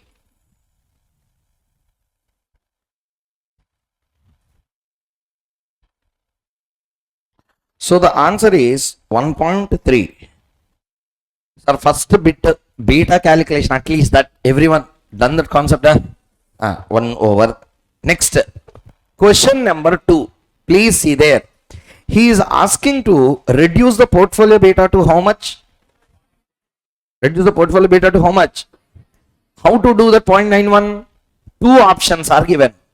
Reduce the portfolio beta to 0.91 in any of the two ways. Way number 1. Insert risk-free portfolios into your normal risky portfolio. Insert which portfolio? Risk-free securities we have to insert. We have to inject into our portfolio risk-free securities such that overall risk of the portfolio will be reduced to 0.91. Then he is asking how much existing ABC I should sell, how much RF I should bring. Complicated question. I repeat. In our stocks, A, B, C, 3 stocks are there or not now? As of now. In that, there is a risk element because beta is 1.4, 1.2, 1.6. Overall beta, you only said no. How much? So that portfolio beta I want to reduce to how much? 0.91. How to reduce? The first option that he has given is sell some securities. Which is security? Risky securities, sell some amount, and that amount should be invested in which security? Risk-free securities, such that overall portfolio beta comes to 0.91. They are asking 3 questions. How much should be the new beta? How to bring that new beta? How many old stocks we have to sell? What value worth we have to sell? These are all the questions. So A, B is first dispose of a part of the SF portfolio to bring risk-free security. What is the first question? Next, what is the second one? Next, what is the third one? Number of shares of each company to be disposed of. These are the first 3 questions. These 3 questions are portfolio management related questions. Next 2 are futures related questions. Shall we do the first 3? In that first one already you completed now. What is the first one you completed? Let us do the second one. Please keep the heading. Value of risk-free securities to be acquired. Value of risk-free securities to be obtained or acquired. See here now. I will do and give a time for you to copy. Please answer my question. Sir, existing portfolio, how many securities are there? Not listening, please. I don't know why. See here, one second. Existing portfolio of A, B and C, I call as X. Okay? Total portfolio, one name we will put. What is the name of the portfolio? X. Beta of this X is how much? 1.3. Already you only calculated and said me. How much it is? 1.3. Clear? He is asking us, you should bring into this particular portfolio some risk-free assets. What should come? Risk-free assets should be injected. First you have to do one thing. You have to sell the ABC. Amount will come. That amount you need to bring risk-free security inside, such that the risk of the overall portfolio BX, which is 1.3, now it should become how much? That's all. That's the point he is asking. Shall we do that? I will do and I will give time for you to copy. Please answer one by one. Tell me WX beta X plus WRF beta RF should be equal to how much? Up to here, understood or not, everyone?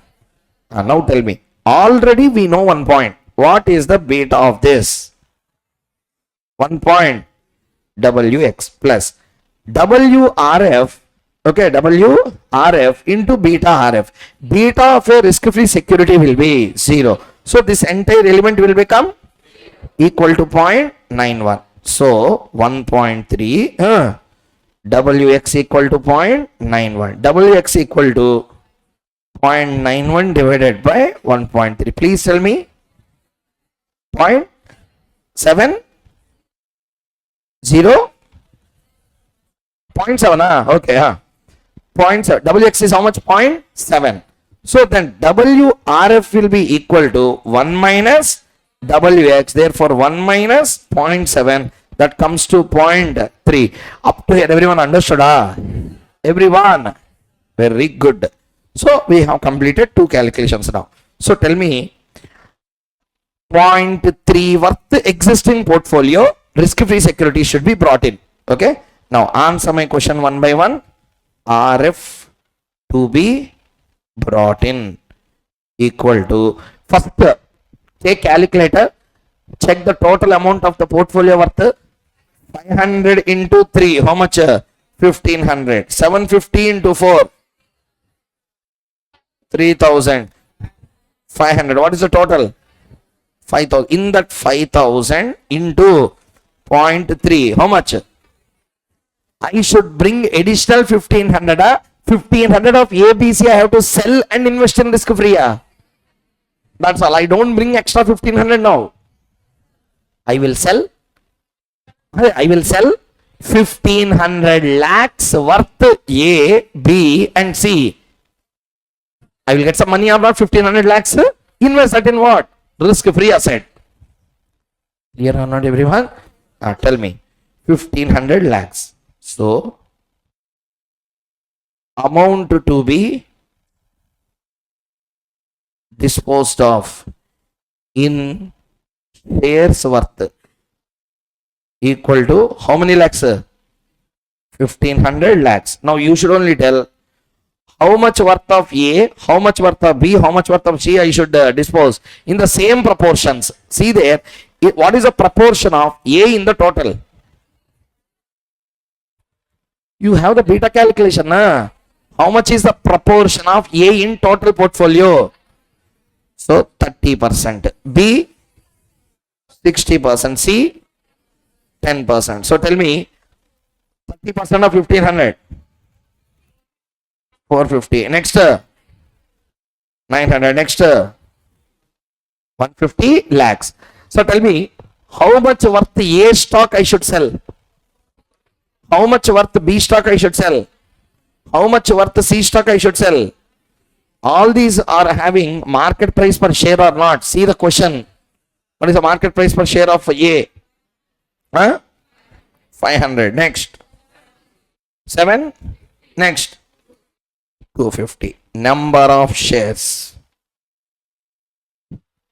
How much? 90,000. 1 lakh. 20,000.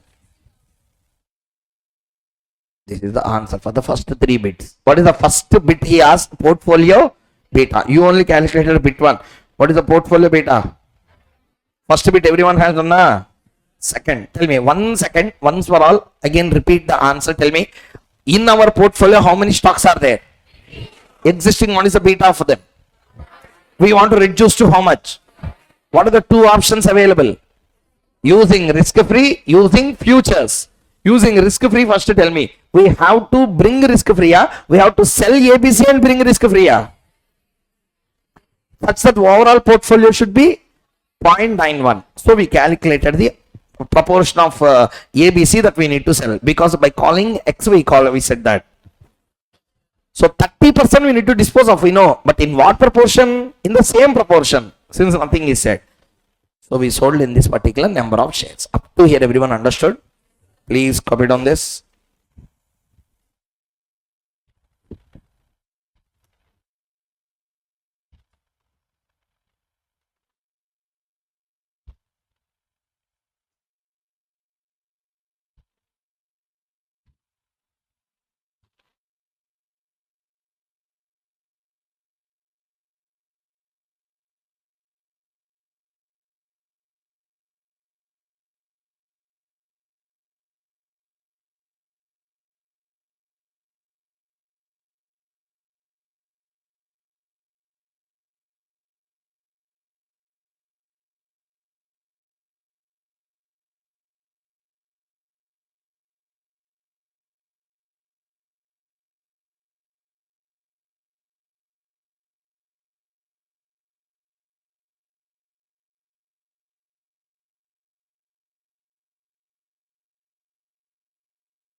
Completed, everyone?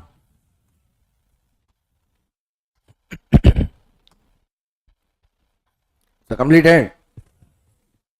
Done. Next. So same way, we are having second option available. Another two questions he asked. First one, number of Nifty contracts to be bought or sold. Can we do this answer? How to calculate? First, what we want to know? Cash market value. What is the cash market value? What? What is the cash market value, sir? 5,000 crores. What we need to enter into? Futures market with full hedging, target hedging. We need to hedge only. Calculate 1.3 minus 0.91. How much? Point. To that extent only we have to hedge our portfolio. Then we will get number of contracts to be traded, everything. Shall we do up to there? Right now. Hedge using futures. Heading.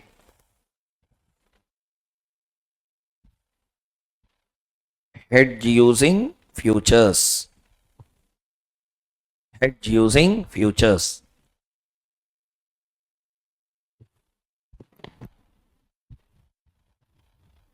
First, number one, number of contracts. This is the first question he asked. Do along with me, everyone, help me with the numbers. What is the CMV? Rupees 5,000 lakhs. Rupees 5,000 lakhs. Number one. Number two, what we need to do next? FMV. FMV equal to, tell me, full hedging, complete hedging, target hedging. Beta O minus beta N. Rupees 500 lakh into, what is the beta old? 1.3 minus beta N. 0.91 value. Rupees 1950 lakhs. Shall I continue? Next, number three. What is the third one? Spot index futures value. Tell me, what is the spot index futures value? Given in the question, not given? Given. See here, Nifty futures are currently traded. So there's a futures value or not? Yes. How much? 8125. Number four, number of Nifties. 1950 into 1 lakh divided by 8125. How many? 24,000 contracts. Number of, Nifties. Number of Nifties per contract is 200. Number of contracts equal to 120 contracts. 120 contracts. 120 contracts. Sir, up to here, everyone understood the concept properly. Shall we go to the last one? Can we move on to the last one? What is the last question? Please see. Value of portfolio beta for a 2% raise in Nifty. Nifty is raised by how much? 2%. What will happen? You only tell me. Sir, first tell me now. Write down. Number two. Calculation of revised portfolio beta for a 2% rise in Nifty. 2% rise in Nifty. Shall we do? Now see here.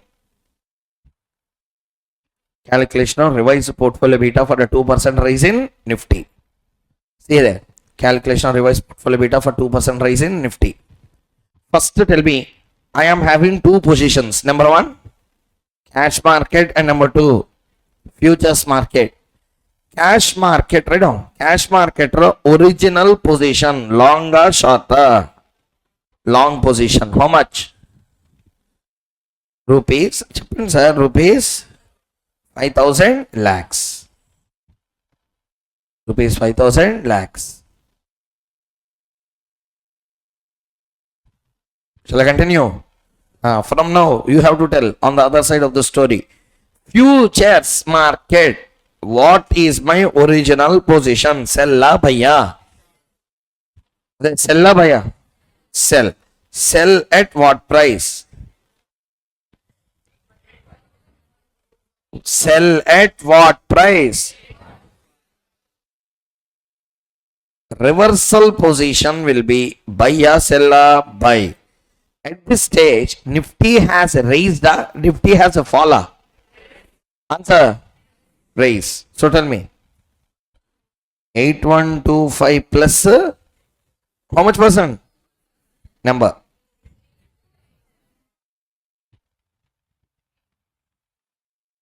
Eight to 87.5. Okay. Tell me what is the profit or loss?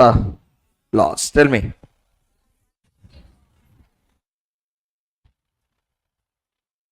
All are in, 162.5. Now tell me number of contracts. 120. Number of Nifties per contract. Total loss. 162.5 into 120 into 200. How much rupees? 39 lakhs.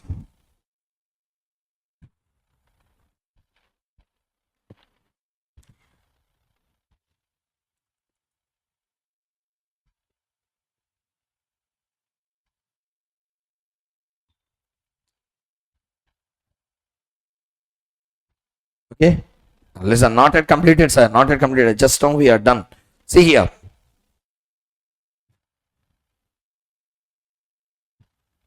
Tell me, first I want to ask you one question. Are we done with the answer? No. Just what we have presented here. How my futures position is, we said. We are ending up with a profit or loss. Everyone.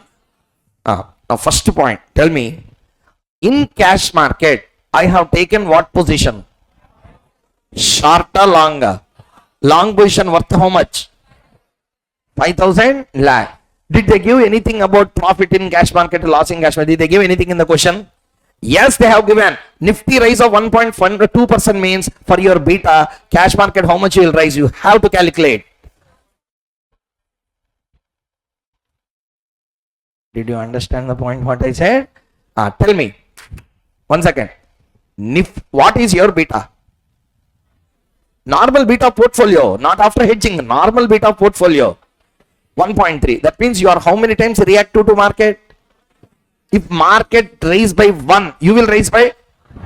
Then market raise by 2 means you will raise by? That's what we have to do. That's why I said we are not done yet. Just we have computed futures position. But now you have to give the contra impact to the cash market as well. Clear or not? Tell me now. Answer. Plus gain. How much gain is there? 5,000 lakhs into, tell me, 2.6%. Okay? 2.6. 5,000 into 2.6%. How much it will be? 130 lakhs. Revise the long position. What is the revised long position, sir? Rupees 5130 lakhs.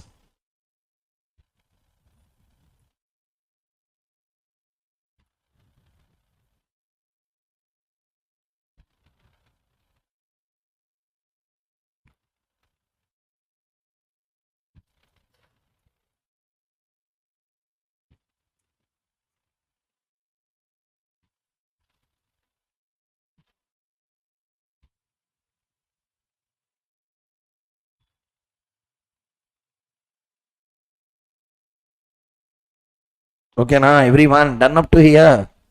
First, last one single point is still there for us. Before going into this, first, whatever you have written, you first observe that. This is the last question of futures. Okay. If there are any questions, you can ask. Last final bit I will tell, and then we'll go to the next chapter. So please observe the question. If you have any doubts, you can ask. If you find anything new, if you have any doubts in this question, One small bit is still pending, portfolio beta. We will calculate that. But as of now, if you have any doubt, you ask.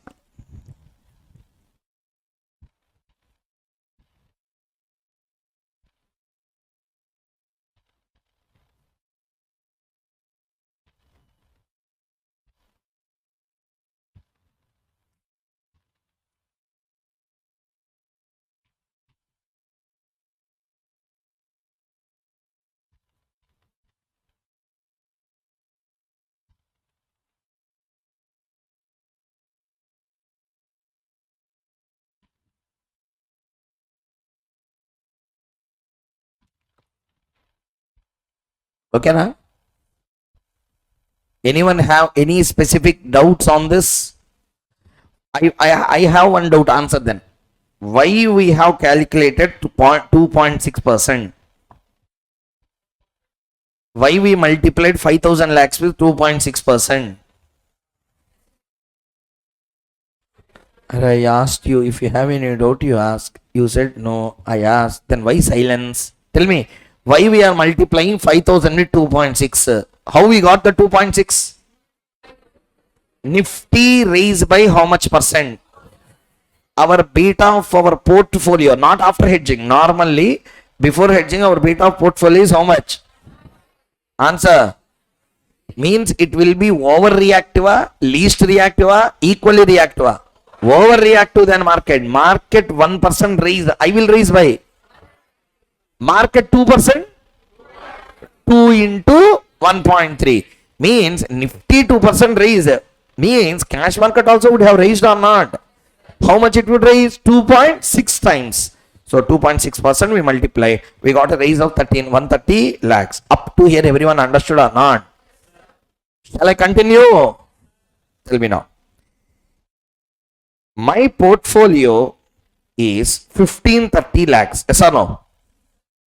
What is this? Gain a loss? Huh? Means what? This will be collected from my margin.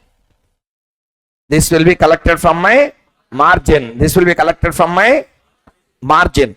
Here in the question, margin is given, not given. Margin is given, not given. See the question, sir. Given, not given? Not given. That means how to interpret this? Stocks are kept as a security. What are kept as a security? Stocks are kept as a security. Which stocks? Cash position, you are having 5,000 lakh worth of stocks or not? In that some amount we kept as a security and then we entered into the market. Clear or not? Okay. I told you in morning yesterday and I said this point to you already.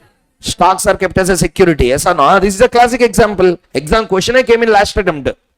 So stocks are kept as a security. Tell me how much worth of stocks are there already with me? How much? 5,000. It raised to how much? But 39 lakhs worth of stocks, margin person will collect. Therefore, 1530 lakhs minus what? 39 lakhs you have to deduct. Tell me the net. 5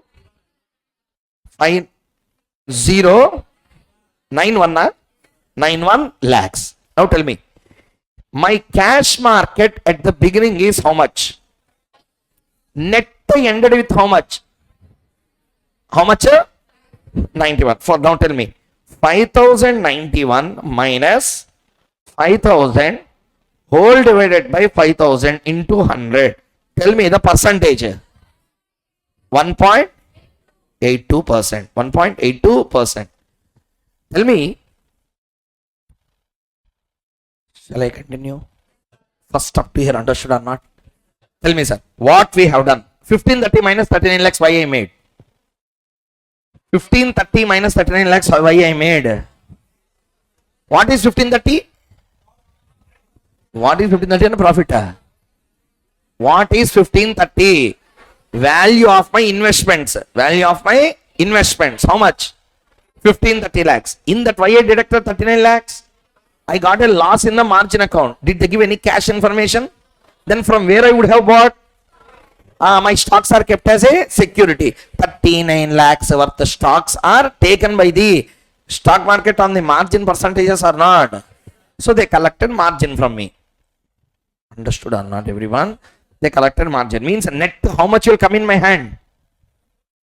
Net how much will come into my hand? 5091. So tell me, I started with, ended up with, what is my growth? What is my growth? 1.82%. 91 lakhs is amount. 1.82% is a growth in a percentage terms. Yes or no? I have grown 1.82 for 2% growth in the Nifty or not. If you observe in portfolio, we have a beta formula. Delta SR by delta MR. Change in security return by change in market return. 1.82 divided by 2%, 0.91, hence proved. But we are maintaining the beta of 0.91.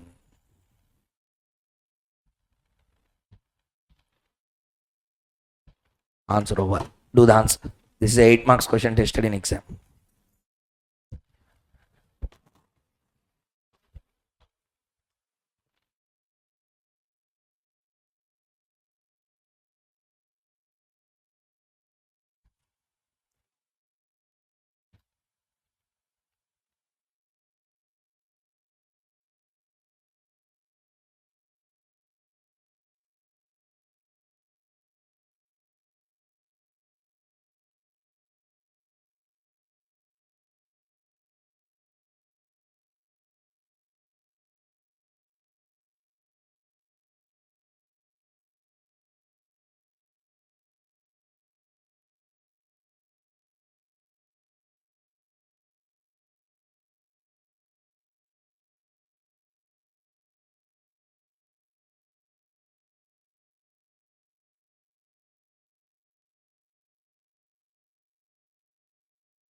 So completed, everyone?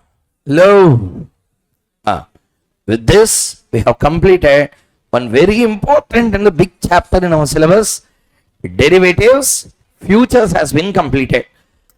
So after completing the futures concept, first everyone tell me from the starting till the ending, are you comfortable with all the discussions that are made in futures? So this is futures as our accomplishment. So derivatives, people call it difficult. This is how easy it is. So if you understand the concept of derivatives of forex, say easy. If anyone ask me what is difficult chapter in our SFM syllabus, first thing I tell you is portfolio theories and asset pricing models. What sarigga is the exam lo gone. Portfolio theories is not asking properly. So if we ask properly in portfolio theories, not asking from this bloody calculations of beta, target beta. There also target beta concepts are there. Yeah, if he has to ask not from that. Okay, if he give to me, I will ask. questions has to be asked from Sharpe's single index model. So questions has to be asked from Sharpe's model. Question has to be asked from arbitrage pricing theory with arbitrages. Target beta using arbitrage pricing theory. If they ask such questions with errors inside, error models will be then a characteristic market line with Sharpe's single index model. With that correct questions. In that there are so many questions that he can ask. They are testing on past exam questions. Now we are surviving. So if they ask properly, a proper SFM question paper if it comes, then you will understand the importance of valid discussions we make in class, or else past exam questions we make, the value will not be known. So past exam questions, if it comes, okay, everyone will survive, very good. But if it doesn't come, every 3 attempts of one time, one funda paper he will give. Okay, that paper, let us wait. Who will get that ak bak karve bak dam dim? So who will get that? Let us see. But still, yes, you have to do that. Tough problems, tough concepts we have to learn such that you will be making yourself strong enough from the examinations point of view. Learn all the concepts clearly. So with this, we have completed entire futures. First, only one point. Sir, this crash session, the futures where we started and where we ended. Everyone understood the points clearly, yeah? Have you felt some advantage of attending the class? Everyone in the class? Now we are going to start with yet another chapter in the same way, which is heavily asked from the entire class point of view. The name of the chapter is Forex Exposure. Rolex. Sir, in this, listen. 1 second. Hold on. I will tell you some names. First tell me like futures. If you tell me, then I can know. When I ask you about futures, genuinely you said, keeping aside ego, contango, backwardation, basis, all these concepts we don't know, then I got a chance. Okay, this is the status, I have to tell all these things like that. I will tell you some names. Do you have complete knowledge about these or not? To tell. Based on that, I will give importance to that, lesser importance to the known concepts. Don't tell entire chapter I don't know. So in the time available, we have to do. First point, basics of Forex. Everyone know?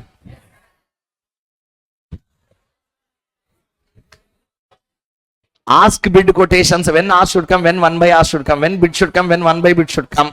How the transactions, quotations, direct quote, indirect quote, all these basics.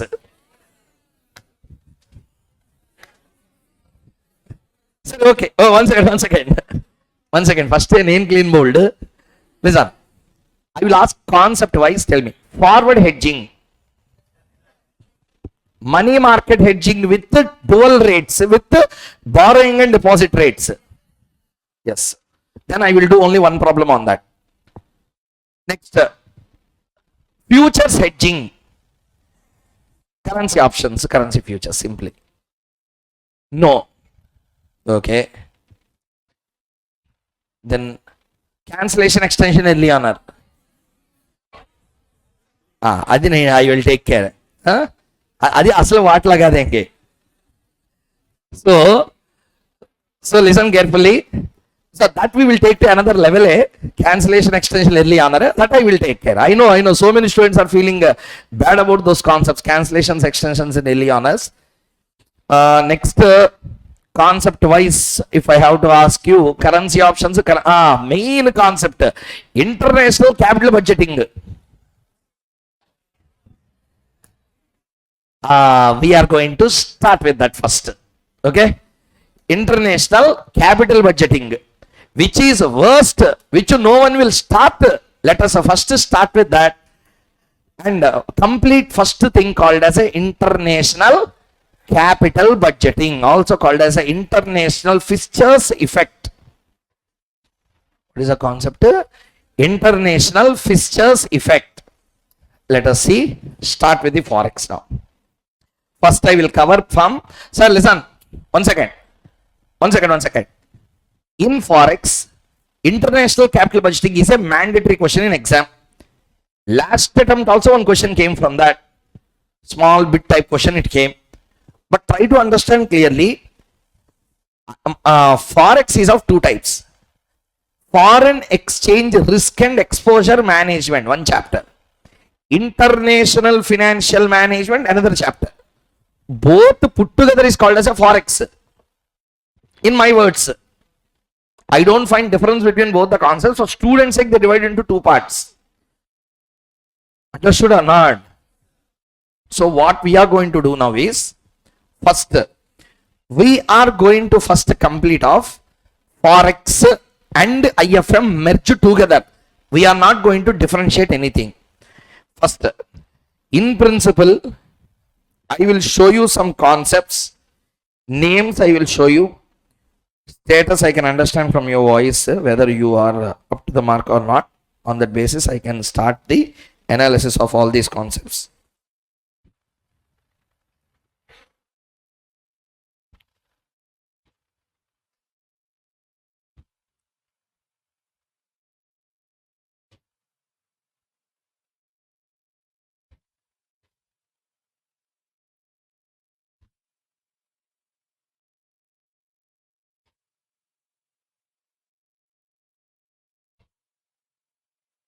Okay.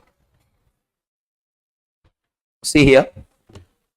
These are all the concepts that are applicable from forex.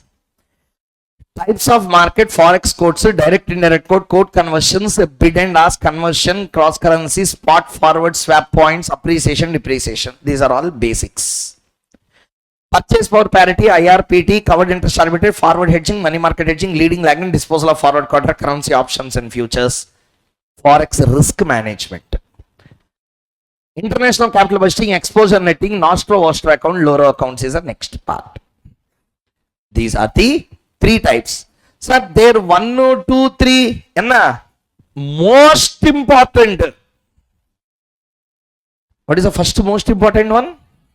Forward hedging, money market hedging. Second one, disposal of forward contract, cancellation, extension, early honor. And last one, international capital budgeting. These are the three core areas that we need to cover in the forex. Here, everyone. Okay, listen now. So, international capital budgeting is one of the difficult areas in this particular forex chapter, which students are not even touching it.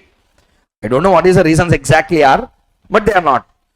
But today, first we are going to prove that it's a false myth. We have to cover everything inside the international capital budgeting. The concepts, the ideology, why that came, what it is, how the questions can be asked. Shall we start? Let us begin. Sir, I don't know basics of forex or what to do. Everyone here know what is ask rate, bid rate? Ask bid. Sir, frankly speaking, who don't even know what is ask and bid rate?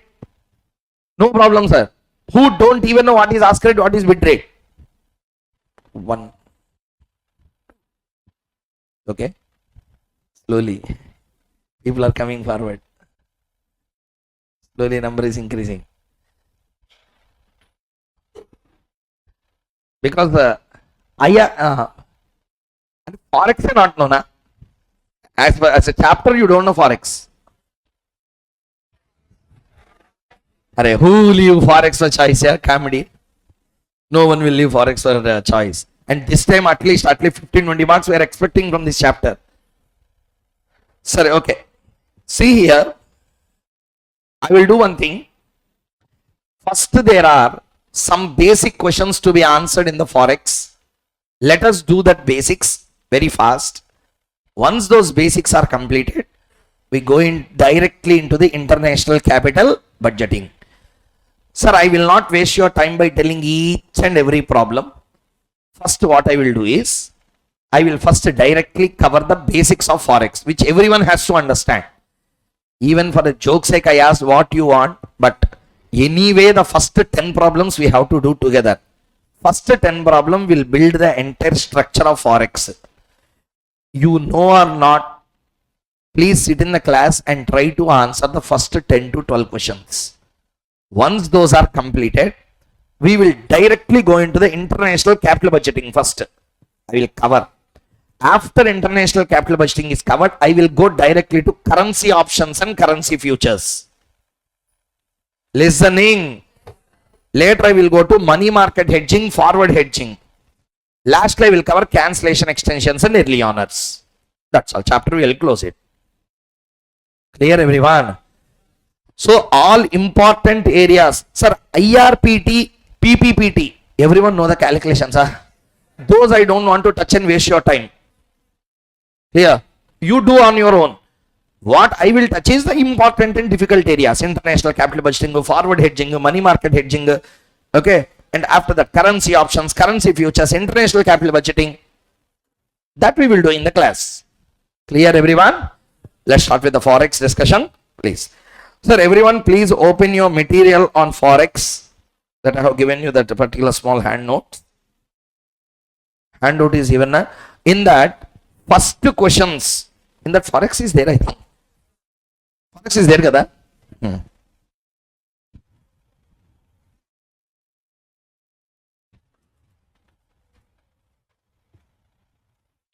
So from here.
Okay, see here. Please see there. First, what are the various types of markets? Is the first question. Sir, first question to 8th question, you need not write anything. Okay, I will show you on the screen directly. 9th question we have to do together. Clear? Let's not waste time. Or else if you want to do something, in that only directly write down. Clear? Let's not waste time. Let's use it properly and judiciously. By now it's around 5. By 8:30 we have to complete this entire chapter, such that we will have a good grip over the forex, because a 3 hours chapter we have, if you have completed, you will be definitely having a 15 to 20 marks of confidence in exam, because we are not just covering forex, we will cover forex with the derivatives and forex. Clear or not, everyone? Currency options and currency futures. In that currency options and futures, 4 problems I will make you to do. 2 problems on options and 2 problems on futures. Okay, please see the screen. Point number 1.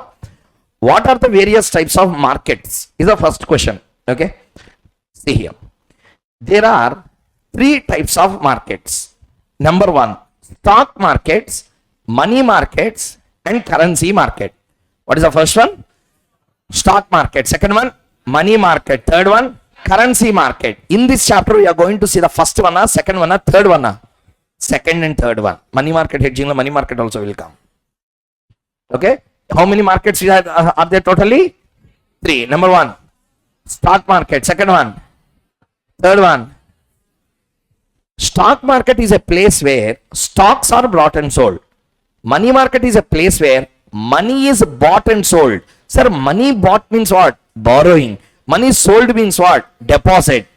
Last one, currency market is a place where foreign currencies are bought and foreign currencies are sold. Everyone first understood the point or not? This is the point, sir. First one over. What is the second question? Tick the first one. Next. Second question. First understood our first question, everyone. What are the 3 types of markets? Stock market, money market, currency market. What is a stock market? A place where stocks are bought and sold. Second one, a place where money is bought and sold. What do you mean money bought and sold? Borrowings and deposits. Next one, number 3. Foreign currencies are bought and sold. What does it mean? Currencies, say the dollar, euro. In India I am talking about. Okay, next. What is the second one? Various foreign exchange quotes. First thing, what are the 2 foreign exchange quotations? Know the names. First one, direct quote. indirect quote. Next. Third one. What is a direct quote? Explain with an example. What is a direct quote? Explain with a example. So direct quote means what? See here. I will tell, don't sit and relax. This is not a relaxing time. This is a time to be very serious in understanding. Please everyone. Sorry to say this, but please do that. Everyone. What is a direct quote? Number of units of home currency for 1 unit of foreign currency is called as a direct quote. Everyone understood? Repeat. Number of units of home currency for 1 unit of foreign currency is called as, one last time, number of units of for 1 unit of is called as, from our point of view you need to see every time, we are Indians, nah? From our point of view we need to look into. First tell me, $1 equal to rupees 80, what it is? Answer.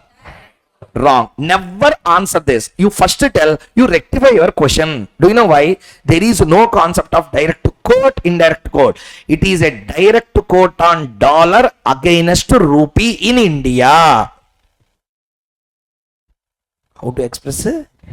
It is a direct quote on dollar against rupee in India. Sir, $1 equal to rupees 80. I asked. I asked the Sri Lankan. What he will tell? Direct quote. That's why. When you ask a question, it should have a full clarity. Tell me, $1 equal to 80 in India. How to understand this? It is a direct quote on dollar against rupee in India. Everyone understood the point clearly? Answer. That's all. Another question also completed. Please see there. Read. Direct quote represents number of units of home currency for 1 unit of foreign currency. Example, $1 equal to rupees 70. Say at that time, almost 6 months back when I have written that notes, it is around 76, 77. I have made 70. So tell me now, $1 equal to 70. Dollar for Indians is a home currency or foreign currency? Answer. Rupee 70 is a home currency. So foreign currency is a number of units of per unit. 70 is a. Now tell me, €1 equal to something. It's what is per unit here? €1 equal to 95 rupees. What is per unit? Answer. Okay. Now tell me, €1 equal to $1.1.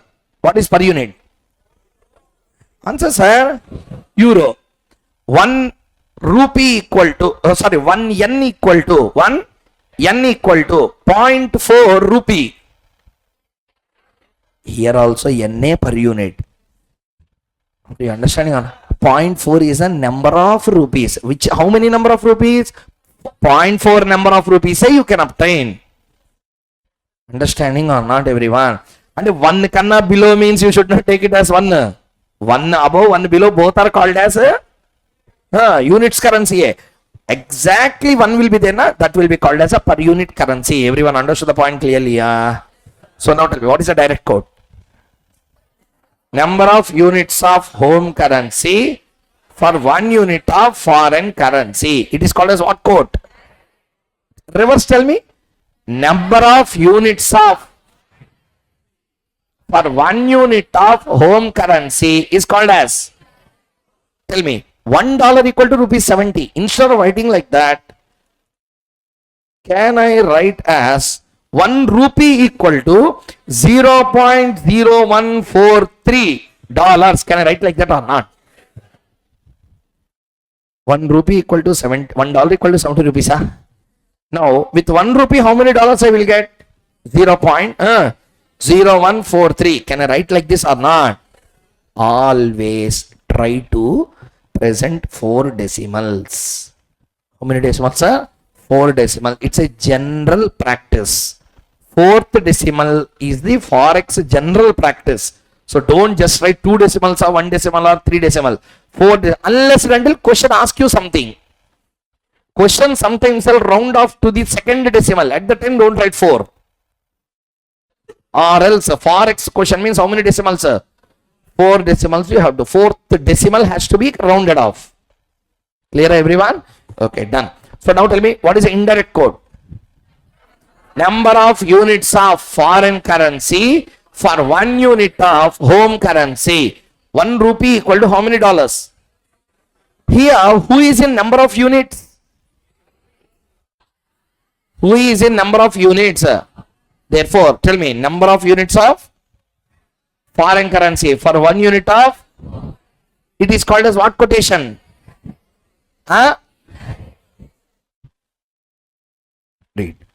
Indirect quotation. Read. Number of units of foreign currency for 1 unit of home currency is equal to indirect quote. Example, 1 rupee equal to $0.0143. So $1 rupee means which currency? Home currency. It is in per unit or number of units? Per unit or number of units? Per unit or number of units? Next, foreign currency is in number of units. This is the first point. Everyone understood the first 4 questions clearly? Here.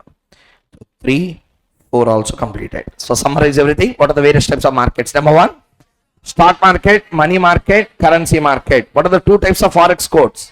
Direct code, indirect code. What is a direct code? Number of units of home currency for 1 unit of foreign currency is called as what? Indirect code. Number of units of foreign currency for 1 unit of home currency is called as what? Up to here, everyone comfortable? Listen carefully. Here some complexity will come. I will first clear and then I will go. Simple one question is there. Take calculator and solve. That's all. Tell me first, for a Indian banker, sir, Mumbai means it is in. So from Indian point of view, you have to tell everything. Tell me. First quotation given in the question is a direct quotation on rupee, indirect quotation. $1 equal to rupees 60. It is a direct, indirect. Convert into indirect. Indirect quote equal to 1 by direct quote. That equal to 1 by 60. What tell me? 1 by 60 means 0.0167. So 0.0167 dollars for 1 rupee. Everyone understood? Next, second one. So the given quotation in the second situation is a direct, like this questions I have seen sometime, exam questions. So therefore, please show some importance. Second bit is, it is a direct quotation, indirect quotation. It is a nothing. First we need to convert. So tell me, 1 pound equal to 100 divided by 1.6. How much it is? Rupees 62.50. Now tell me, 1 pound equal to rupees 62.50 is a direct, indirect? Answer. For indirect, how to do? 1 rupee equal to 1 by 62.50. 1 divided by 62.5. How much it is? 0.016 pounds per rupee.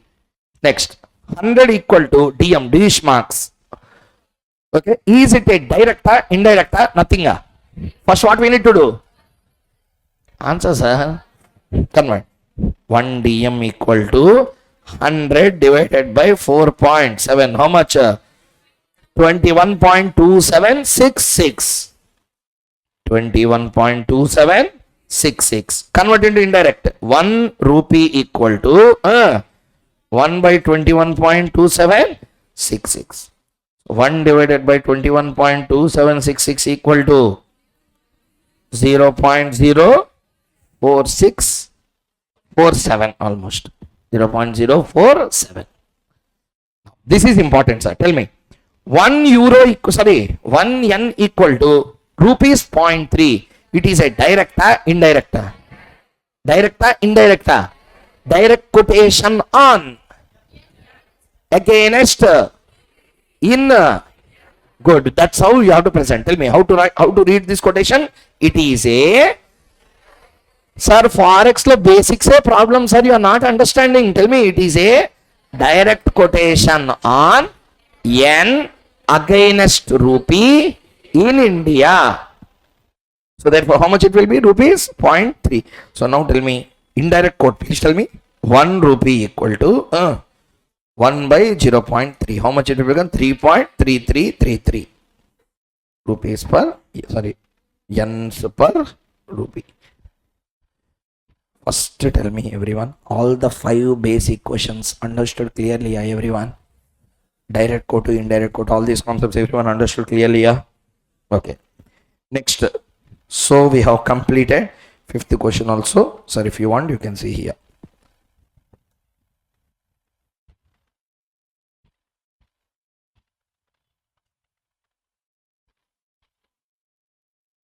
Okay. Are you okay with the answers, everyone?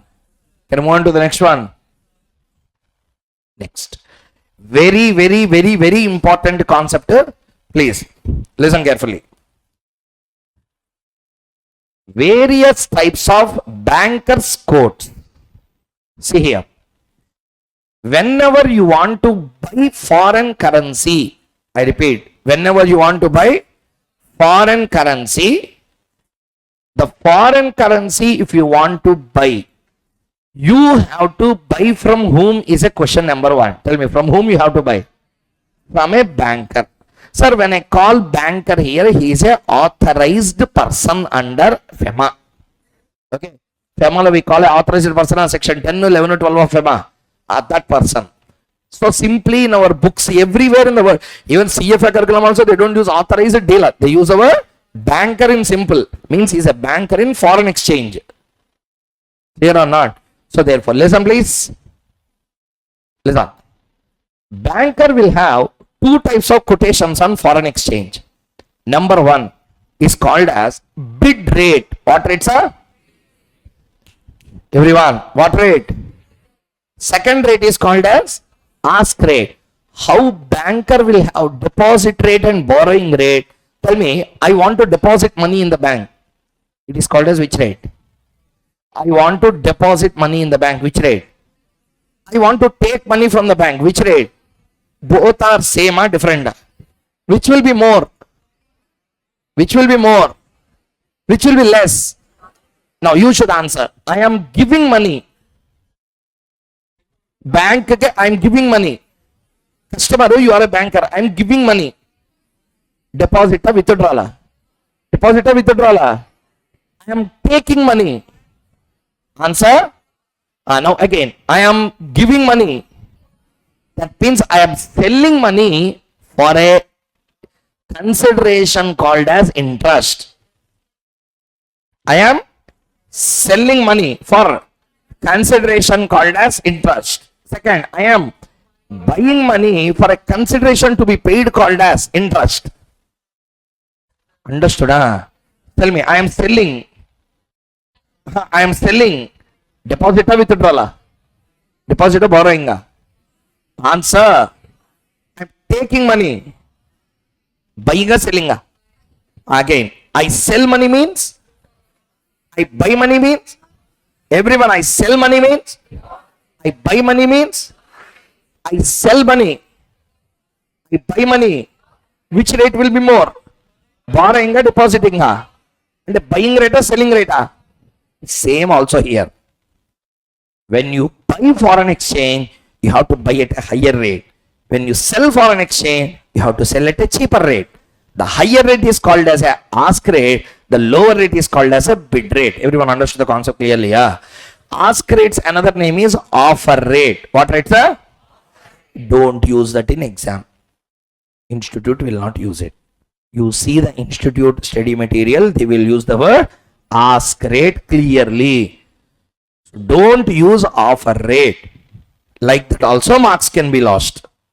Though offer rate is ask rate, the valuer need not know that. Are you understanding or not? So therefore use ask word only. That's better always. So therefore, please read this point. Please read. There are 2 types of quotes from banker's point of view, namely first one bid rate and second one ask rate. Okay.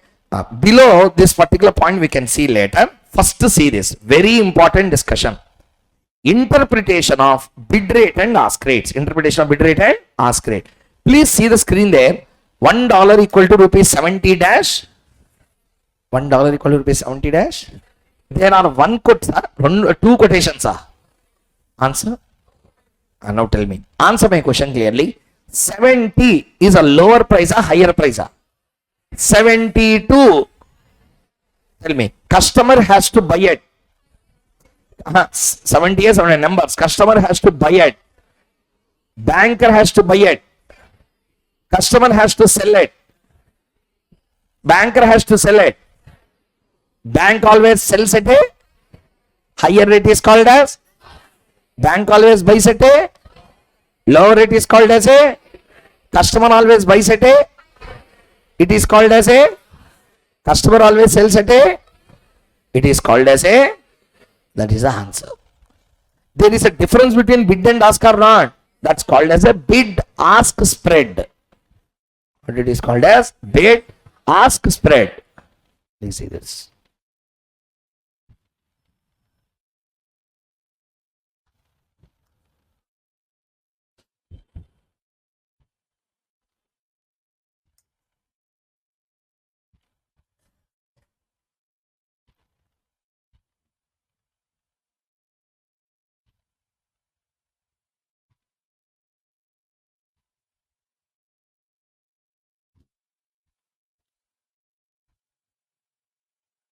First tell me everyone understood up to here or not. Shall I move on to the next one?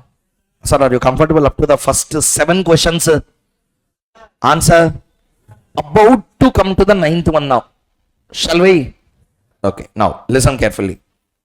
What is the next one, sir? Conversion of two-way quotations. Conversion of two-way quotation. This is more complicated issue. I will explain first. After that you can copy down. Please see here. Just 2 minutes, not so great and big concept, easy only, but please listen carefully to the discussion part.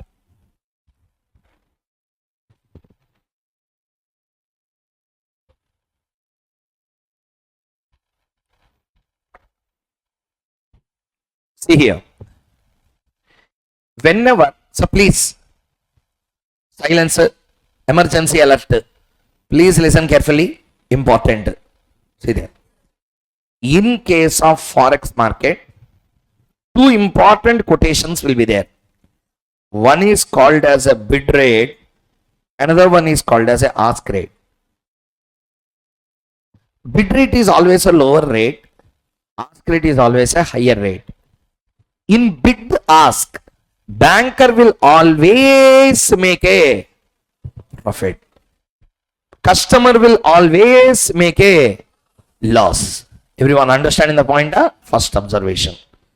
Next, point number 2. Sir, what is this bid ask concept? Okay, listen carefully. Examination la, if you take 25 past exam questions, at least minimum 15 to 20 questions la, conversion of quotations involvement will be there. What quotations will be there, sir? Conversion. Horrible, sir. Student will make lot of mistakes. Every time I will see, he will write one thing, exactly reverse quotation will be there in the notes. Lack of clarity. Okay. You will get confused between the numbers. So to reduce that confusion, I will tell you easy method to remember. But before that, answer one question. See here. Participate everyone. Listen. What is the problem with the forex market? Is confusion. Why? There is a two-way market for that. Example I will tell you. I will tell you example, sir. You can understand easily. Tell me. I bought a phone. Okay, I bought a phone. For example, I bought a phone. I gave 80,000 rupees and I bought a phone. Say for example. Do you understand what I said? I gave 80,000 rupees and I bought a phone.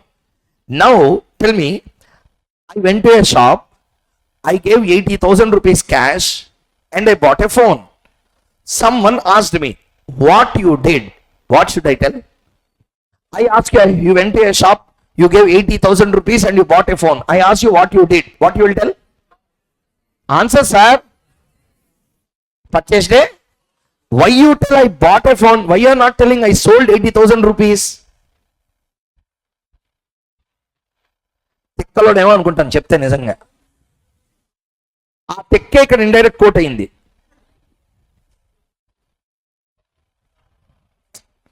Are you understanding or not everyone? Answer my question once again.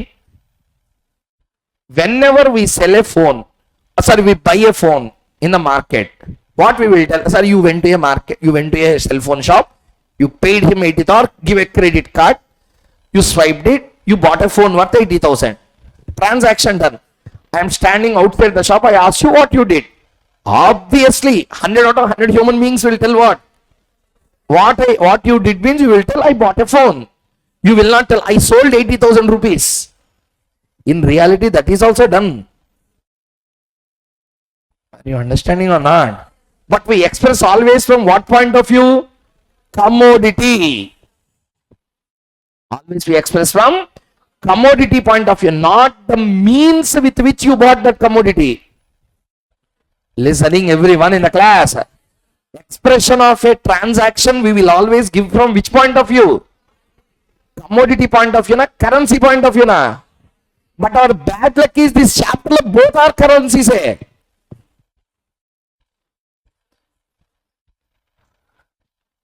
One will be bought with one currency.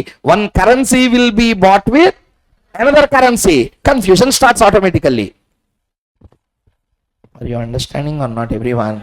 Sir, India we will have direct quotes, indirect quotes, both the quotes. Only direct. ఏ bank direct ఇవ్వదు. చూపించాను ఒకటి మానేస్తాను చెప్పడం. Open statement.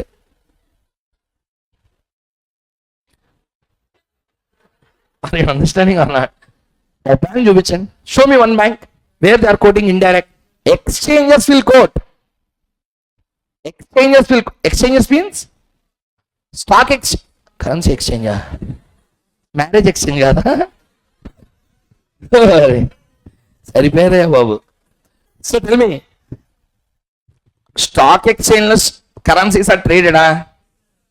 Answer యార్, there it can happen. I agree. Okay, I agree. I didn't do. Why I will do currency transactions unnecessarily? I didn't do. I personally done futures. Extensively futures I have done. Options I have done. Stocks I have done. Never I touched commodities. Never I touched currencies. It is there. I know the concept that it is there. Yes, it is there. There indirectly also they are quoting. Listening? Now listen. So the point is, the problem with the forex chapter is both the commodity and the currency are currencies.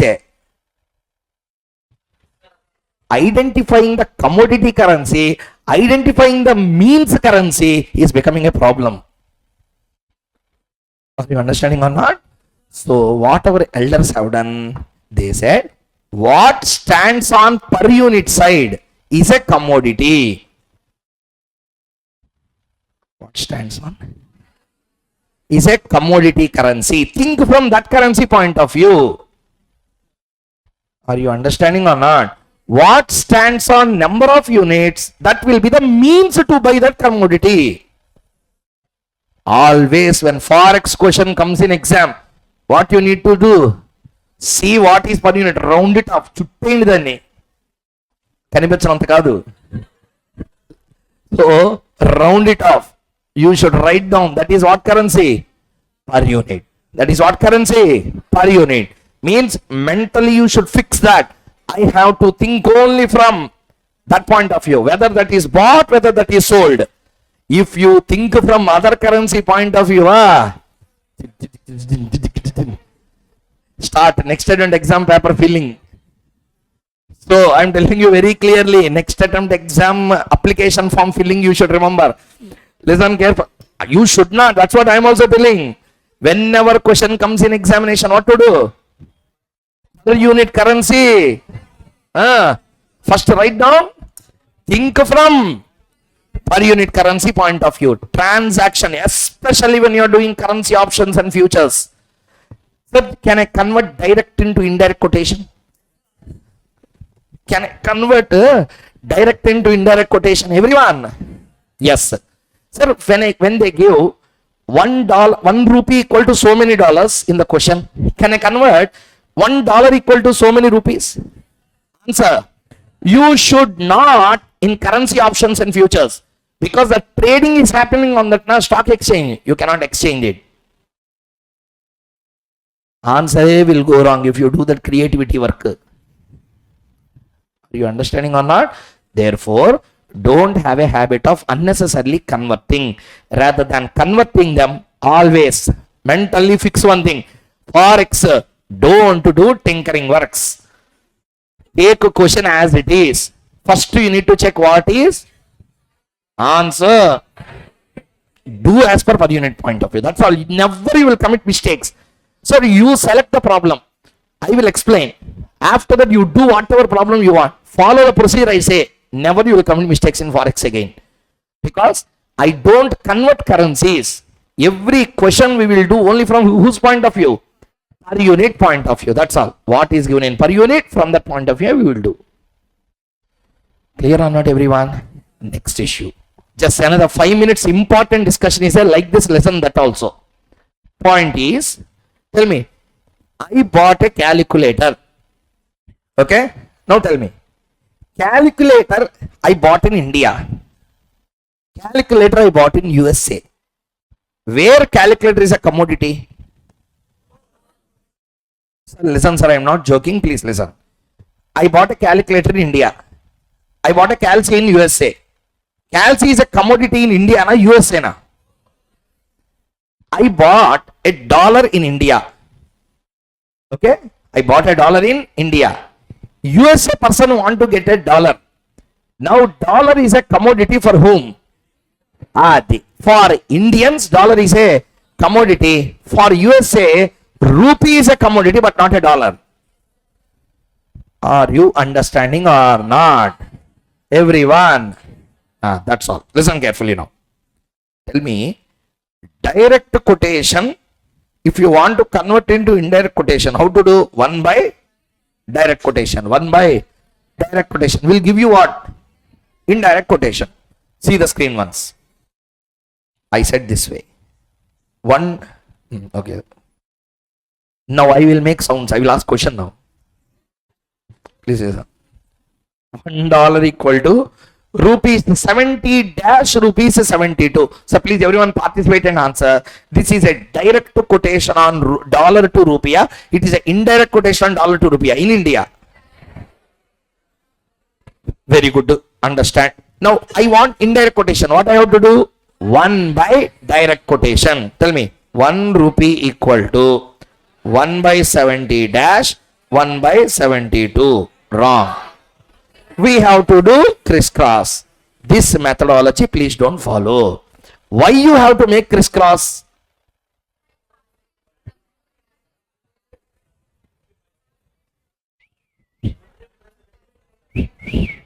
We have to make a crisscross or not? Everyone in the class?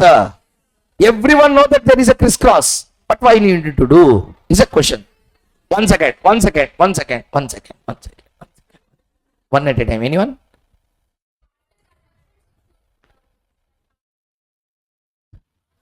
Okay. So, big denomination.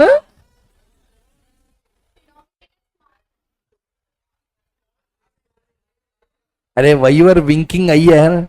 Tell. Tell me now. Big denomination.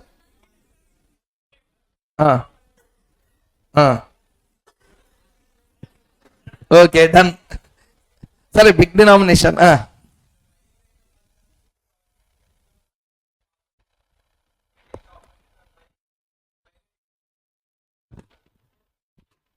Next.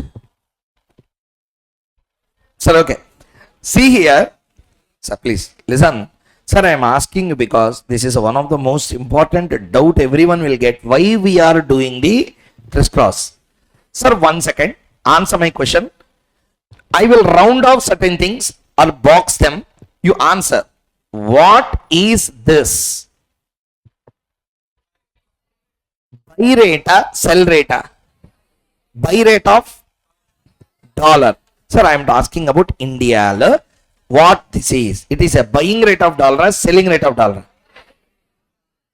It is a banker buying rate or selling rate? Answer. Customer ki selling rate. Now what is this? Banker's selling rate or customer's buying rate? In India na outside India na? In India na outside India na? Sir, from a banker point of view, you tell me $1 equal to rupees 70. Yes or no?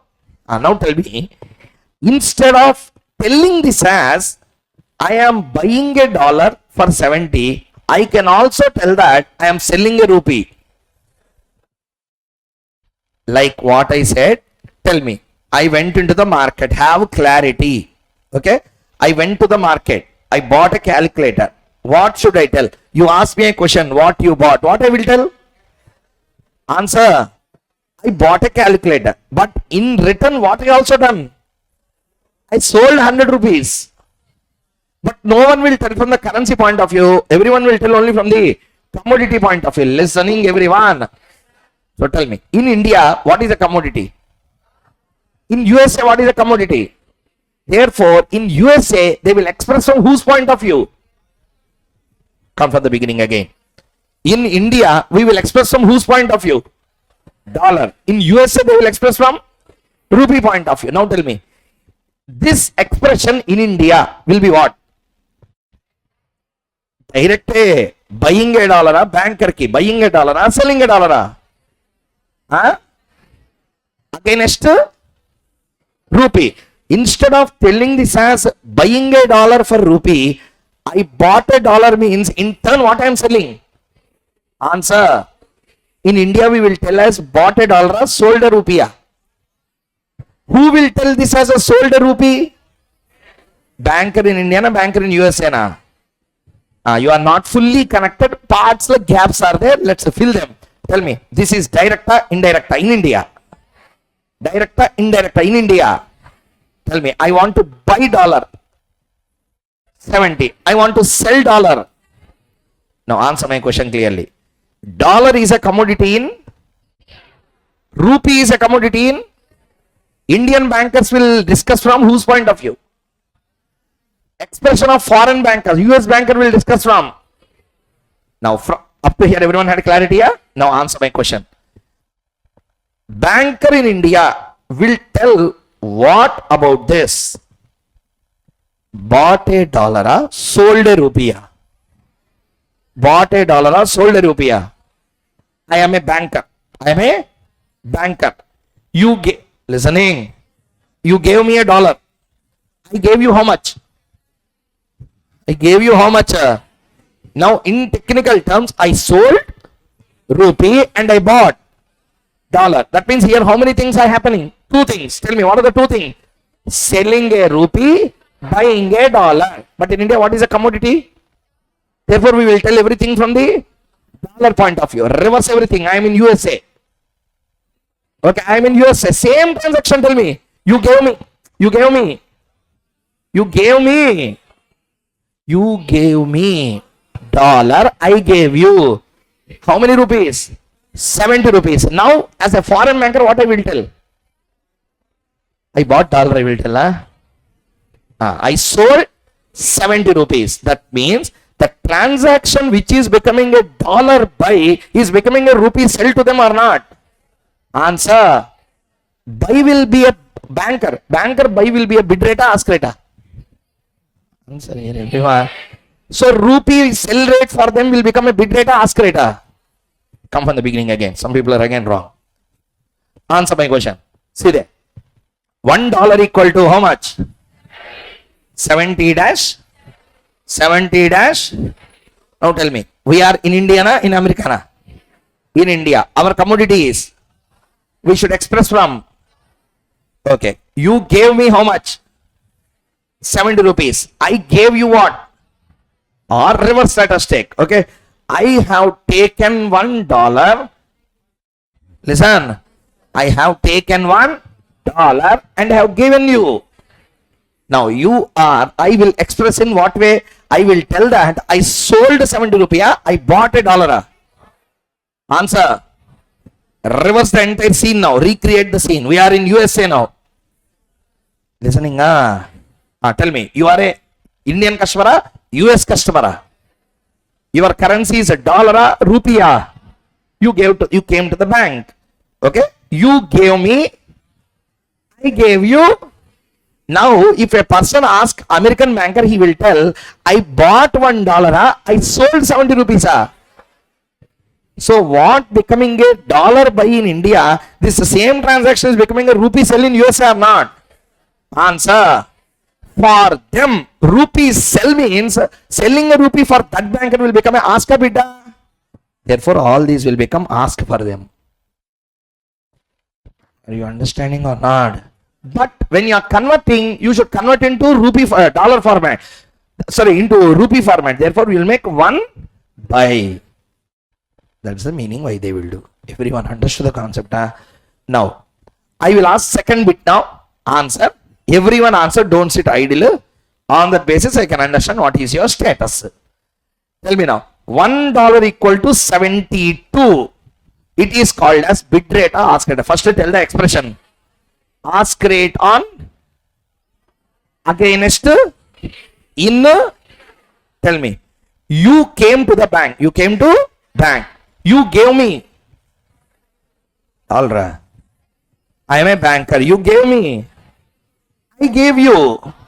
I gave you. We are in. Tell me, as a banker, how should we express? I bought 72 rupees. I sold dollar. Answer. I sold dollar. I will not tell I bought 72. I will tell I sold. Recreate the scene. Go to USA now. Okay. You are which customer? Which customer? Commodities. Commodities. Tell me now. Tell me now. You gave me. You gave me dollar. I gave you a dollar. You gave a dollar. I gave a dollar. Sir, previous example, 72 example, what we have done? I have given you dollar and have taken 72 rupees. Listening or not, everyone? That means I sold dollar for how much? Reverse the scene. Clear or not, everyone? That means he has to buy or not. In the reverse case, he has to buy the rupee or not in that particular category. So therefore, buying a rupee means for the foreign banker, it will become a bidda aska. For a foreign bank, buying a rupee will become a bidda aska. Therefore, all these 72s will come into the bid rate. Means $1 equal to rupees 72. This one alone you explain will do a problem. Okay. With that, you will get full clarity also. See there. Tell me, I am an Indian banker. Tell me, you gave me how much? You gave me how much? I sold you what? Now, if someone asks me what I have done, what I will tell? I sold dollar, I bought rupiah. Very good. Sold dollar. I sold a dollar. Recreate the same scene in USA now. Clear, everyone? A person came to the bank. You are a USA person or Indian? Answer. If I see anyone sitting idle or giving wrong answer, I will repeat once again. And I will tell his name. You kill him. Because of him only I am repeating. Okay? $1 equal to rupees 72. $1 equal to rupees 72. Last time I am asking. Okay? Listen. You, India, you came to the bank. You gave me. I gave you. What I will tell? I sold dollar. I will not tell. I bought rupee because I will express everything from commodity point of view. What is a commodity in India? Dollar. Reverse the scene. We are in USA. Now, who will come to us? US customer has come. Clear? Same situation happened again. He gave us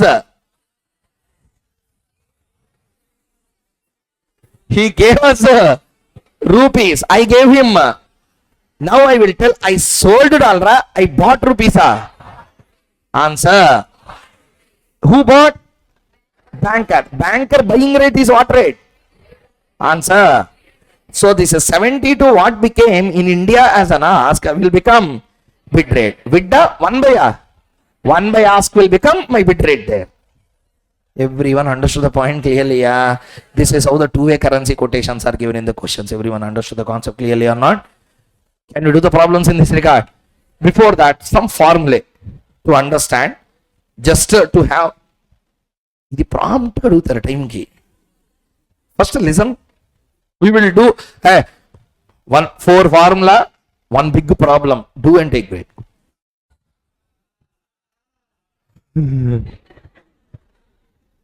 See here. Number one. Hey, listen here. Bid of. Always, to avoid mistakes in exam. Whenever you write bid of, examiner, institute book like this only they will present. Bid of, you will write the first write down denominator. Never fill numerators. First you need to fill. Why? Per unit will be there in denominator only always. 40 rupees per pen. And I can write rupees 40 per pen or not. Here one pen is in denominator.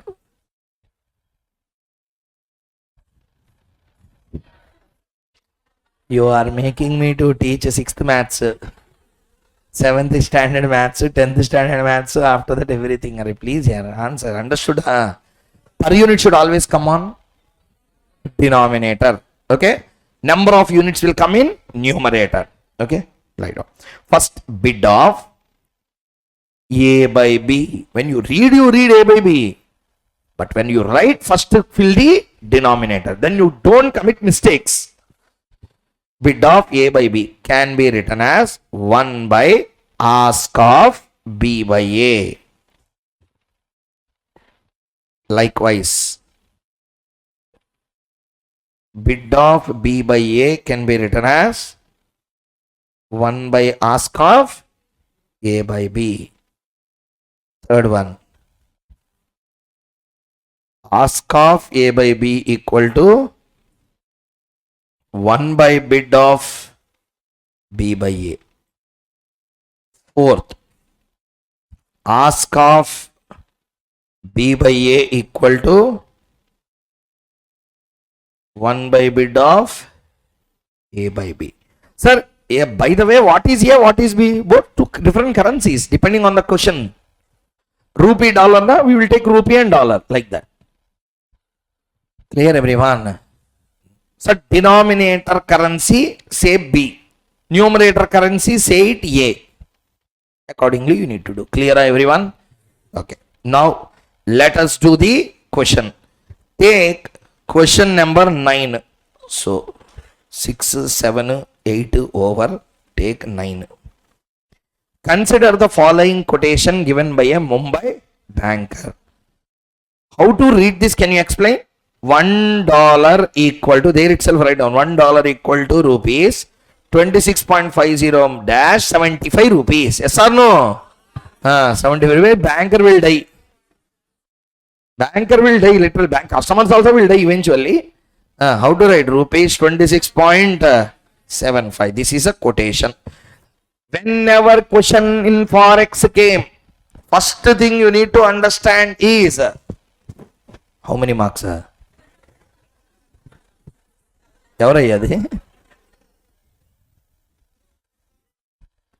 First, what we need to understand, everyone? First thing is what is there in per unit. What we have to do? Round off. So, this is what unit? Per unit. So, sir, he asked in any way. We will answer only from whose point of view? Per unit currency point of view. Clear or not, everyone?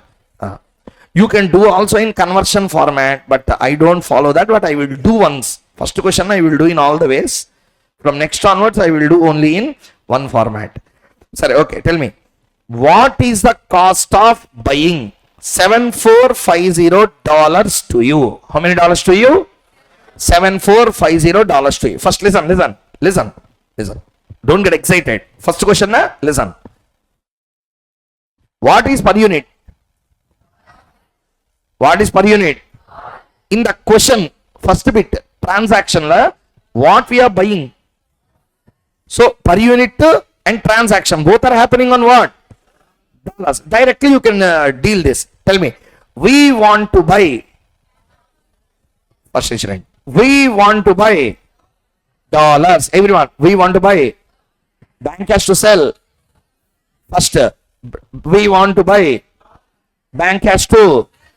Bank sells at higher rate or lower rate. Higher rate will be like this. You have to write in exam. Tell me, we want to. Bank has to. Bank sells at a higher rate will be. Therefore, required quotation will be ask of dollar rupee. Like this, you need to write the quotation. Understood or not? So tell me, what is the ask of rupee by dollar in the given example? 26.5 or 26.75? 26.7. $1 equal to rupees. 26.75. How many dollars we want? 7450. Tell me the answer. 1 lakh 99. Sir, 288. Write down there. 1,99,288. If you do two problems like this, never you commit mistakes. First, mentally you fix that. We should read only from whose point of view? Per unit point of view. Take the transaction and continue. Never you will commit mistakes again. Shall we continue, everyone? Next, what is the next question? What is your receipt? If you sell $18,340, tell me, what is a per unit? When I ask everyone, please answer, sir. What is a per unit? Transaction is also happening on. So tell me, directly we can read the transaction again. Tell me now. We want to. Everyone, we want to. Bank has to. Bank buys at a. Don't tell the rate name. First one, we want to. We want to. Bank has to. Bank sells at a lower rate is. Therefore, required quotation is bid of rupee by dollar. What is the bid of rupee by dollar? 26.5. So $1 equal to rupees 26.5. $18,340. Tell me how much? 4 lakh 80 010 na? So, sir, I am doing roughly here. You copy down in your notes only. Don't do in the direct paper. Sir, everyone understood how to do the first two bits? Let us go to the third bit. Complicated, you should understand. Tell me, what is the per unit currency? What is the per unit currency? Dollar. But the transaction is happening on what? Rupees.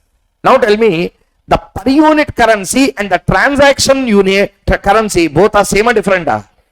Generally, what student will do in this case is they will use currency conversion. Means they will convert ask into, direct quotation into indirect quotation, such that they will bring quotation into rupee format. Now, what is a per unit? What is a per unit? Trade is happening on. To bring the currency also into the trade format, they will convert $1 unit currency into 1 rupee unit currency. They will convert into direct indirect. Please don't do that. Unnecessary time waste. Instead of doing like this, shall I tell you the methodology? Answer.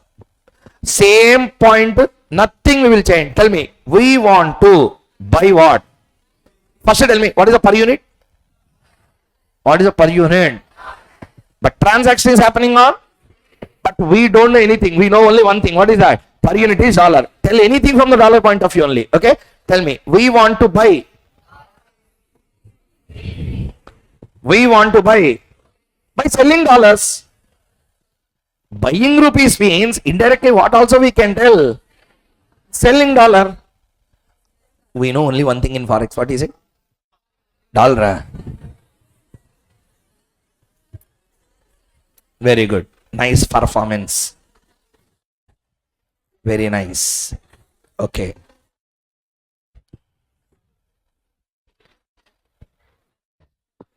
So tell me, in entire forex, we will know only one thing. What is it? What is it? Per unit currency. He may ask anything. We interpret only from per unit point of view. It avoids time. It avoids the excess time. It avoids confusion. You do whatever you want. But I know only one thing. Per unit currency is a god in this chapter. Okay? Tell me. Per unit is what? Transaction is happening in. I will tell only from per unit point of view. Tell me now. I want to buy rupiah, sell rupiah.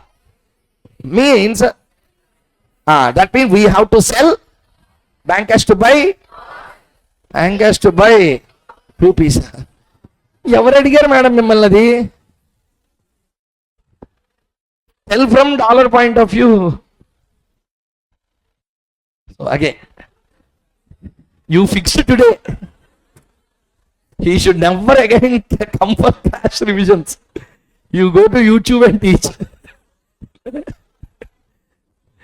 So answer my question again. What is a per unit? Transaction is happening on.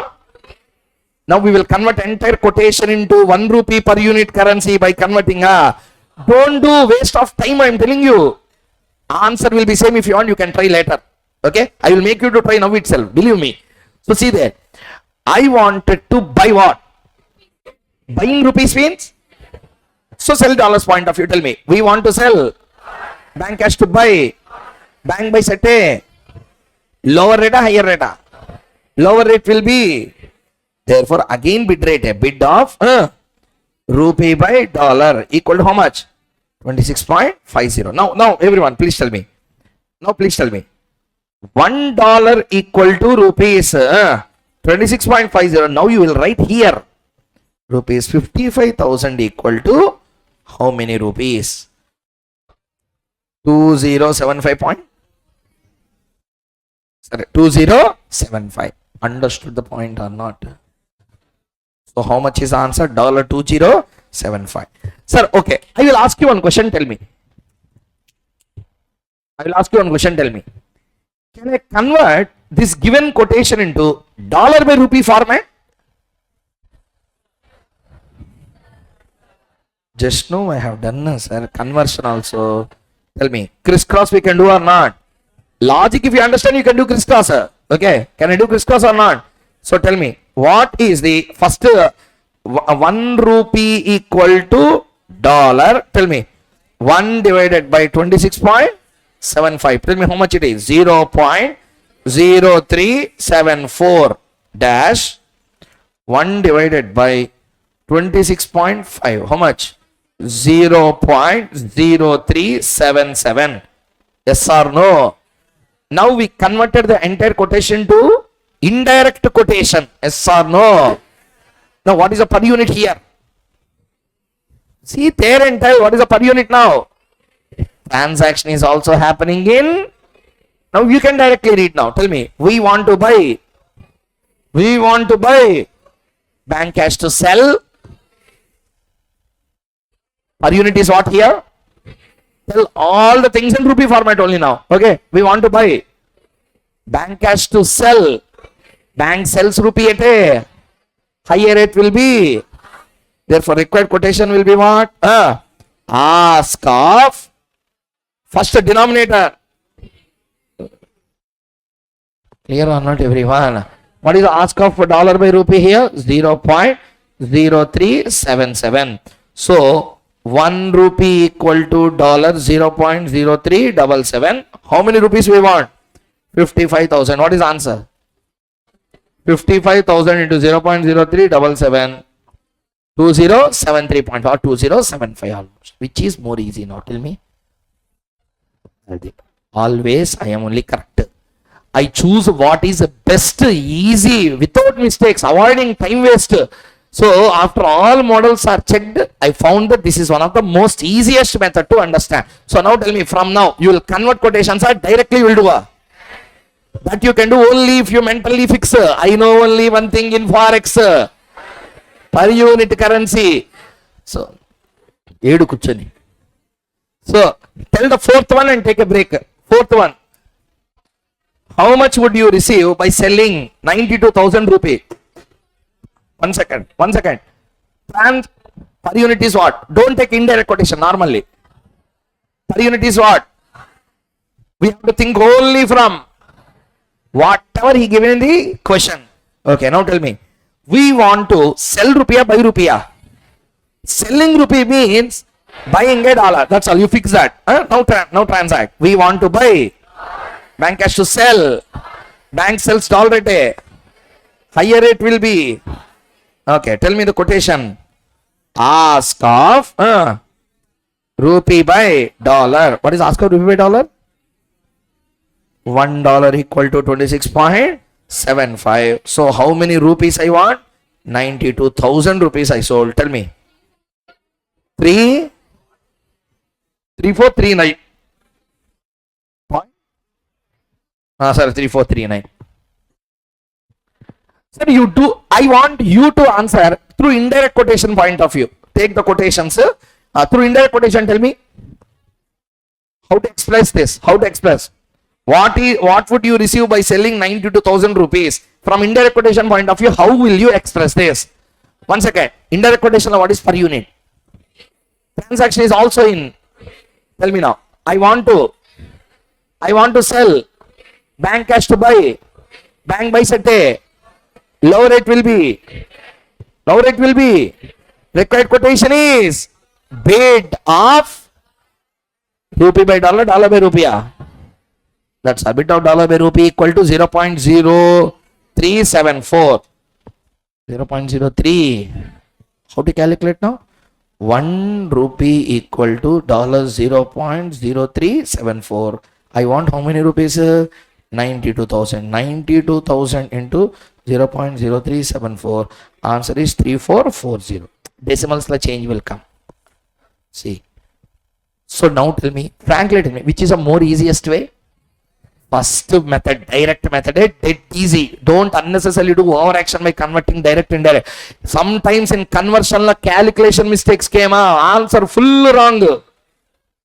So please don't do conversions. Always in forex I know only one thing, per unit. That's all. Whatever he give, understand from the per unit point of view. This will help you also in currency options and futures in the later stage. Clear? Take a break and come soon.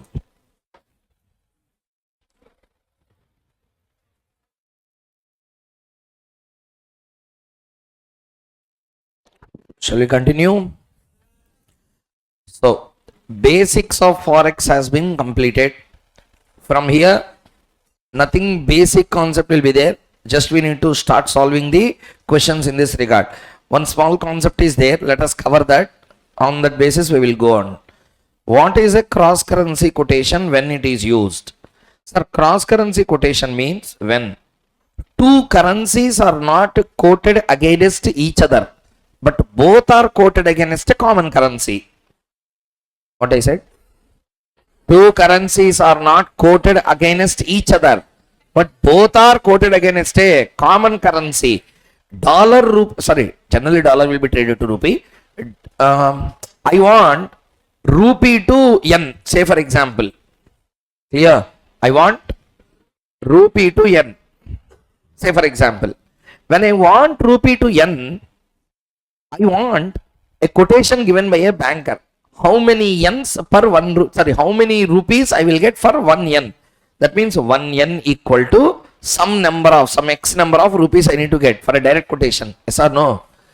I went to a bank. Banker said that we are not trading on yens. Then what to do? If the yen is not traded against the rupee in India, then what to do?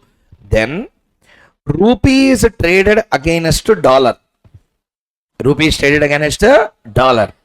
Yen is also traded against dollar. So, listening, rupee traded against, yen traded against. Then using the dollar as a currency quotation which can be used for a conversion, we can calculate a quotation called as a cross currency quotation. What is the name, sir? Easy way I will explain. See here. Whenever three currencies are involved, I want rupee to yen or yen to rupee, whatever you call. I want yen by rupee. But N by rupee is available or not available? Not available. I repeat, participate. I want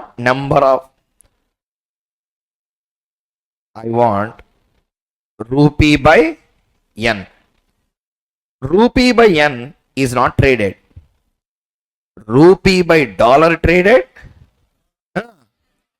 Rupee by dollar is getting traded. Likewise, dollar and N is also traded. First, we have to name them. See here. I call rupee as A. I call N as C. Common currency we call as B. Clear, everyone? Denominator, listening. Per unit currency is called as C. Numerator currency is called as A. Common currency is called as B. So tell me, A by C equal to A by B into B by C. B and B cancel. Lastly, what will be there? A by C. So here, what is A? Rupees by dollar into dollar by yen. What will happen automatically? Dollar cancel.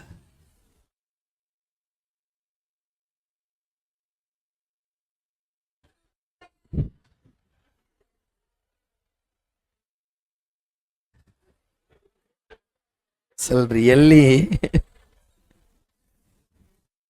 dollar cancel, okay. Effect is same. That's what I want to express. That doesn't mean to cancel the dollar. Then why you are taking it? So you will calculate this first. You will calculate this next. Multiply both of them. Don't cancel anything. Are you understanding or not? That's all you will get the answer. So tell me, A by C equal to A by B into B by C.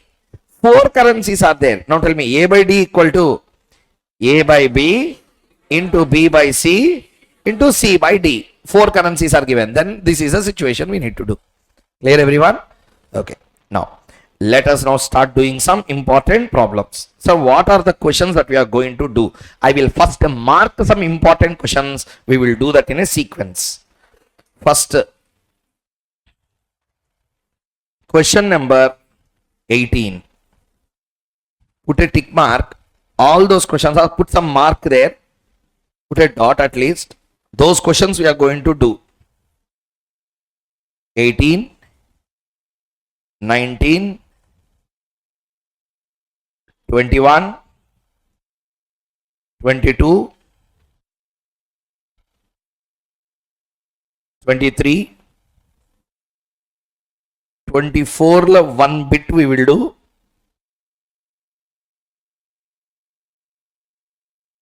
25, 26 la one bit we will do. 27, and then we are doing everything. Sir, I have to explain certain things. Just with the reason that it's a crash batch, I can't skip the problem. If there is an important element really, I have to tell that. I can't escape. So, next 32.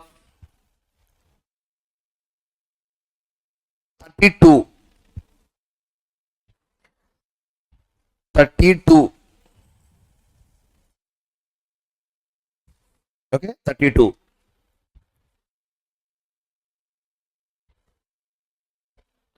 34. 36. 37.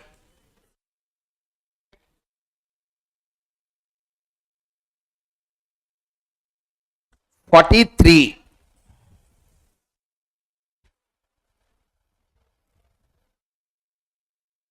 44, 45, 46.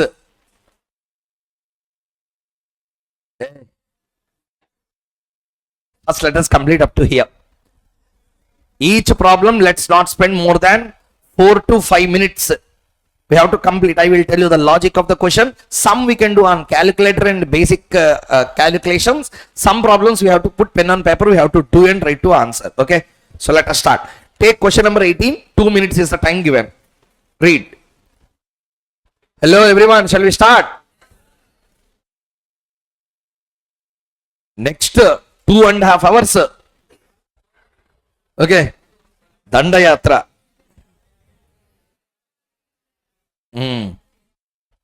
Yes. Start. Dayi lekunda dandayatra cheddam chudandi. So a customer, answer. A customer wants to sell a bill worth how much? $1 crore to a bank. The bill matures at the end of second month. If the bank charges a margin of 0.5%, exchange rates are given below. So he is asking us to calculate. Directly here in the page you can calculate. First, one second. First tell me one point. Point number 1. Customer wants to sell the dollars, buy the dollars. Tell me. Quotation is given. Per unit is what? Quotation is also given in what? Express everything in the form of dollar. Tell me. We have to. Bank has to. Bank buys at a lower rate is. Required quotation is. Write down. Bid of dollar by rupee, rupee by dollar, rupee by dollar. Tell me. Next one. Tell me. We are making the payment to today na at the end of second month. Answer. Second month. So take the bid rate first. 35.50. Okay. Whenever, so these two are called as a swap points. What these are called as a swap points. Whenever swap points are given in ascending order, add. Descending order, deduct. Reason? I told so many times. Okay, normal YouTube channels, all these, when the forex was dealt, so many times I said this point. Listen, as per the FEDI rules, forward spread should be always more than spot spread. Repeat. Should be always more than. Everyone, forward spread should be always more than. Spread means what? Difference between the ask and bid is called as what? Spread. One second. $1 equal to 80-82. Say for example. Okay.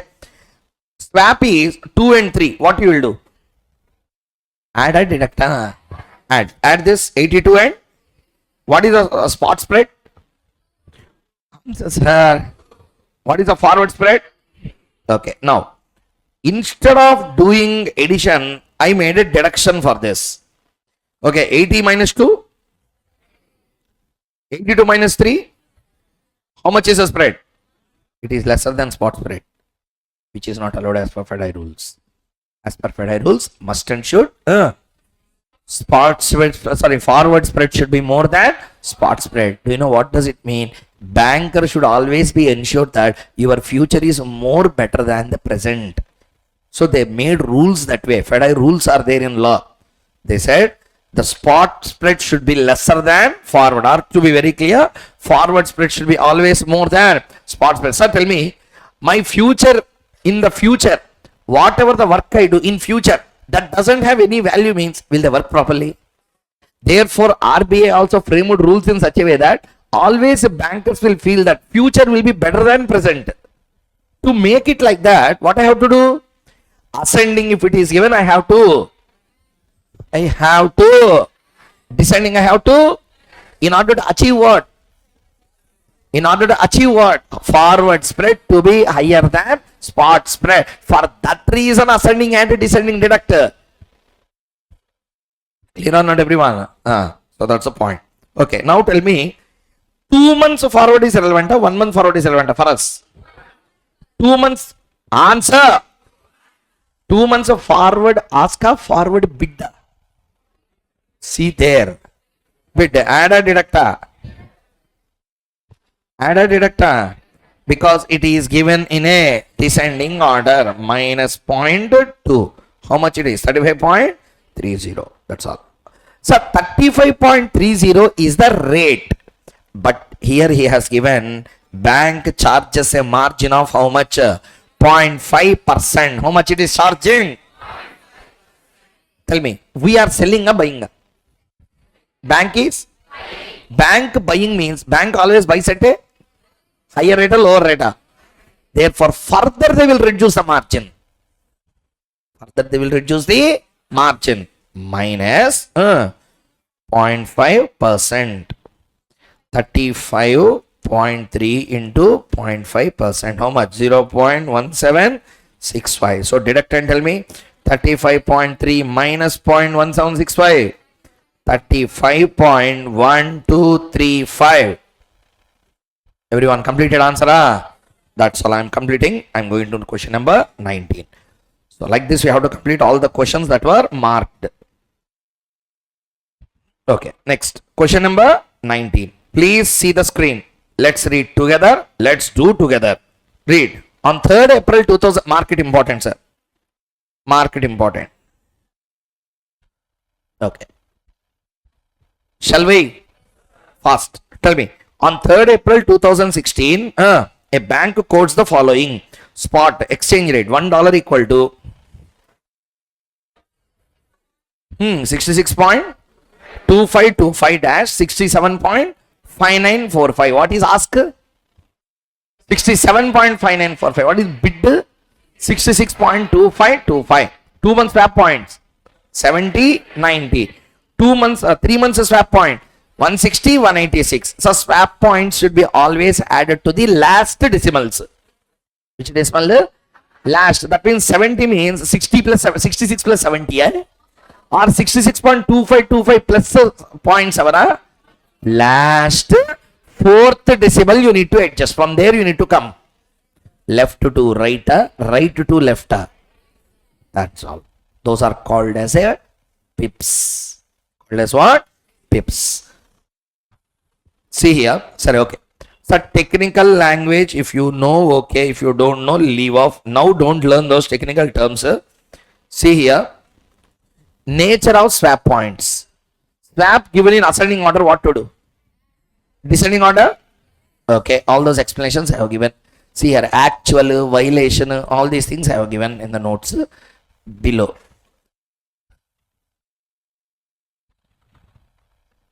This is all explanation. I will tell the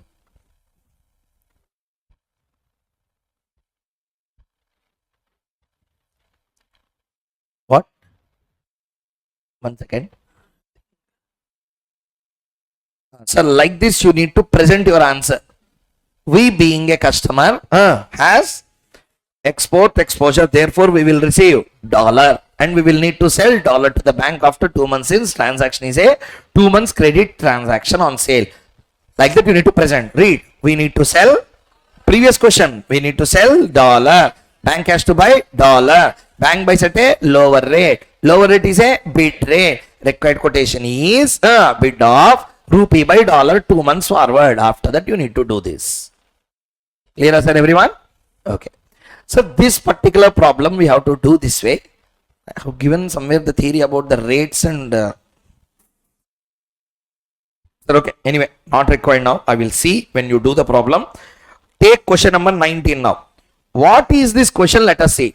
3rd April 2016, a bank quotes the following. Spot rate to spot rate, 2 months swap, 3 months swap.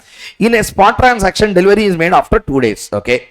Assuming spot date as 5th April 2016 and assuming one swap point equal to 4th decimal, you are required to ascertain swap point for 2 months and 15 days. Determine the foreign exchange rate for 20th June 16. Compute an annual rate of premium or discount of dollar on INR on an average rate. These are the 3 questions that is being asked. Shall we do or not, everyone?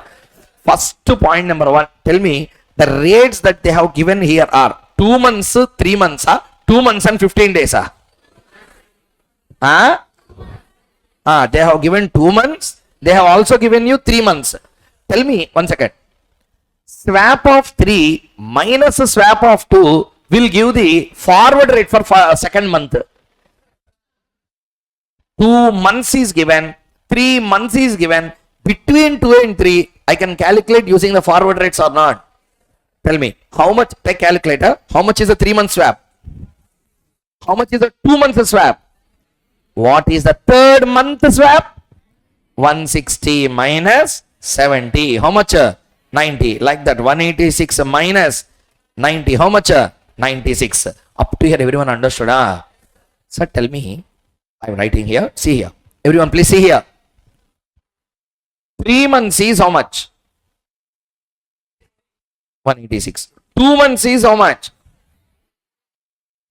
1 month is how much? This is 3 months. This is 2 months. I want 1 month.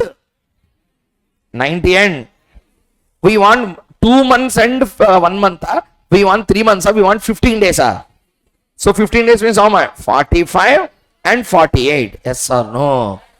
45 and 48 is given in ascending or descending? See there. Ascending order means we need to add a deductor. What is the swap given in the spot? 66.2525, 67.5945. How much you need to do? Calculate the revised number. 66.2525 plus 0.0045. What is that? 2 months and? Oh, okay, sorry. 2 months and 15 days. 70 plus 45. 115. 90 plus 48. 138. I'm very sorry. Do now. 66.2525 plus 0.0115. Tell me. 2525 plus 0.0115. How much it is? 66.264. So please, like that also tell for the ask rate. 57.5945 plus 0.0138. 67.6083. First point, everyone understood up to here. Please see this.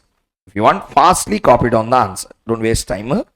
Make it very fast. As soon as possible, please copy this. See here. This is how you need to present. First, swap points for 2 months, 3 months, 2 months and 15 days. Take it.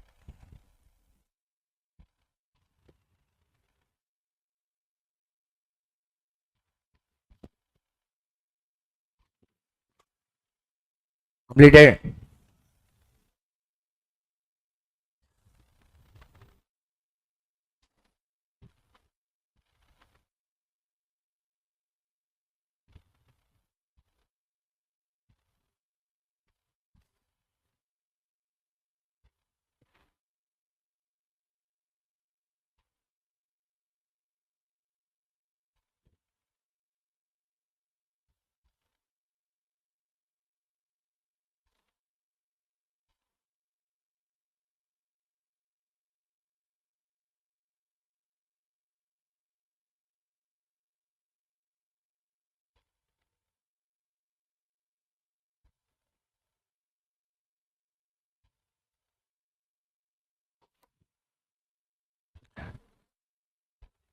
Hello, completed everyone. So what are the rates? Revised rates tell me 66.2640 and 67.6083. Sir, we completed swap points. We completed foreign exchange rate. What is the last question he is asking? Compute annual rate of premium or discount on US dollar on INR on an average rate. Listen, here institute is giving one answer which I will not actually concur with that. I will tell you both the answers actually. So listen, please. What is the bid rate before? 66.2525. What is the bid after? 66.2640. Okay, see here.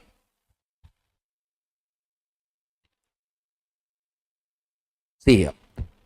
Whenever we take spot will have an average. Like that, what also will have an average? Forward will also have an average. Means spot 66.2525. 66.2525 plus 67.5945. In the spot, there is a bid, there is an ask. There will be an average price for both of them or not. So, average is 66.9235. Like that, spot has an average. Like that, what also have an average? Forward also have an average. The forward average will be this one. Tell me, do you know appreciation depreciation formula? Tell me please everyone. F minus S. What is F? Forward minus spot whole divided by spot into 12 by N into 100. So when I take forward minus spot, you are asking on an average rate we have to calculate or not. So we have to take average of forward, average of spot. But institute has taken bid average, ask average. Did you understand the point or not? Tell me, what is the bid beginning? What is a bid later? They have taken average for those. They are taking average of forward to spot, which is not the idea of that particular point. Did you understand my point or not, everyone? This is correct way, because they are asking average rate, they are asking forward and spot. We have to take average forward price, we have to take average spot price. This is the correct way. But institute has done on the basis of average of bid and average of ask, which I will not agree. But still, my agreement is not the point here. How institute presented it is important. Therefore, tell me, everyone, let us do that. Average rate. Tell me, what is the average bid rate?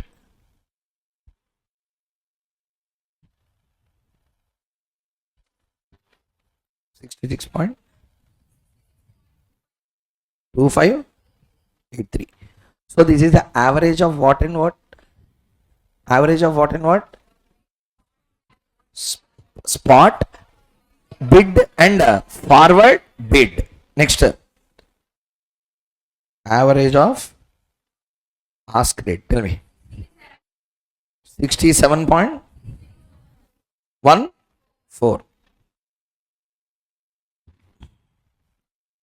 They have taken this and this difference. 67.6014 minus 66.2583 whole divided by 66.2583 into 100 into 12 divided by 2.5. 0.097, some amount will come, 9.72 something. 0.097, some percentage that will be taken. But I don't even agree, because there is no here there is no forward and spot. Here there is only bid and ask.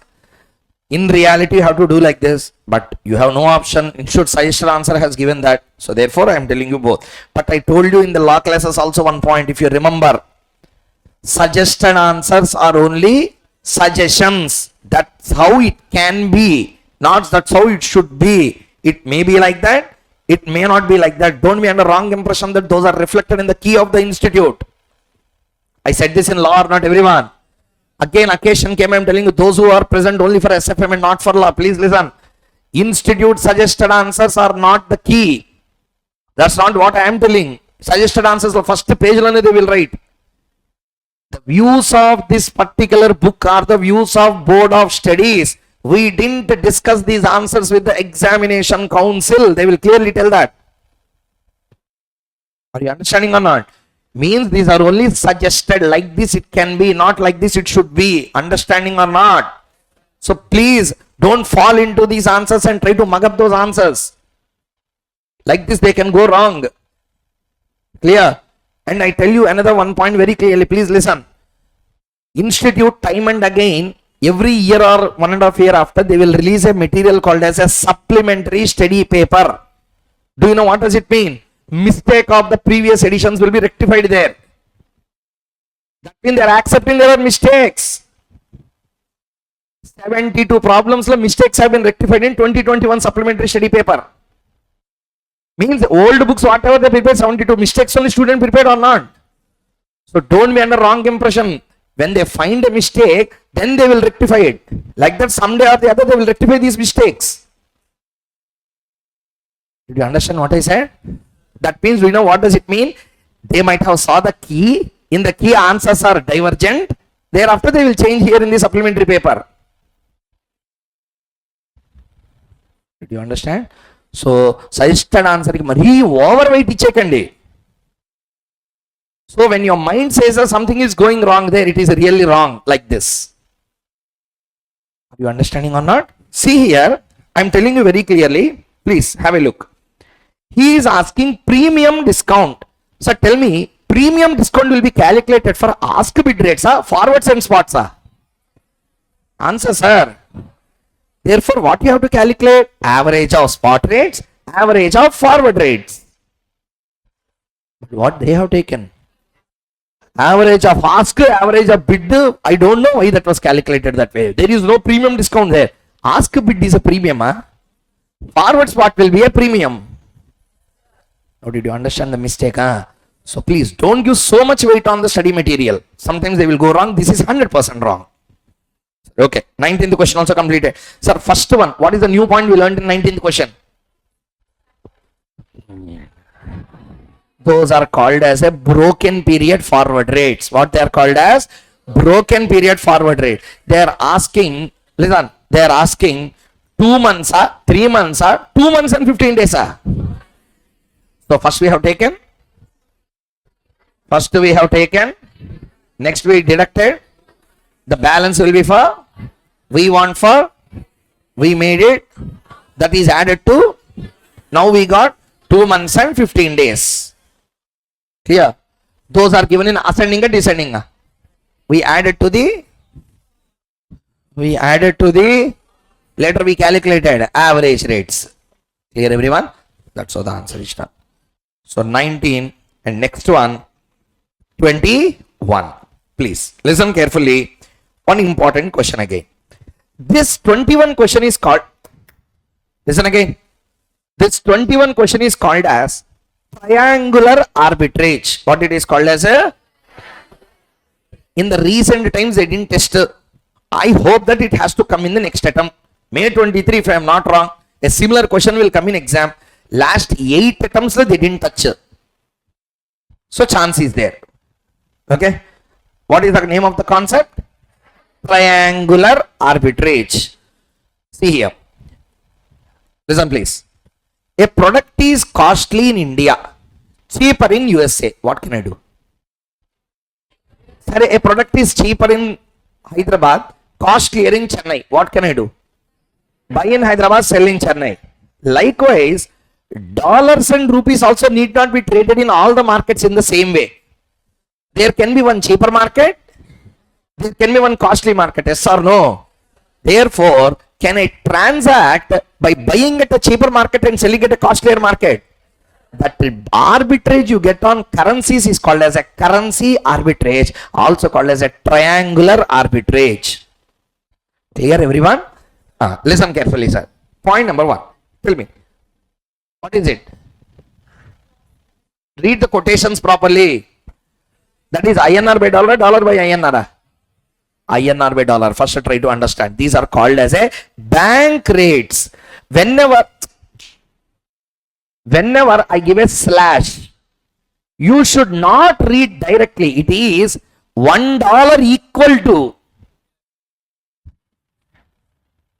It is called as $1 equal to. When a slash is given and given like this, it is called as what? $1 equal to. Okay, tell me. $1 equal to rupees? Where? Next, second quotation, how to read? 1 pound equal to INR 77.52 in London. Next, 1 pound equal to $1.6231 in New York. First, everyone, put the pen on your paper. I will ask you one question. First, try to answer. Tell me, USD and INR given, pound INR given, pound and USD given. Clear? Rupee, listening, Rupee ISD given, I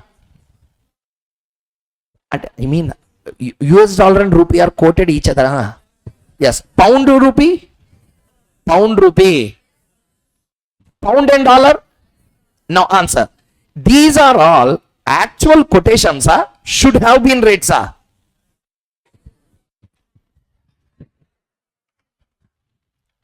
Sometimes I don't know why you waste your time.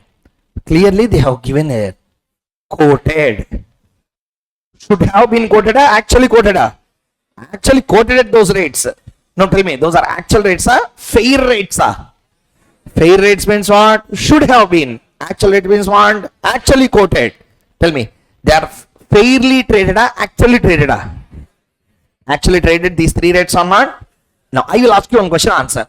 So GBP INR given, like the GBP dollar given, using those 2 rates, this and this, can I calculate rupee and INR? Cross currency quotation. I repeat. See here. Taking this, can I calculate cross currency quotation? In this, what is the common currency? What is the common currency? Pound is A na B na C ya? A na B na C ya? Tell the equation. A by B ya? A by C equal to A by B into B by C. What is A? What is A? Rupee. What is the common? Into what is a B? What is the C currency? Can we calculate this way? You take calculator, tell me the answer. Rupee by pound is number of rupees per pound. How much?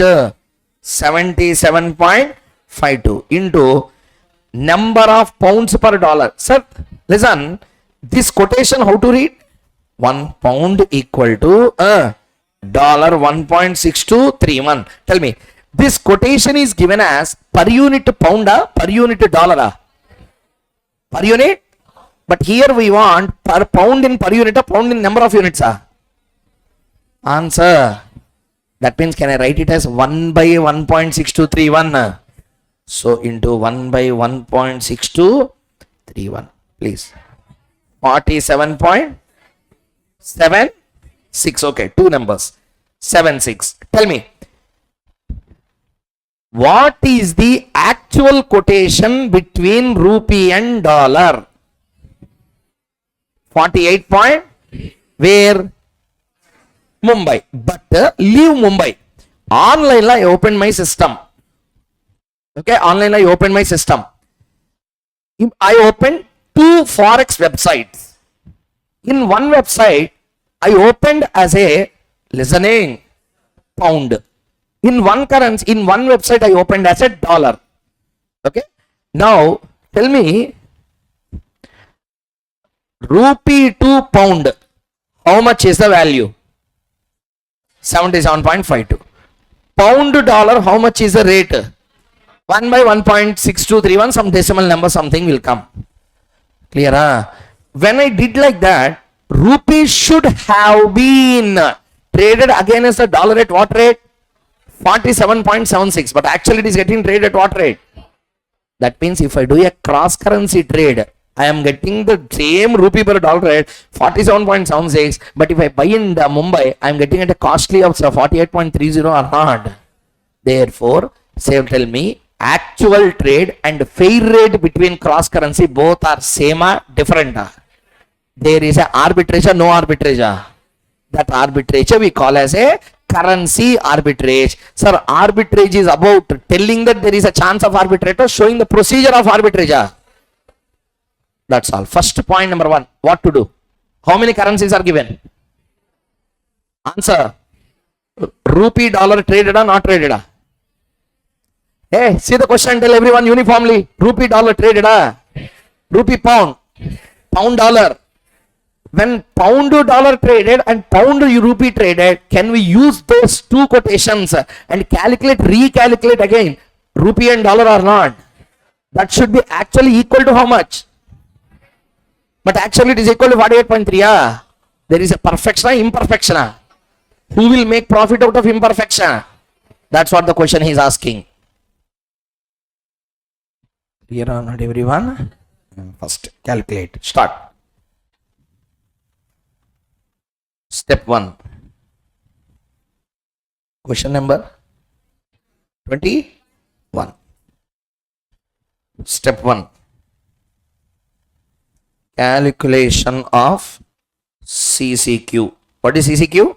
Cross currency quotation. Calculation of cross currency quotation. Calculation of cross currency quotation. Shall we continue? Tell me, on what we are going to calculate cross currency? Rupee by dollar equal to rupee by pound into pound by dollar. What is the rupee by dollar? Rupee by pound.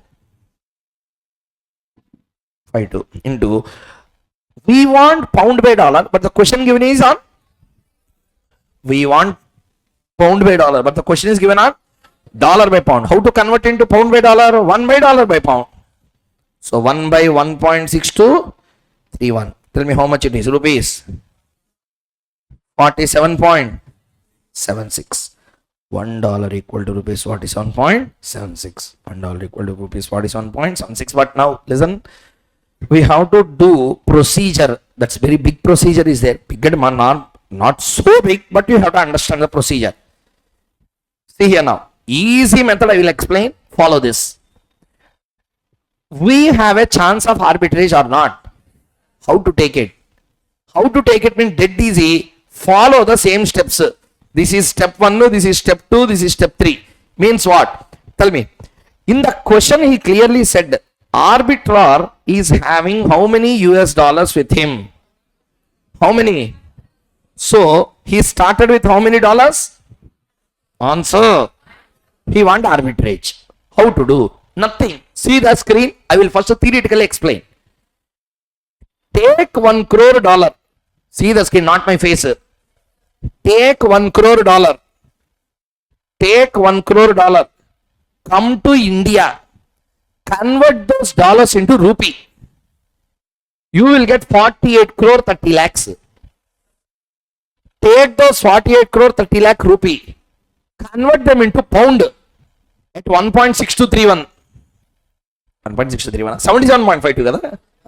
77.52 rupee to pound. First tell me, how much is in my hand?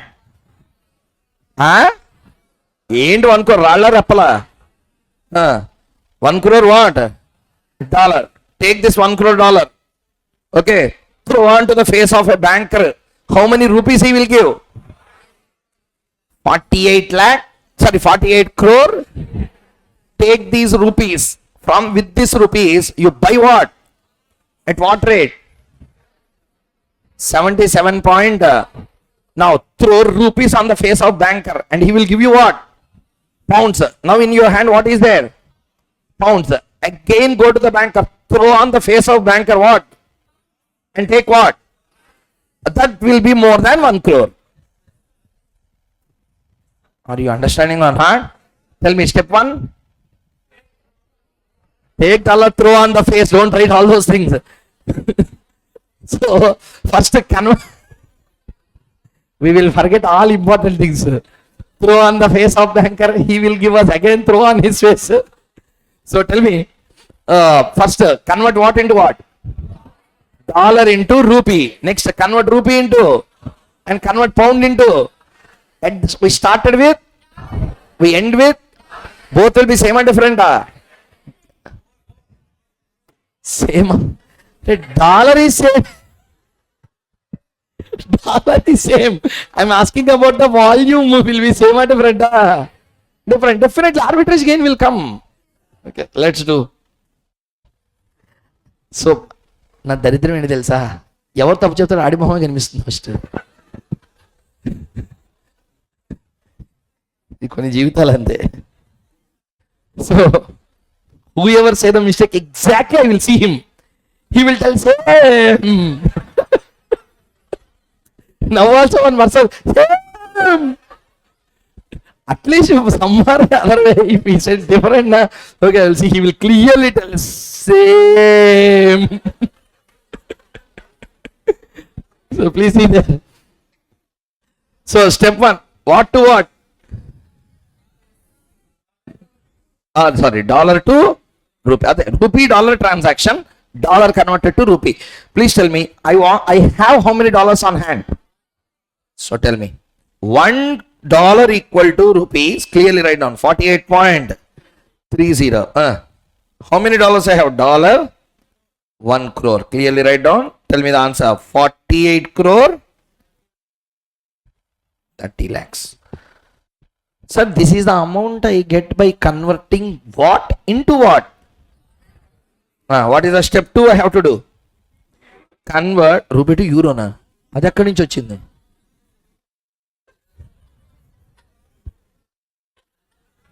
ఏంటయ్యా ఇలా ఉన్నారు అసలు? Convert what into what? Rupee to pound. Tell me.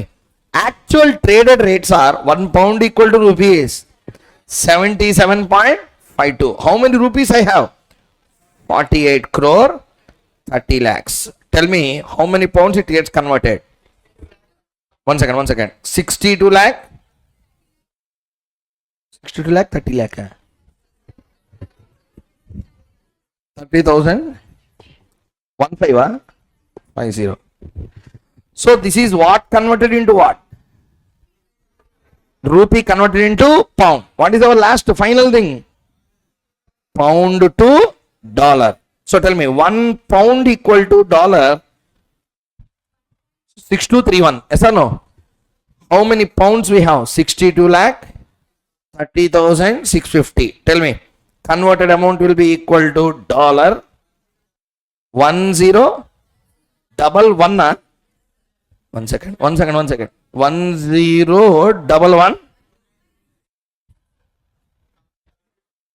2968. One crore. Okay. Now tell me, I started with what? 1 crore. I end up with what? How much excess gain I got? 1,12,968. Just by buying in one place, selling in another place, throwing on the face. Buying in one place and selling in another place, I am making $1,12,000 gain. You can understand $1,12,000 into 80 rupees means how much bulk profit he made just on trading on dollar. Yes or no, everyone? 1 minute. For clarity's sake, you see this. By the way, you see this once. Disclaimer given by ICAI. This is not Koushik Mukhesh disclaimer. The suggested answer hosted on the website do not constitute the basis of evaluation of students' answers in exam. The answers are prepared by faculty of Board of Studies. Great people. Parama Pujaniya Board of Studies faculty. If the view to assist student, you confuse students. While due care is taken in preparation of these answers, scared. Any errors or omissions are noticed, the same may be brought to the attention of Director Board. The council of the institute is not in any way responsible for the correctness. Council means examination council. That means, what is the moral of the story?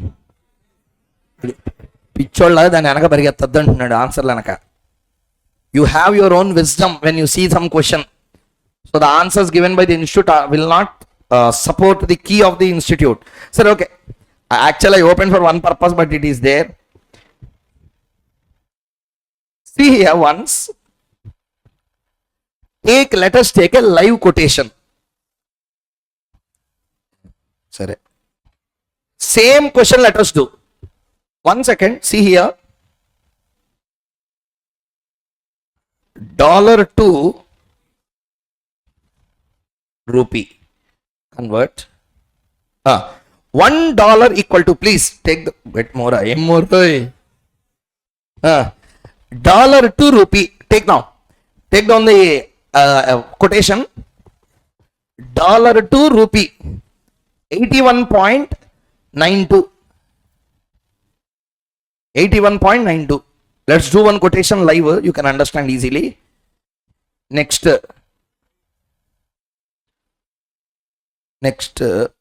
GBP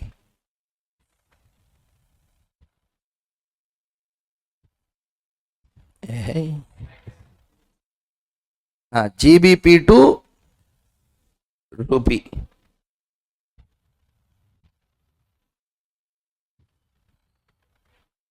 $96.88.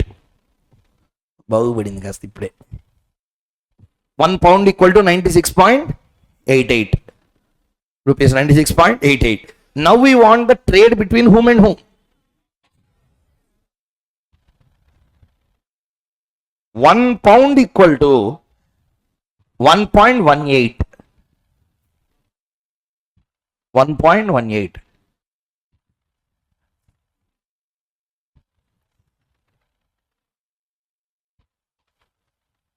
Okay. Okay. This is the information. Please, I have $1 lakh with me. Okay. Tell the arbitrage whether available or not. You tell me first. First, what we need to do? If you don't understand why is that much discussion we made here, please tell me. We want quotation between what and what? Rupee by dollar. Tell me. Rupee by dollar equal to rupee by pound into pound by dollar. Tell me, what is the rupee by pound? 96.88 into 1.18 82.10. Okay, $1 equal to rupees 82. Actual rate is $1 equal to rupees 81.92. 82.1 minus 81.92.18. That's not a big difference actually. You don't get miraculous gain. Previous example of 48.3, 47, almost 1 rupee some number came. At least there will be one thing. So here, how much is the difference? We got 0.18. Problem is, this 0.18 will be lost in the transaction costs. Sir, for transacting and shifting, banker will ask you the charges or not. There is no arbitrage gain. Technically, in market, arbitrages will not come. Sometimes economic disturbance will come, arbitrages will open. At that time, arbitrages will jump into the market and make eventual gains. Yeah. Don't think that 0.18 is an arbitrage gain, sir. 0.18, you cannot call it as a minimum. At least how much should be there? 1 rupee denominations, if it comes now, you have a chance to do, because in 1 rupee, every 1 rupee, commission there may be cutting around 5 paisa, 10 paisa they will cut. Clear or not? Or 10 paisa, 20 paisa, like that. Here, arbitrage 0.18 means everything will be lost in the form of transaction costs. Yeah. Of original situation, there will not be an arbitrage gain. So next. So this is question number 21. Now listen carefully. Come to question number 27 first. 27. See there. Read. Read the question. Suppose that French fries, sir. Suppose one French franc could be purchased in the foreign exchange market for how many cents? 20 US cents today. So cent means 100. 20 cents means $0.2. 1 cent. Sir, 100 cents make a dollar. Everyone tell me, 100 cents make a dollar. 100 cents make a dollar. 20 cents will make $0.2. Okay, read. Suppose that one French franc could be purchased in the foreign exchange market for 20 US cents today. If a franc appreciated 10% tomorrow against dollar, how many francs would a dollar buy tomorrow? This is a question that is being asked. First point number 1. Tell me, I will write here itself. Sir, you can write the answer here, there itself, or you can just copy down in your notes. Tell me, what is the present rate? 1 FF equal to $0.2. Yes or no, everyone? So $0.2. Franc is appreciated by 10%. Franc is appreciated by, so franc should be added by how much percent? Answer. Like this you should not do. Okay? This is batti. Concept Japanese. So, first point. Yesterday I asked you one question. Yesterday, cash flows I explained, difference between cash flow and profit. Yesterday's class. Then what I said, inflation will affect commodity, cash flows. Currency and cash flow will be affected by inflation. Commodity will be affected. Sir, Apple iPad. Okay, 1,50,000. After 1 year, 1,70,000. Apple iPad inflated. Price of iPad is inflated. So cash flows are inflated, or laptop product is inflated. Likewise, see the screen once. What is a commodity in the given transaction? I told you hundreds of times in introduction. I don't know what you did at that time. Per unit currency is always a. So what is a commodity here? Franc appreciated means a commodity appreciated. What is appreciated? Currency to buy that has been appreciating. Clear, everyone? So whenever, tell me, 1 FF equal to how many dollars? 0.2. What is appreciated? What is appreciated? Franc appreciated means we need to add to the franc, we need to add to the dollars. How much percent? Tell me how much? Dollar 0.0.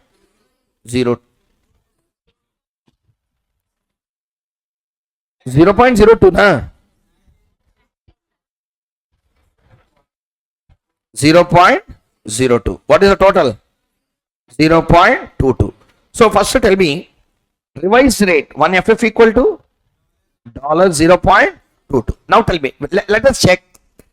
Let us check whether franc appreciated or not. Today I can buy franc at how much? $0.2. Tomorrow the same FF is available at what rate? That means I have to spend extra dollars to buy the French franc or not. That means cost of FF is increased or decreased? Increase. That's called as appreciation. Are you understanding or not? Therefore, don't add to FF. Add to the other side. Opposite currency should be added or deducted. Clear, everyone? So tell me, per unit is always. Per unit is always. I said 100 times before the break also. Forex, what is important? Per unit is always a. Commodity will not have inflation. I said hundreds of times in yesterday's class also. What will have inflation? Price to buy that commodity will have inflations and deflations. Here what is a commodity? French franc. Franc appreciated means a franc is added. Sir, cost of Apple iPad is inflated means iPad is inflated. Price to buy that is inflated. Clear or not, everyone? Done. 27th also. What question he is asking is, how many francs would a dollar buy tomorrow? So tell me, 1 FF equal to how many dollars? So $1 can buy how many FF? 1 divided by 0.22. How much? 4.5454.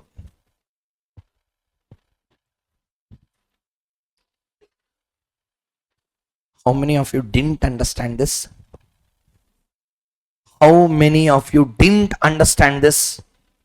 Third time I am asking. If you don't give any reply, I will go to the next problem. I am telling you very clearly. How many of you didn't understand this? So I can presume that you understood, everyone. Whenever I tell appreciation, you should appreciate to the per unit, other side currency. That's all. Because inflation will affect currency, not the commodity. Clear? Done. 27th over. Next.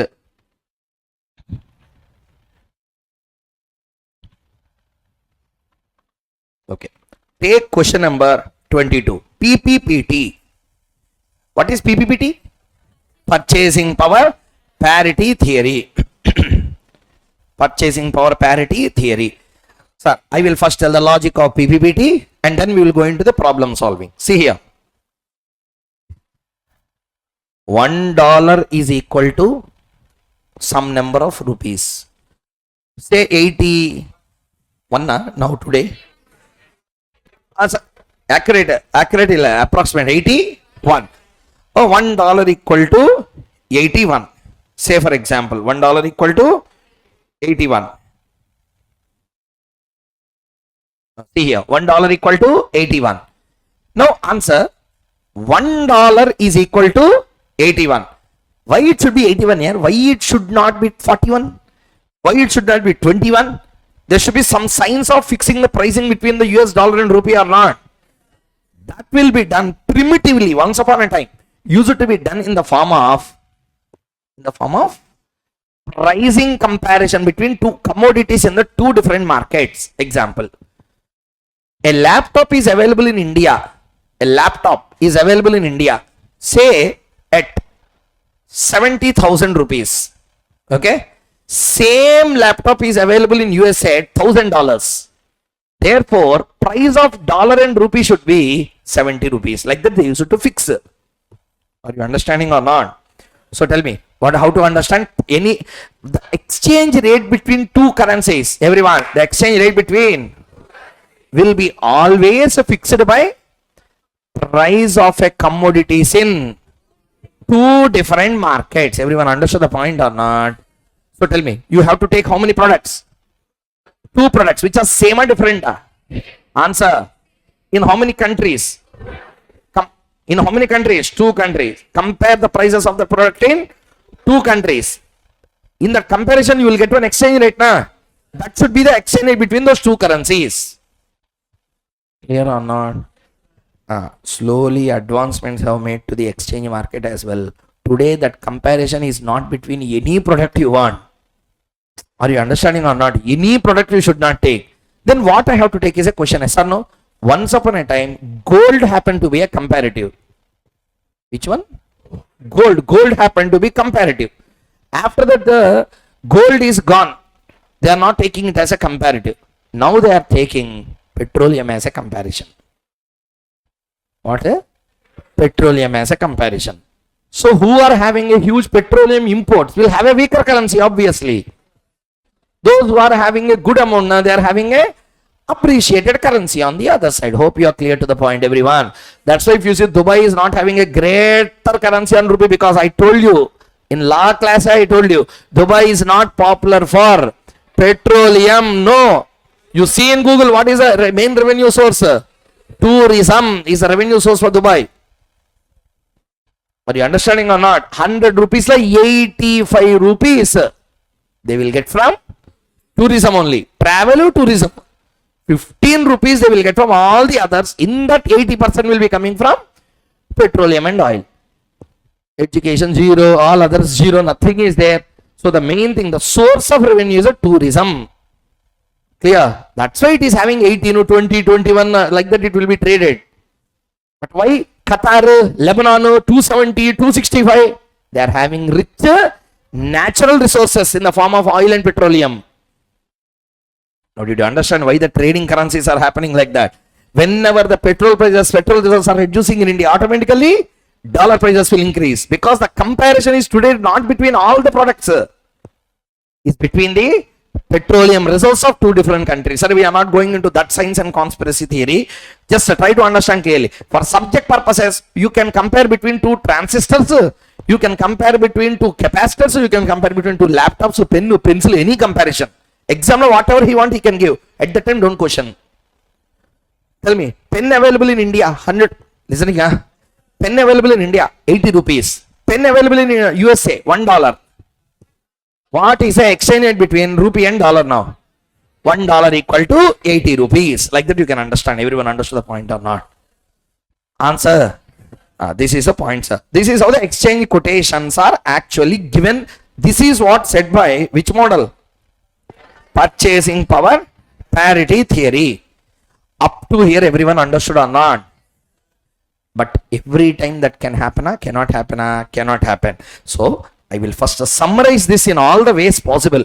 Sir, questions what we are doing here are exam questions. Some areas are untouched even till now. Those untouched, if touched in next exam, gone. Therefore, I will cover also the worst areas which can be asked in exam on PPPT. Then we will go into the problem solving. Shall we continue? Please tell me. One pen in India is 80 rupees. One pen in USA is $1. Ideally, $1 should be equal to how much rupees now? Answer, sir, everyone. $1 should be equal to 80 rupees. Okay, now, listen. Please. Everyone tell me. One pen in India is same one pen in USA is trading at. Ideally, dollar and rupee should be traded at. Answer, sir. But originally it is getting traded $1. Ideally it is getting traded at 85. Now tell me, there is a equilibrium, disequilibrium. How to get the advantage out of it is a question. On these questions are not tested in exam. On this they didn't test till now. They are testing only on calculate PPPT, that's all. But if I have to prepare question paper, I don't ask like that. Why I will ask the old questions? I will ask how to make arbitrage out of PPPT. I will ask which is not tested till now. If at all that question comes, my student should be able to answer. Na? So listen carefully. Point number one. Tell me how much a dollar should be. But how much it is. Dollar is underpriced or overpriced? When something is overpriced, we have to. So what is overpriced? Dollar. What is overpriced? We have to therefore sell that pen in dollars by buying in rupees. Repetition once again. Tell me the strategy. How much dollar should be, but how much dollar actually is? Dollar is underpriced or overpriced? When something is overpriced, you have to therefore sell dollar. Sell dollar means you do not sell dollar. You have to sell the product in. That means you have to sell the product in India and USA. Na? To sell there, first you have to. Everyone understood the point? So now tell me here. Answer. First, buy a pen in. Fast answer, sir, please. Buy a pen in. At how much? Already given. How much? 80. Next, where to do? Sell in USA. At how much? 85 hours.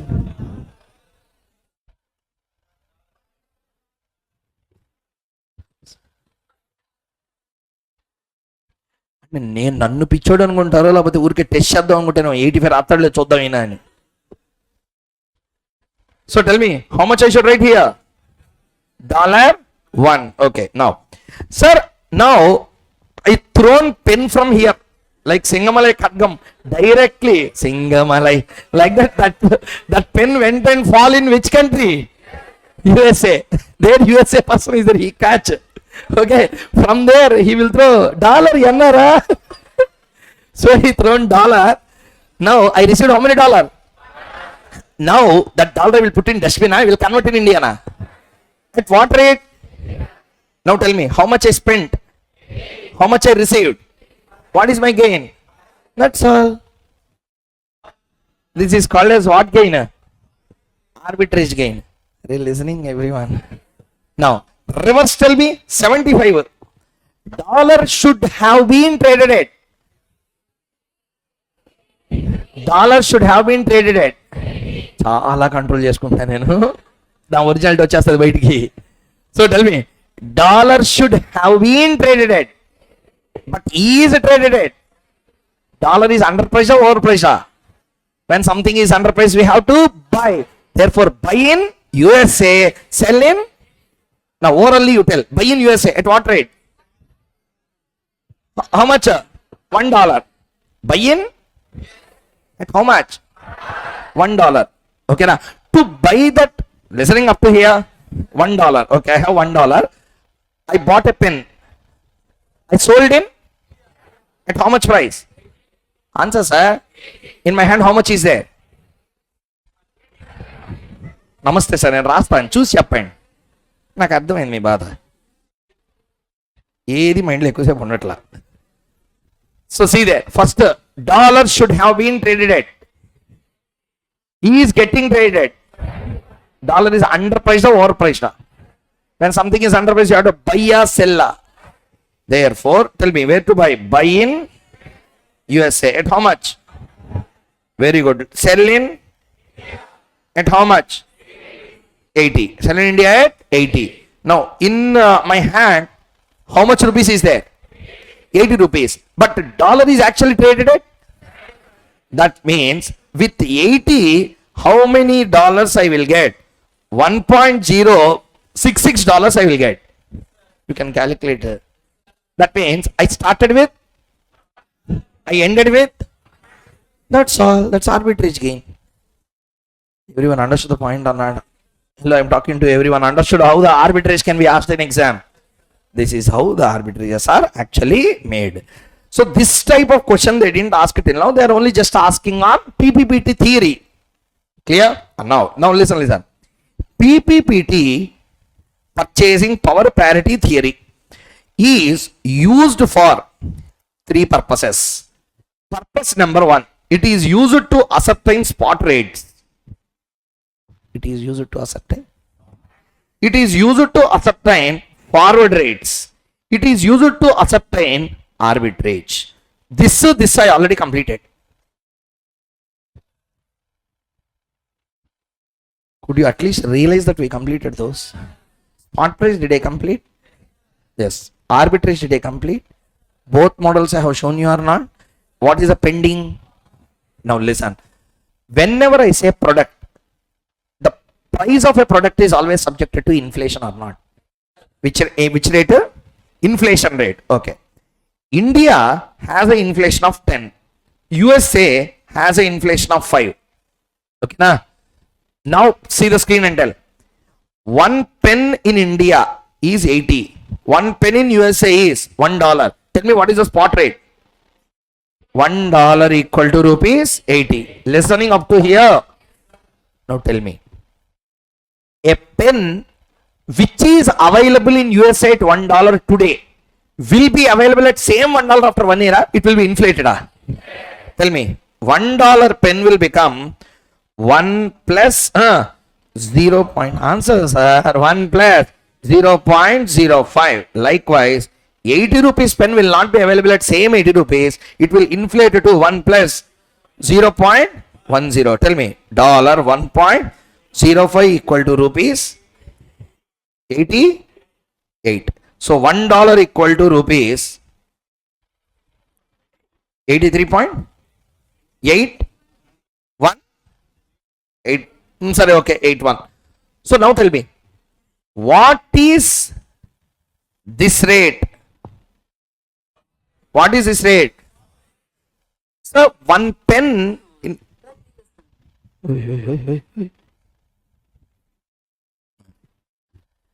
so see here, 1 pen is available in India at how much cost today?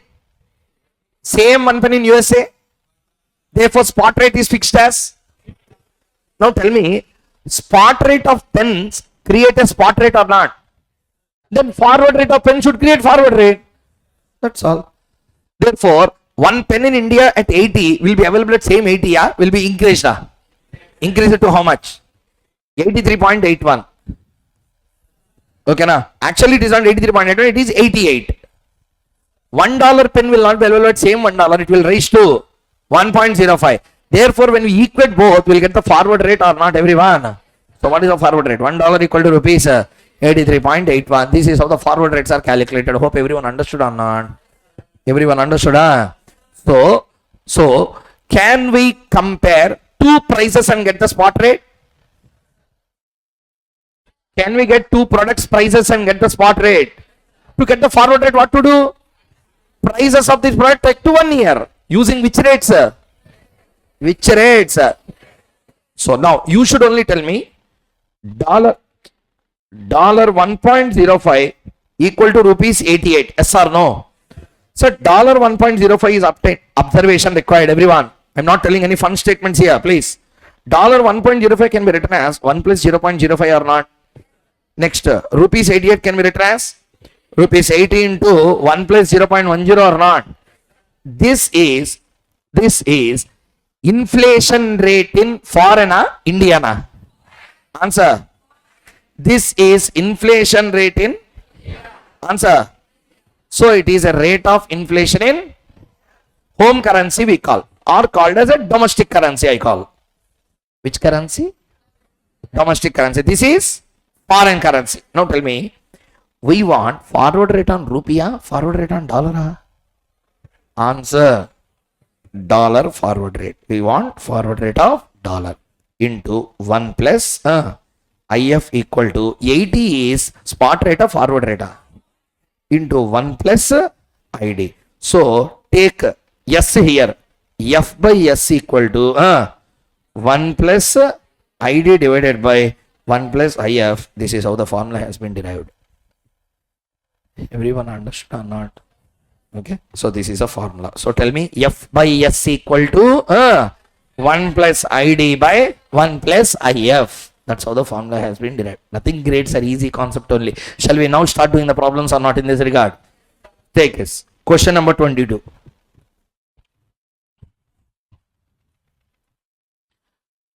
Read first. In 1992, a transistor cost how much?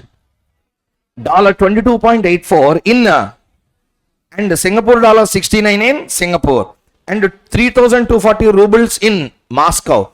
If the law of price is held, what is law of price? TPTT. What is the exchange rate between dollar and Singapore dollar and dollar and rubles? First, can we calculate that or not? What we have to compare? Dollar and Singapore dollar. Prices of the products. What we have to compare? Prices of the products. Two different countries, the prices of the products are given or not. When you compare both the products, you will get the exchange rate between both the currencies. Shall we do? Right on. Step 1. Calculation of exchange rates. Calculation of exchange rates. Dollar and Singapore dollar. First keep the heading. Dollar and Singapore dollar. You should assist me with example. Don't just copy. Tell me, what is the cost of the product in USA? 22 point. What is the cost of the product in Singapore? 69. 69, huh? Okay. So $1 should be equal to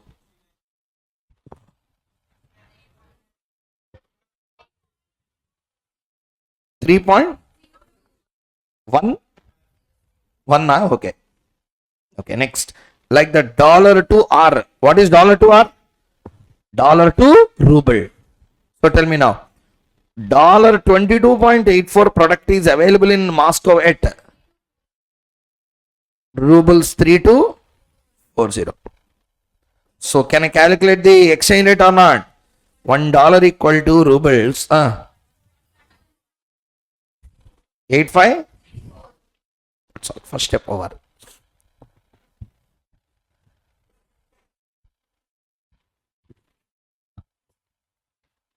Up to here, understood everyone? Up to here, clear to the point, everyone in the class? Okay. So $1 equal to 3.021 and $1 equal to rubles 141.8564. So listen, with that the question is not yet completed. The actual exchange rates are this. Sir, when actual exchange rates are different from what it should be, there will be a cheaper place to buy and costlier place to sell us. That also we call as arbitrage.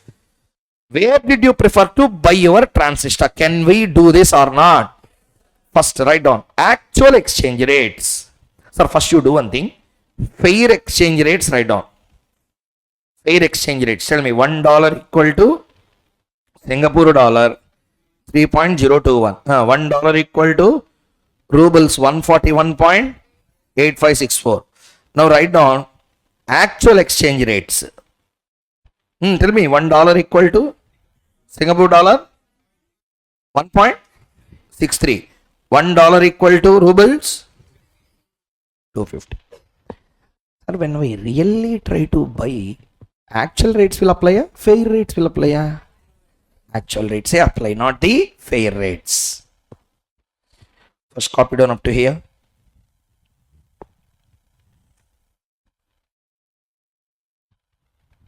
Okay, now, sir, listen. One thing I can tell. See here. There is a laptop. Okay. Really, my friend is coming in the recent times. I want to get a MacBook Pro with M2 Max chip. India, it is available somewhere at 3,20,000 to 3,30,000. Same thing is available in USA at somewhere around $2,499, representing 2 lakh. Exactly. 80 rupees the 2 lakh. 1,20,000 difference I am really getting. So it is wise enough to wait for him such that I can buy, because with that 1,20,000 I can do so many things again. Just spending time value of money 1,20,000 I can't give. He will come in another 3 months. For that time I can't just spend 1,20,000 extra by purchasing today itself. Okay. Now listen carefully. There is a laptop available in USA at $2,499. Listening. There is a laptop available in India at 80,000. 3 lakh rupee. 3,20,000 rupee. Listening. Now tell me. I ask you like this. If I buy in India, it is 3,20,000. If I buy in USA, it is 2,500. Where it is cheaper? I asked. You can't tell, because first you have to convert that into rupee. And then you have to compare. Yes or no? Sir, 2,500 to 3,20,000. Which is cheaper? Like that, can I convert? Can I compare?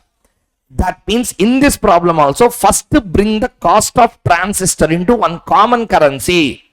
What is a common currency in this question? Therefore, express everything in what terms? Dollar terms. You have to express the cost. Clear or not, everyone? So you should only tell me first. Listen, this itself I will explain. Please. What is the cost of transistor in USA? Dollar. See the question and tell me. 22.84. Very good. Now, what is the cost in Singapore? I should not tell in Singapore dollar comparatives. I should tell that also in dollars. So tell me, $1 equal to how many Singapore dollars? 1.63. So how many Singapore dollars cost it is the transistor? Singapore dollars, 60. How many dollars I need to spend? 42.33. Next, cost in where? Moscow. Tell me, $1 equal to rubles, 250. So how many rubles is the cost of the product? 3. Means how many dollars I need to spend? 12 point. Now tell me, what is the cost of transistor in USA? What is the cost of transistor in Singapore? What is the cost of the same transistor in Moscow? Tell me, with common sense and wisdom, a person has to buy it in and sell it in. Eventually, he will make a very good gain. Understood how to do the problem or not? That's all. Copy down.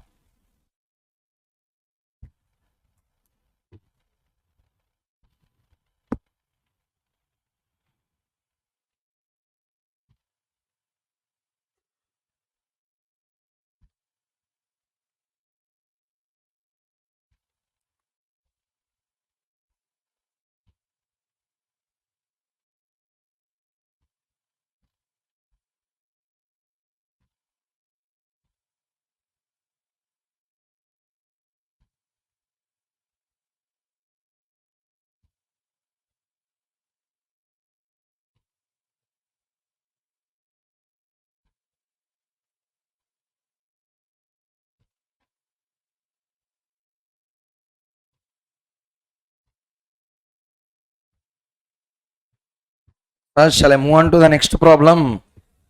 Okay. Next. Sorry, let us go to another problem. Sir, PPPT, I am stopping here. Can I go to the IRPT? IRPT. Okay. Question number 24. Question number 24.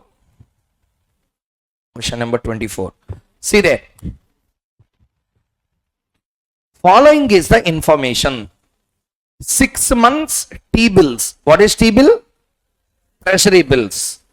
Have a nominal rate of 7%. While default-free Japanese bonds that mature in 6 months have a nominal rate of 5.5. In the spot exchange market, 1 yen equal to $0.009. If the interest rate parity holds, what is 6 month forward exchange rate? What is 6 months forward exchange rate? Sir, first thing, listen carefully. Sir, like PPPT, sir, PPPT is useful to calculate 3 things. Number 1. Sir, please, everyone answer. PPPT is used to calculate 3 things. Number 1. Number 2. Number 3. Like that IRPT also. IRPT also used to calculate. First one. No, IBND. Next.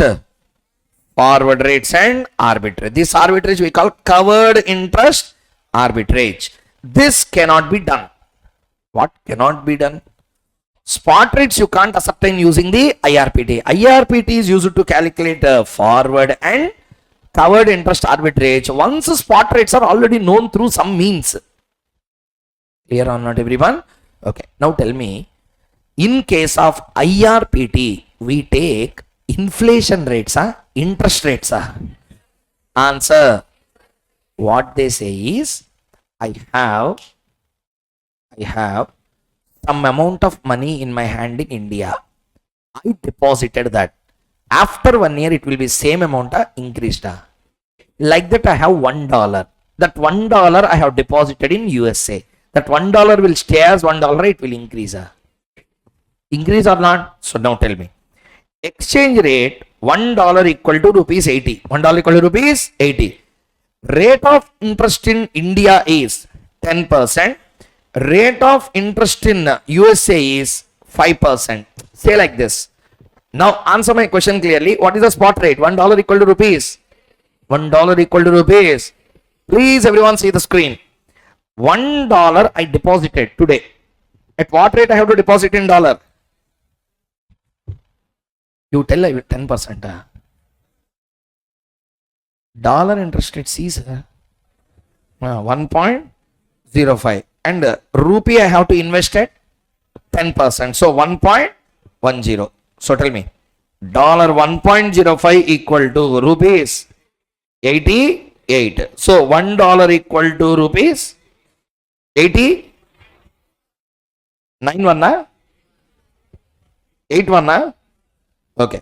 Now listen, this also same formula, same derivation. Now you will only tell, you people only will tell the derivation also. Tell me how to write dollar 1.05. Expand it. $1 into 1 plus 0.05. Next to this 80 into 1 plus 0.10. So this we want forward. 1 plus, this is called as RF. This is called as spot. This is called as RD. So F by S equal to 1 plus RD by 1 plus RF. This is how the formula has been derived. So formula, tell me, what is IRPT calculation? Formula is F by S equal to 1 plus RD by 1 plus RF. Clear? Sir, in the question, he don't give what is domestic and what is foreign. What you will do? Always assume that given currency is a direct quotation. I repeat, listen carefully. In a question, he don't give what is foreign, what is domestic. At that time, how will you assume what is foreign and what is domestic? First, assume that the given quotation is a direct quotation. In a direct quotation, what is a foreign currency? Per unit or number of units? First, tell me what is a direct quotation? Direct quotation means number of units of home currency for 1 unit of foreign currency. That means foreign currency will be in that particular currency should be taken as RF. Understood or not, everyone? Okay, that's all. Now we have a license to do this question. 6-month T-bill. 6-month T-bill nominal rate is how much? 7%. While default free Japanese bonds that mature in 6 months have a nominal rate of 5.5. In the spot exchange rate, first it will be 1 yen equal to how much? Dollar 0.009. If interest rate parity hold, what is the 6-month forward exchange rate? First listen carefully. 7 and 5.5 are inflation rates, interest rates. Okay, let us calculate. Please keep the heading in your notes. Question number 24.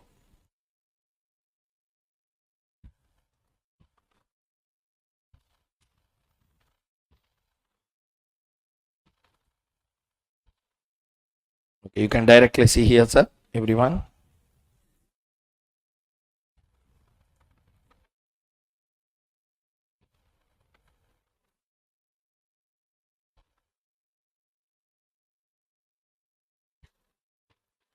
First, see here. This is how you need to do. Assuming that the given quotation is a direct quotation. Okay. What is a home currency? How you know that it is a home currency? 1 yen equal to dollars. Did they tell anything about who is domestic and who is foreign? So assume the quotation as a, in a direct quotation, what is foreign? In a direct quotation, what is a foreign currency? What is the per unit now? Yen. Therefore, yen is a foreign currency. What is a home currency? Dollar. So interest rate of dollar for 6 months. So the given rates are for not for per annum. They are given for 6 months. We have to calculate for per annum. 7 into 6 by 12, 5.5 into 6 by 12.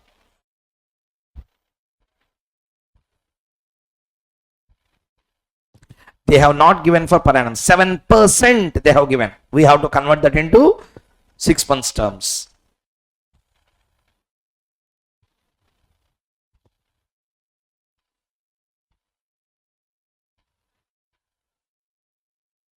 $3.5. I didn't understand.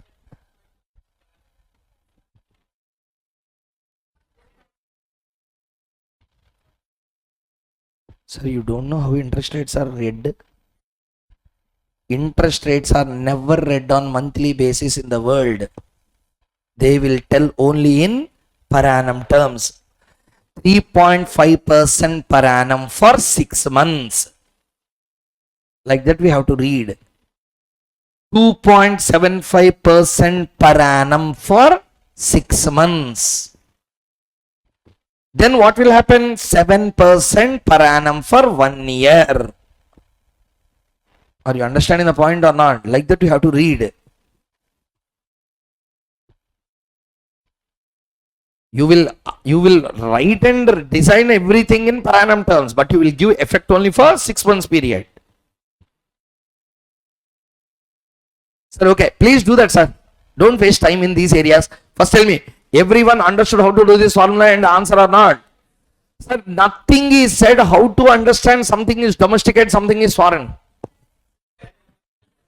First assume the quotation is in a direct quotation, what is a foreign? Number of units will be home currency. That's all. Like that we need to do.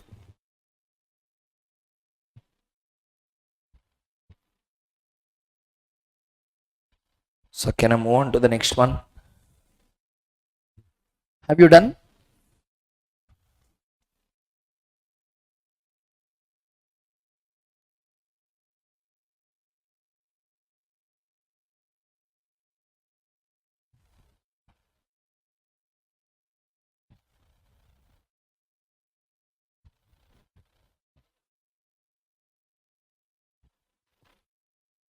Shall we continue, everyone?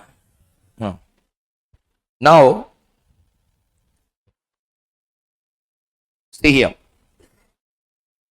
This question and this question, 6 marks and 8 marks. 8 marks, this was tested. Okay. And 6 months is only my question. I added this from the study material I have taken. But this was asked in exam. 6 marks, 8 marks.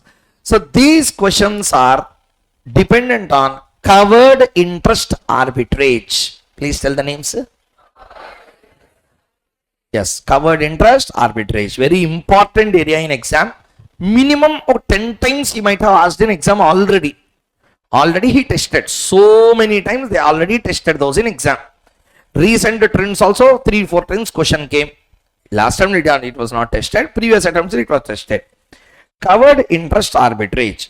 So tell me, had we done the product arbitrage? I mean PPPT arbitrage. Have we done or not?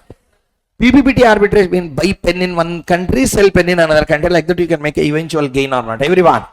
Like that you can also make a gain on interest rates. How can you make a gain is a question. Okay. So there is a good amount of question is there. Question number 25. This one question, please note it down clearly. Keep the notes. Write down covered interest arbitrage. Steps say important. ICAI steps I am following. You can open the ICAI study material also. What steps they are following? I am also following the same steps. 7 steps are there. Using those 7 steps, you can get the answer done. Dead easy. Follow the procedure properly. One after another procedure you have to follow.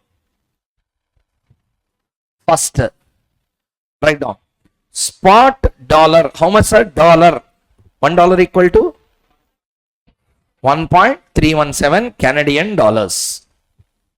C dollar you can write.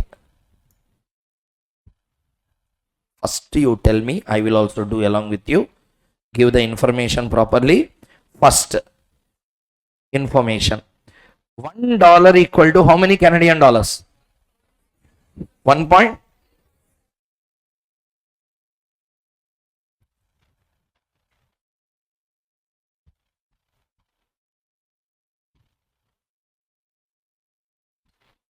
1.317.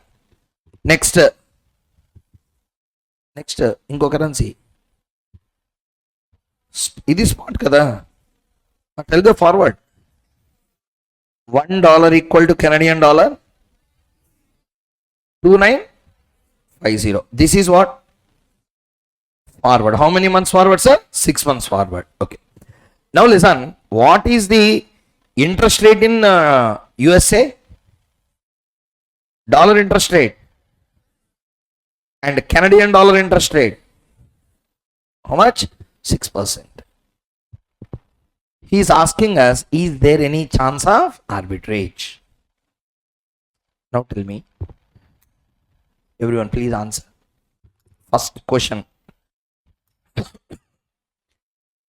Point number 1. Which is a best place to borrow and which is a best place to deposit? See and tell me which is a best place to borrow and which is a best place to invest.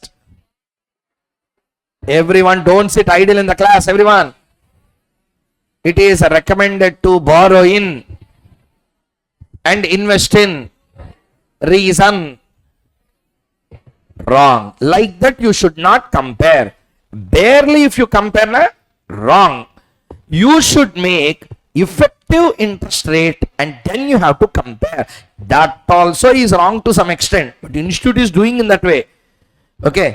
Better way, CFA models are there which will give you more and more clarity on the comparison of a covered interest arbitrage. I will tell that, but before going into that, let us first move on with the institute point of view. Tell me, point number 1, what is the interest rate in USA, Canada? It seems like, what it seems like? Borrowing in Canada is cheaper and investing in dollar is better. It will give a 4% gain, yes or no? But no, because there is an exchange depreciation. What depreciation? I will explain. Please see here. First, write down, sir. Step 1. Step 1. Calculation of forward premium or discount.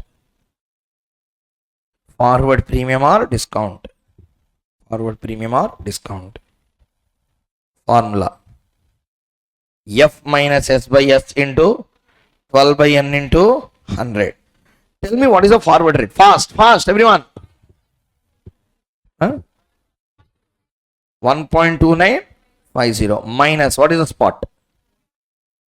1. Whole divided by 1.2950 into 12 by 6 into 317. 1.317. Amount please. Minus or plus? First tell me that. Minus 3.34% per annum. 3.34% per annum. 3.34% per annum. Now listen, sir, everyone. Listen. So what is the depreciation per annum? Now listen carefully. Now listen, sir. Here one small point. First, what is the meaning of this formula? First tell me that. Don't tell appreciation, depreciation, don't tell premium, discount, all those stuff. Nonsense. What is the meaning of this formula? Anyone? Any one at a time. No, next. No, next. No, next. Sir, next. Okay, అవన్నీ okay sir. అసలు meaning how much?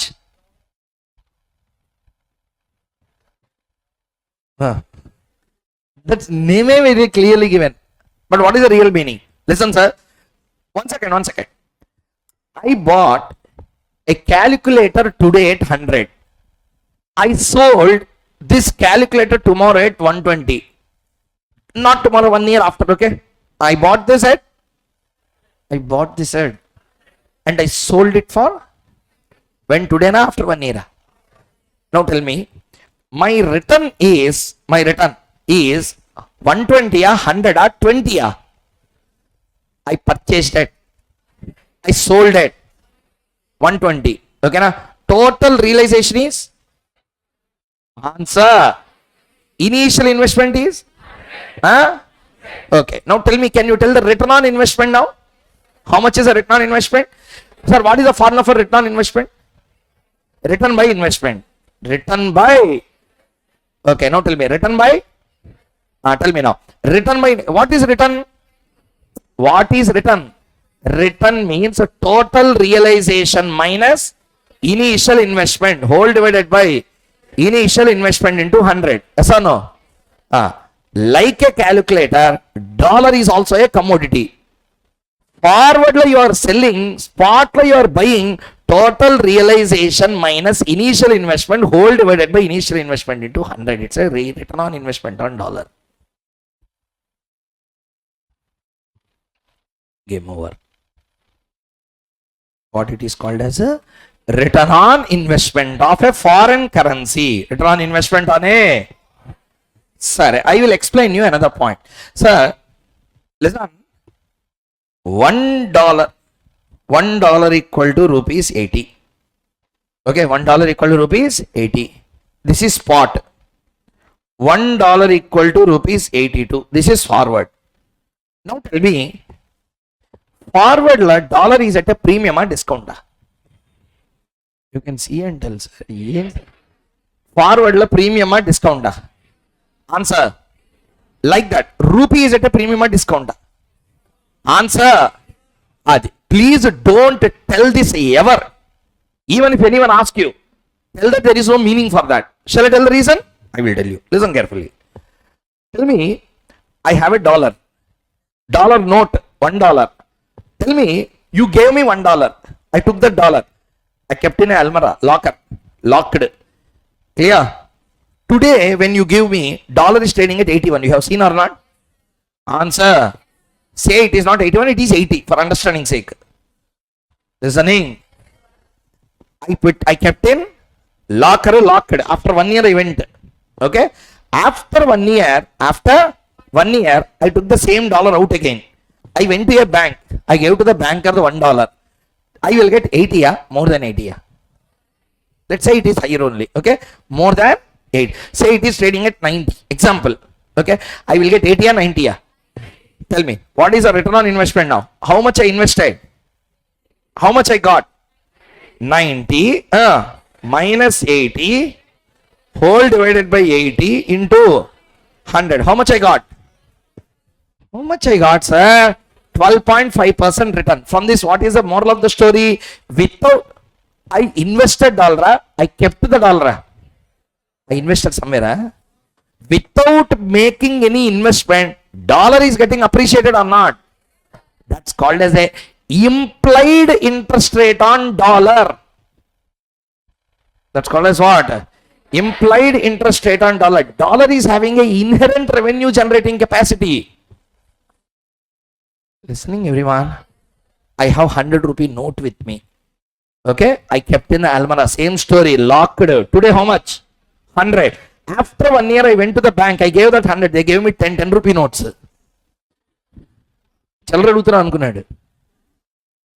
Now answer my question clearly. 100 will be getting more than 100. Same 100. Why? When dollar is becoming 80, becoming 90, why my rupee is not becoming 100? Because rupee is which currency? Home currency don't have inherent revenue generating capacity. You have to invest somewhere to get the return. Therefore, evadaina adigina rupee ki cheppikandi discount ani. Rupee will not have premium discounts in India. So dollar will have a premium discount or not? Will not be in USA. Are you understanding or not? Rupee will have a premium discount. Will be there in USA. Clear or not everyone in the class? So therefore, tell me now. So this is a premium or discount on what? Per unit, students, sir, please. See the per unit in the question. I don't know which locum you are. See there. What is the per unit there? Which is home currency? Dollar. Which is foreign currency? Answer. Which is home currency? Which is foreign currency? The premium or discount, whatever you calculated is a dollar discounting, a dollar discount rate, or it is a Canadian dollar discount rate. Always discounting and appreciation, depreciation are for home currency or foreign currency. This appreciation, depreciation is also called as implied interest rate. Everyone, implied. Don't call them appreciation, depreciation. I don't know which person has given that name. Original name is called as a implied interest rates. Means without doing anything, dollar is having a capacity to generate revenue in the form of return. That's called as implied return on dollar. So now tell me, dollar interest rate is how much? Question. Dollar interest rate is how much? Dollar interest rate is 10%. Dollar implied interest rate is minus 3.34. Therefore, the effective interest rate of dollar is 6.67 only. Now compare. Did you understand the concept or not? Or tell me, what is a dollar interest rate? What is a dollar interest rate? 10%. What is a dollar implied interest rate? So what is a dollar net effective interest rate?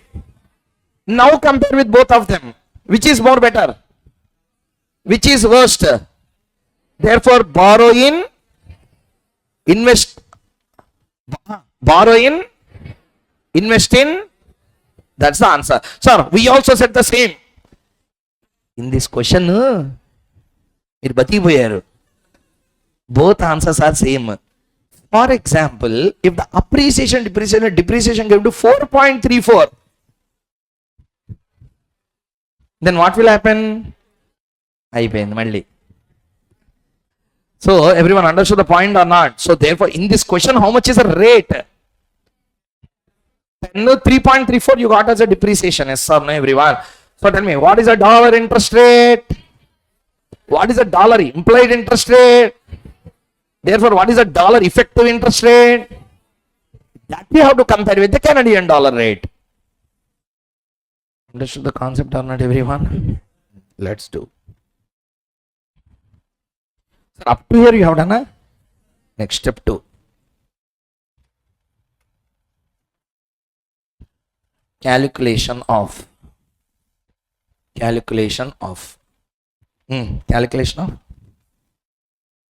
effective interest rate of dollar. Sir, can I calculate effective interest rate of Canadian dollar?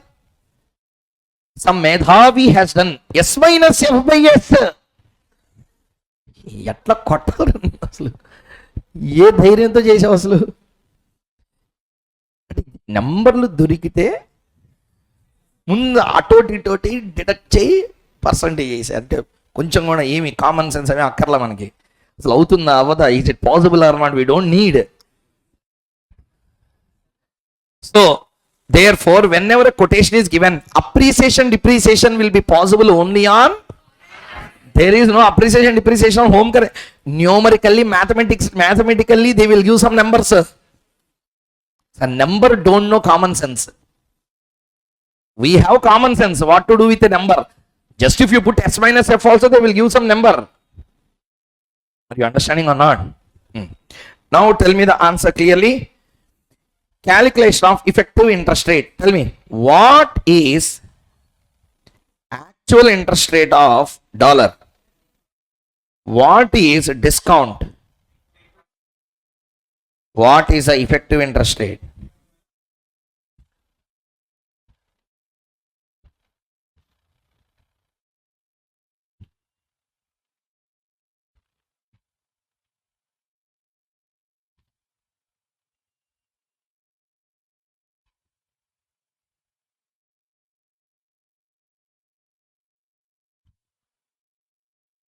Do the remaining part. Do the remaining part. So tell me, comparison and decision. Comparison and decision. So tell me, what is interest rate of Canadian dollar? What is the effective interest rate of dollar? Now tell me, what is the decision? Borrow in, invest in. Understood the procedure, everyone in the class? Answer. Okay. Step 4. Arbitrage strategy. Arbitrage strategy. Sir, listen. Steps, remember. Mug up these steps. Logic I will tell you when we are doing. First one, borrow. First one. Will you listen? Listen, sir. First. Minute, sir. First one, convert. You borrow. First one, tell me first step. Second step, invest. Realize. Reconvert. Repay the borrowings. That's all. Arbitrage gain. Institute follow these steps. Study material, all the steps are written in the same sequence. Tell me, first step, institute steps, borrow, convert, invest, realize, reconvert, repay the borrowings, arbitrage gain. Understood or not, everyone? Let us start doing. One problem you will do, one problem I will do, one problem I will give chance for you to do. Tell me, what is the first one? Borrow. Sir, already we have decided. Borrow in which currency? How many? We didn't tell anything, na? Take it as how many dollars, sir? 1 lakh Canadian dollars. Sir, why they don't give, sir? If they give how many Canadian dollars, indirectly they are giving hint where to borrow. You didn't understand. If I tell borrow Canadian dollar 1 lakh, na? Indirectly what is the hint? Then who will do step 1, step 2, step 3? Are you understanding or not? That's why they don't give. You should assume some number. Do now. Borrow how much? Canadian dollar 1 lakh. Sir, I will do very fast to do along with me. First step, borrow. Next step, what to do? Convert. Convert Canadian dollars into dollars at spot. Tell me what is the spot rate? $1 equal to Canadian dollar 1.317. How many Canadian dollars I have? 1 lakh. Tell me the answer. How much? 75, 930, 930. Okay. 3. So I converted. Next I have to do what?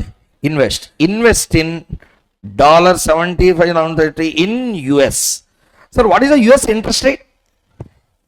At the rate of 10% per annum for 6 months. Sir, 6.67. Please don't tell that. That is effective. You will really invest in 10% only. Exchange conversions, you will lose some amount. Next, number 4. Realize. Realize today na after 1 year? After 6 months. Tell me. $75,930 into, first tell me, 1 plus, what is the interest rate in Canadian dollar?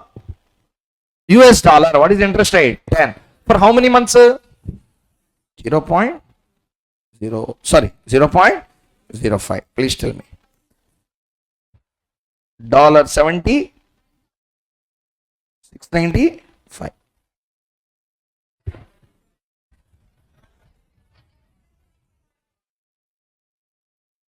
79,000? 720. 727. Realize. After realize, now tell me, I borrowed in which currency? I borrowed in Canadian dollar. Why? Cheaper place to borrow. I invested in which currency? Because it is higher rate to invest. So I invested, but I borrowed in which currency? I have to repay borrowings in which currency? Canadian dollar. So I have to reconvert everything back. Clear? Write down. Reconvert $79,727 into Canadian dollars at spot rate or forward rate? Forward rate. What is the forward rate? $1 equal to Canadian dollars 1.2950. How many dollars we have? 79,727. Tell me the rate. Canadian dollar 1 lakh 246. Okay. repay borrowings. How much I borrowed? Canadian dollar 1 lakh. At what rate? 6%. But for 3 months it will be, sorry, for 6 months it will be 1.03. So tell me, Canadian dollars 1 lakh 3,000. Seventh, arbitrage gain. How much is arbitrage gain? 1 lakh 3,246 you realized. In that 1 lakh 3,000 you paid. How much is the profit? 246. That's all. Answer over. Understood or not, everyone?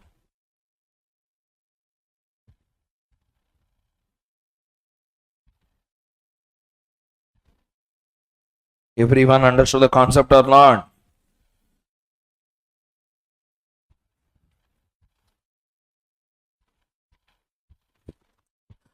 Sir, first point number 1. What is the main important step in the entire question? What is the important step in the entire question? Effective? Implied? Implied interest rates, you are telling that, na? Listen. The important step is not implied interest, etc. The important, listen, where to borrow and where to invest. Because, listen, when I take implied interest rate, I am comparing the interest rate of one currency with the interest rate of another currency. Now, everyone participate and tell me, Canadian dollars, how much? Interest rate, see there and tell. Dollar, we calculated effective interest rate 6.67 and 6 we made a comparison. Yes or no? So decision making is based on currency na interest rates. We are doing which chapter? Interest rates.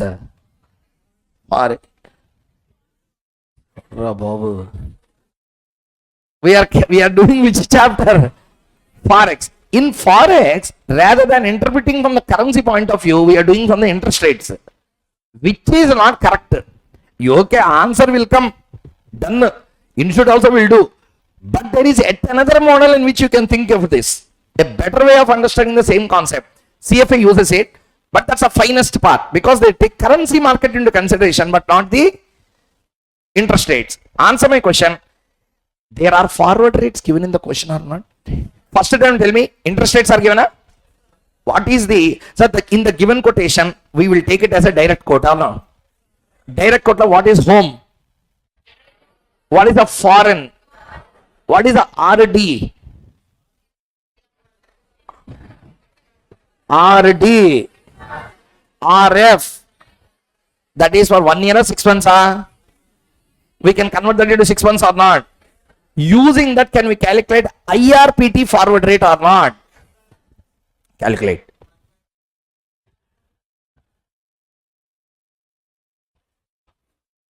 So tell me, $1 equal to, what is the actual rate? $1 equal to Canadian dollar 1.317. Tell me, what is the interest rate in dollar? 1.05. Canadian dollars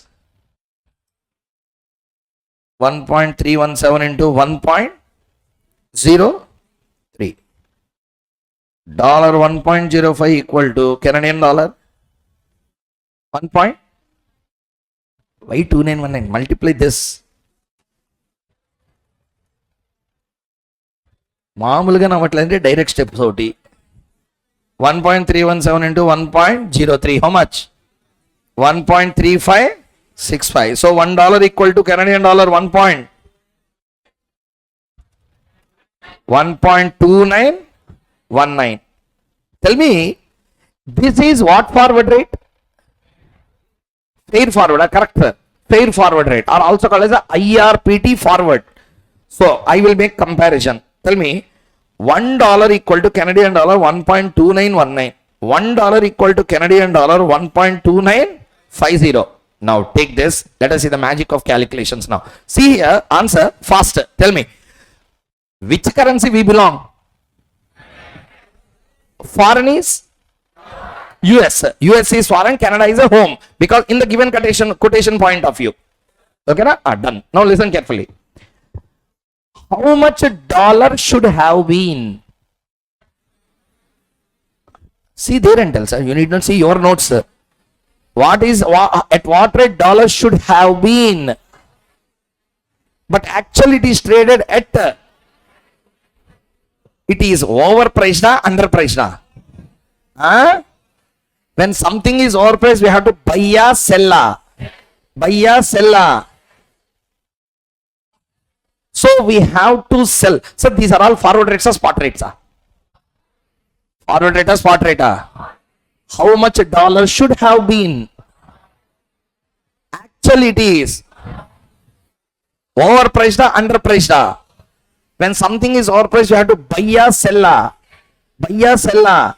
Sell. We have to sell dollar in forward market. Listening or not? We have to sell dollar in. To sell dollar in forward market, first we have to buy dollar in spot market or not. So as a reversal position today, what I have to do? Buy dollar. Buy. I have to buy dollar. I belong to Canada na USA na? Answer. That means I don't have dollars. Now I have to get the dollar. From where I will get? I have to borrow in Canadian dollars and convert it into dollars. That's the strategy. Did you understand what I said? Last time, answer this. Tell me. I have to how much the dollar should have been at? What actually it is getting traded at? When this concept will be useful means when he clearly says that you have to do this analysis from the currency market point of view. Gone. If you do effective interest rate, you don't give marks. So therefore, please listen carefully. How much a dollar should have been? But actually it is. Actually it is. Now tell me, dollar is underpriced or overpriced? Overpriced in spot or forward? When something is overpriced, you have to buy or sell. Sell today or sell in forward. To sell in forward, first we have to buy at spot. Buy at, so buy at spot. What I have to buy at spot? I am from, but I want to buy. I don't have money. What to do? Borrow Canadian dollars and convert into dollars and buy. Therefore, what is the strategy? Borrow in Canadian dollars, invest in dollars. Understood the point or not, everyone? That's how we can do. Sir, everyone understood this or not? What arbitrage we have done now? Covered interest arbitrage. This is a single one-way quotation or two-way quotation? This is a one-way quotation or two-way quotation? One-way quotation. Sir, listen. A person entering into covered interest arbitrage market will have his positions in two markets. One in cash market, another in currency market, or one in money market, another one in the currency market. Please listen once. I will explain this way, you can understand. Please, everyone. Tell me, I am making borrowing in one currency and depositing in another currency. Yes or no? First, please explain me the theory properly. First, in money market, we will borrow and sell. We will buy currency and sell currency. Money market lo borrow and lending, borrow and invest, buying and selling. Okay, borrow, invest. Currency market la buy, sell. Okay. So I borrowed in which currency? I borrowed in which currency? I invested in? Very good. Answer now. I borrowed in Canadian dollars at what rate? Invested in dollar at what rate? How much rate? Now, answer my question. Common sense. Tell me. Spot, I borrowed Canadian dollars. Yes or no? I converted them into? You local not sir. I converted them into? Means I am buying dollar, selling dollar. If you do not understand this, you are in a dangerous situation at the middle of Forex chapter. Okay, tell me, you borrowed in which currency? You are converting into, means you are buying dollar, selling dollar. Why I am asking these many questions? I am not a fool. Next question, two-way quotations will come. That's why I am asking you. Okay, tell me, I am buying dollar, selling dollar. At what rate? Spot rate. What rate? అదే rate ఎంత?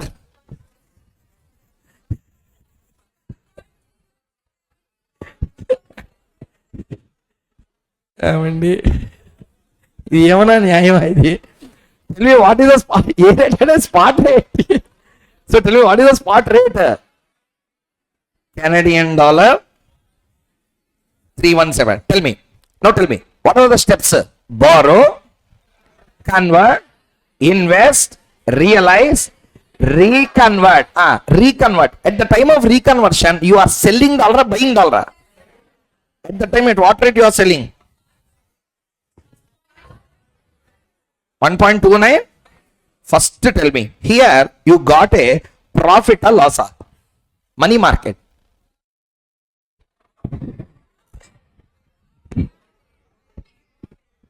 You borrowed at 6, invested at 10. Chartered accountant is stunned about answering it. Tell me, you are getting a profit or loss? How much percent? How much percent? Very good. You bought at which rate? You sold at which rate? You got a gain or loss? The loss is 3.34% per annum here. Yes or no? Your profit in the money market is so big, it covered the loss in money market and still given a gain. That's why arbitrage gain is there. Are you understanding the point or not? So your profit in money market is so big that it covered the loss in currency market and still it has ended up with some gain. This is the analysis of this particular problem. Like this, you can go on analyzing these questions, but still we don't have that much time. I want to just analyze this point because you don't commit any mistakes in the exam. So now tell me, take question number 26, bit number A. Last question. Last question. మీ మీద promise. ఇంకొక question extra చెప్పాను అనుకోండి, రేపు ఎవడు ఉండడు క్లాస్లో. So read. Take question number 26. 26లో 3 months we will do, 6 months you will do. Hey, beginning lo how energetic I am, ending also I am in the same energy or not? Then that's Koushik Mukhesh here. So when I listen. That's really I am telling you. Did I lose any time at track? Never I will do. So please listen, that only interest I want to tell you something, so you should also stand and sit with the same interest. So please listen carefully. Let's do 3 months we will do, then 6 months you will do, and tell what is the moral of the story. Okay, whether arbitrage gains are there or not. Okay, please see there. First, what is the spot rate? Sir, adi rupee by pound or pound by rupee? Pound by rupee. ఇందాకే చెప్పా, slash means, but here directly actually it is pound by rupee. I changed for student understanding to rupee by pound. Actually whenever slash are given, we have to reverse the transaction or not.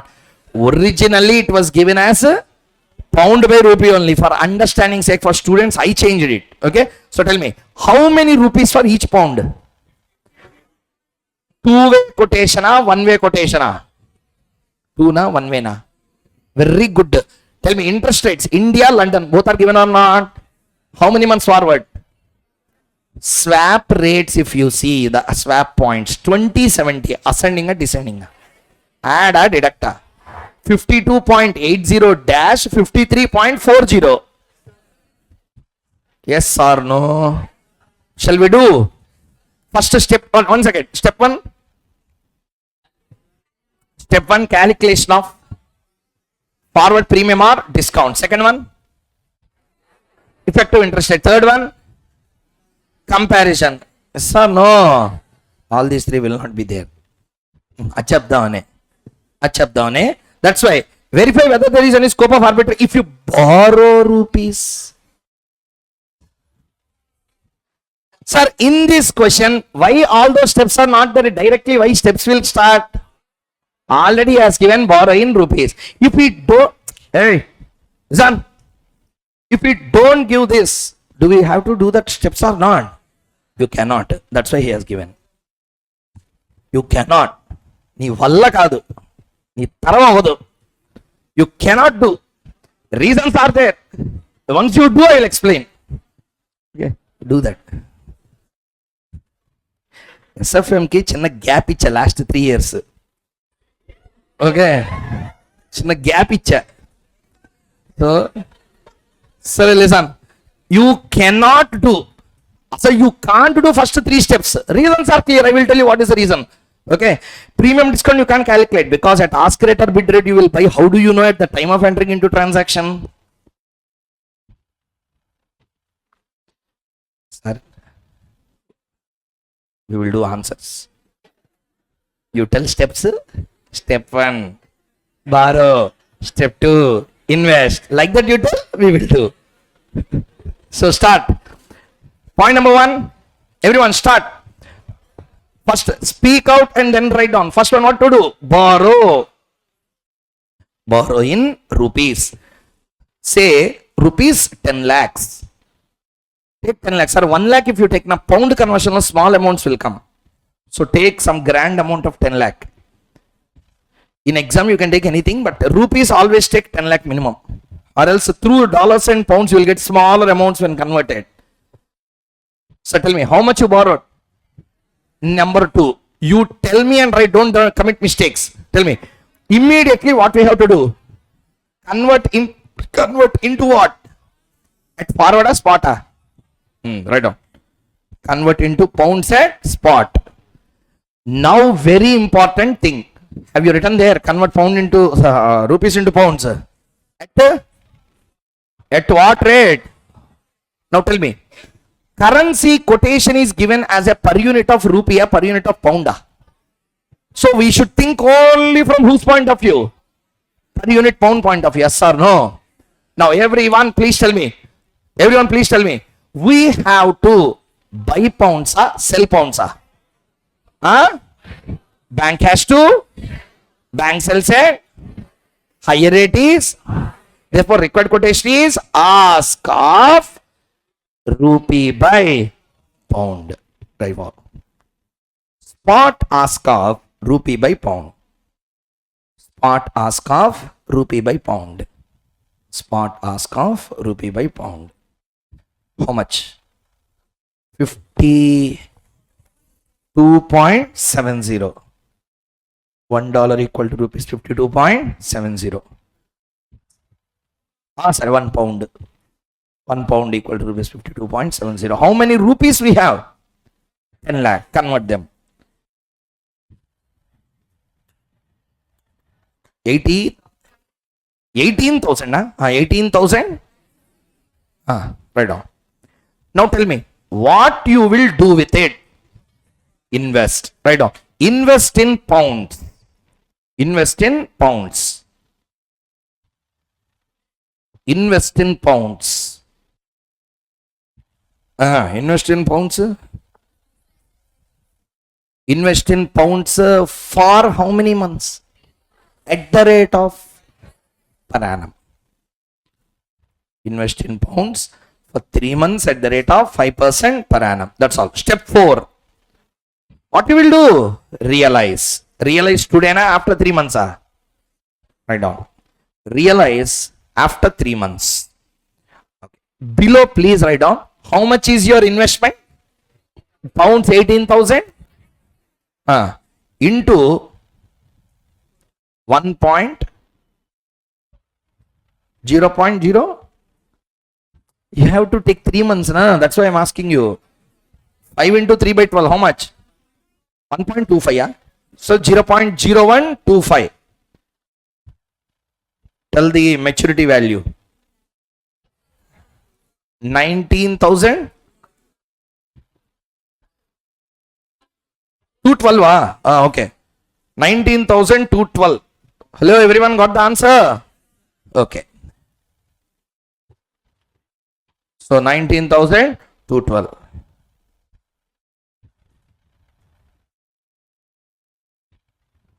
19,212. Okay. Now, after that, what to do? Reconvert. Why you are reconverting? To repay the borrowings in rupees. Reconvert into rupees. Again, very important. Tell me, we are converting what into what? Pounds into We have to think only from whose point of view? Tell me, we have to sell bonds or buy bonds? Bank has to, bank buy side, lower rate is, required quotation is, bid of rupee by pound spot or forward? Forward. Bid of rupee by pound forward. How much is the rate? 52.80. 52.80.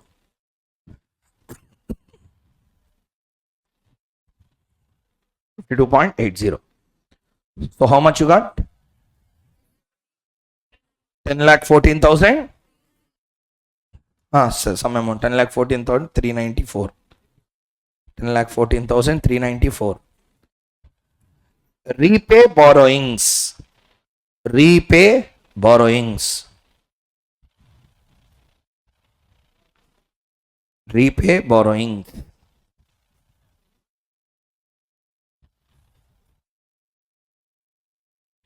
Repay borrowings. How much I borrowed?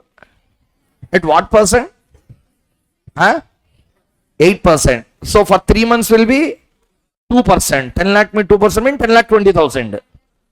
How much you realized? But how much you repaid? 10 lakh 20,000. Now tell me, there is a arbitrage gain. What is there? There is no arbitrage loss. You should write there is no scope for arbitrage. Don't write arbitrage. Arbitrage means riskless. Arbitrage or riskless loss. The valuer will get paralysis. New words you are creating. There is no concept of arbitrage loss. Either arbitrage gain will be there, or you should write there is no scope for covered interest arbitrage. That's all. Don't write arbitrage loss. You can write loss if you want. Sir, okay. Sir, last question we have done 10 6.67% rates. 6.67. Answer. You compared what and what? 6.67 you compared. Borrow in Canada. Invest in. You will surely get a gain or not. Reversely, if you do, borrow in USA and investing in Canadian dollar will give a gain or loss. That means in one currency, in one way, if it is giving a gain, in other way, it will definitely give a loss. Likewise, in one way, if it is giving a loss, in other way, it will give a gain. So in this way, it has given a gain or loss. So other way, it has to give a, you should do that other way. Right now, borrow in pounds 1 lakh. Borrow in pounds 1 lakh. For 3 months. Don't do for 6 months. Same question. Do for borrow in pounds 1 lakh. Essentially for the same question you do borrowing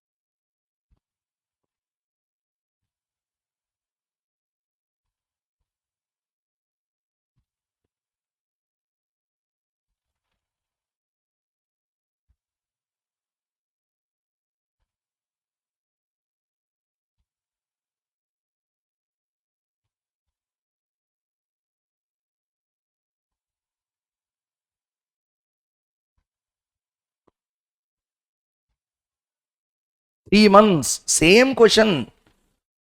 Same question. Instead of borrowing in rupees, you borrow in 1 lakh pounds.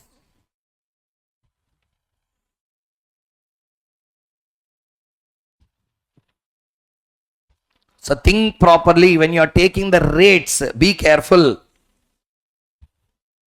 Why I am asking you to do means in one of the last attempt, if I am not wrong, 2020 COVID attempt time, they asked a question like this. They asked the question, and do it make any difference if you borrow otherwise around, they asked.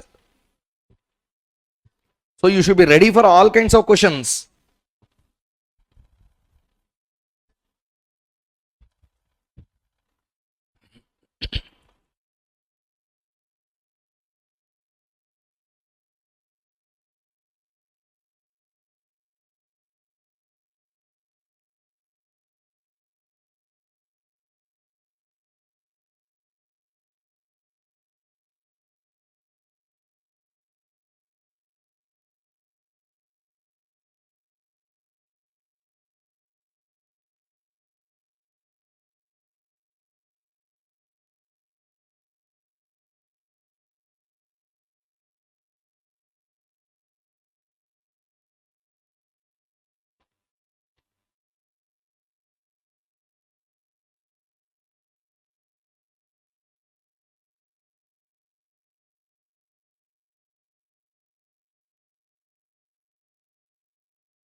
Have you done?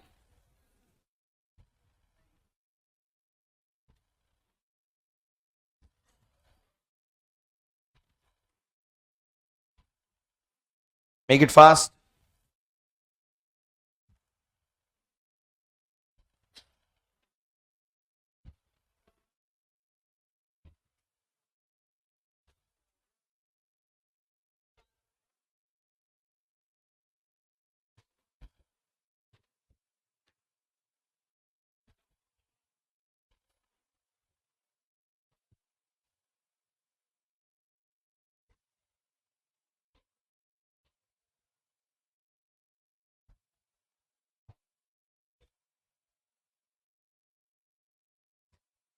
Okay. Have you completed? So in the completed, sir, in that if you get a loss, in this, in other way around, you should must get a. You need not. Here also there is a loss. Yes or no, everyone? Yes, it must give a loss again. So the surprising point is why this happened. If it is a gain there should be loss. If there is a loss, there should be a gain. But it doesn't happen. Why? Listen. Listen, sir. Don't get excited. 1 second. Last, we will leave after this. Please tell me, a person having covered interest arbitrage will put his legs in two markets. One is money market and second one in currency market. Money market, he will do two things. Everyone, borrow, invest. And currency market, buy, sell. Everyone answer. If he borrow in rupee, you have done first, yes or no? Borrow in rupee, 10 lakh. There you please see and tell. Don't tell wrong answers to me. You borrowed at which rate? You borrowed at which rate? 8%. Invested at which rate? 5%. You bought at which rate? Means ask rate you have to see. 52.770. Okay, sell. 52.80 na bid rate. Okay, now tell me, please. Here I made a profit or loss. Answer, loss. How much? How much? 3%. Here I made a gain or loss. Gain. How much? 0.10 per pound. Yes or no? Listen. The problem is, listen. Whenever two-way quotations are given, whenever previous question, if you observe the first one, see this. You are entering into money market as well as this. Here I will write. You are entering into money market as well as into the currency market overall position. See here. Previous question, this question, you are getting a profit in money market. Yes or no? You are getting a profit in money market. Please see the screen. You are getting loss in the currency market. Yes or no? See here, sir, this one. Okay. Minus 3.34. You got a loss, appreciation and depreciation. Appreciation and depreciation. At a loss, gain. But in the money market, gain. So, money market you got a profit, currency market you got a loss. The money market profit is so big, P is very bigger than L there. Therefore, you are ended up with this profit. Listening or not, everyone? Okay. Here also, tell me, you made a big loss. You made a small profit. Therefore, you are ended up with a loss. Everyone understood the point or not? Answer, sir. Sir, then if that be the case, in the reverse situation, it should not happen. I should end up with a profit or not. But ask bid rates are changing there. Sir, you in the second case, while you borrow in pound and converting into rupee, same 5.70 and 52.80 applying different rates. Therefore, whenever two-way quotations are given, see here, I am exposed to how many markets? Tell me. Money market, currency market, and the third one will come. That's called as a bid-ask spread. That's called as a bid-ask spread. So tell me, I got a loss in which market? I got a profit in which market?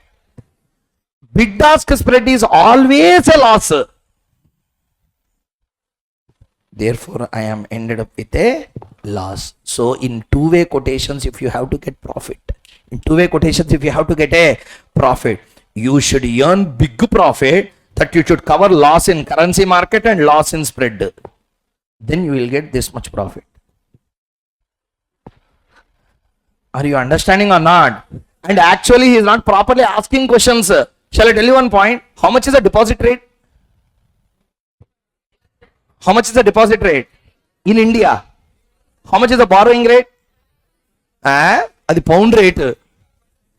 Both are same there. In India, really 8% they are borrowing and depositing. They will borrow at higher rates or not. If borrow rates also come, money market, currency market, bid-ask spread, after that, along with all these things, interest rate problems also will come or not. That means your profit should be this much. Currency market lo loss, spread lo loss, borrow interest deposit spread lo loss, then you will end up with profit. Therefore, it is rarely possible in real life scenario to get a covered interest arbitrage. Theoretically, they are possible. Okay. So, thank you very much. We'll see you again in the next class.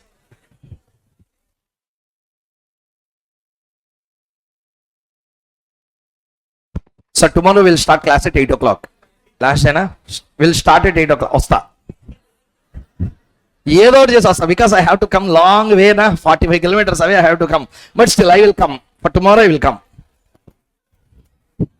I understood your problem.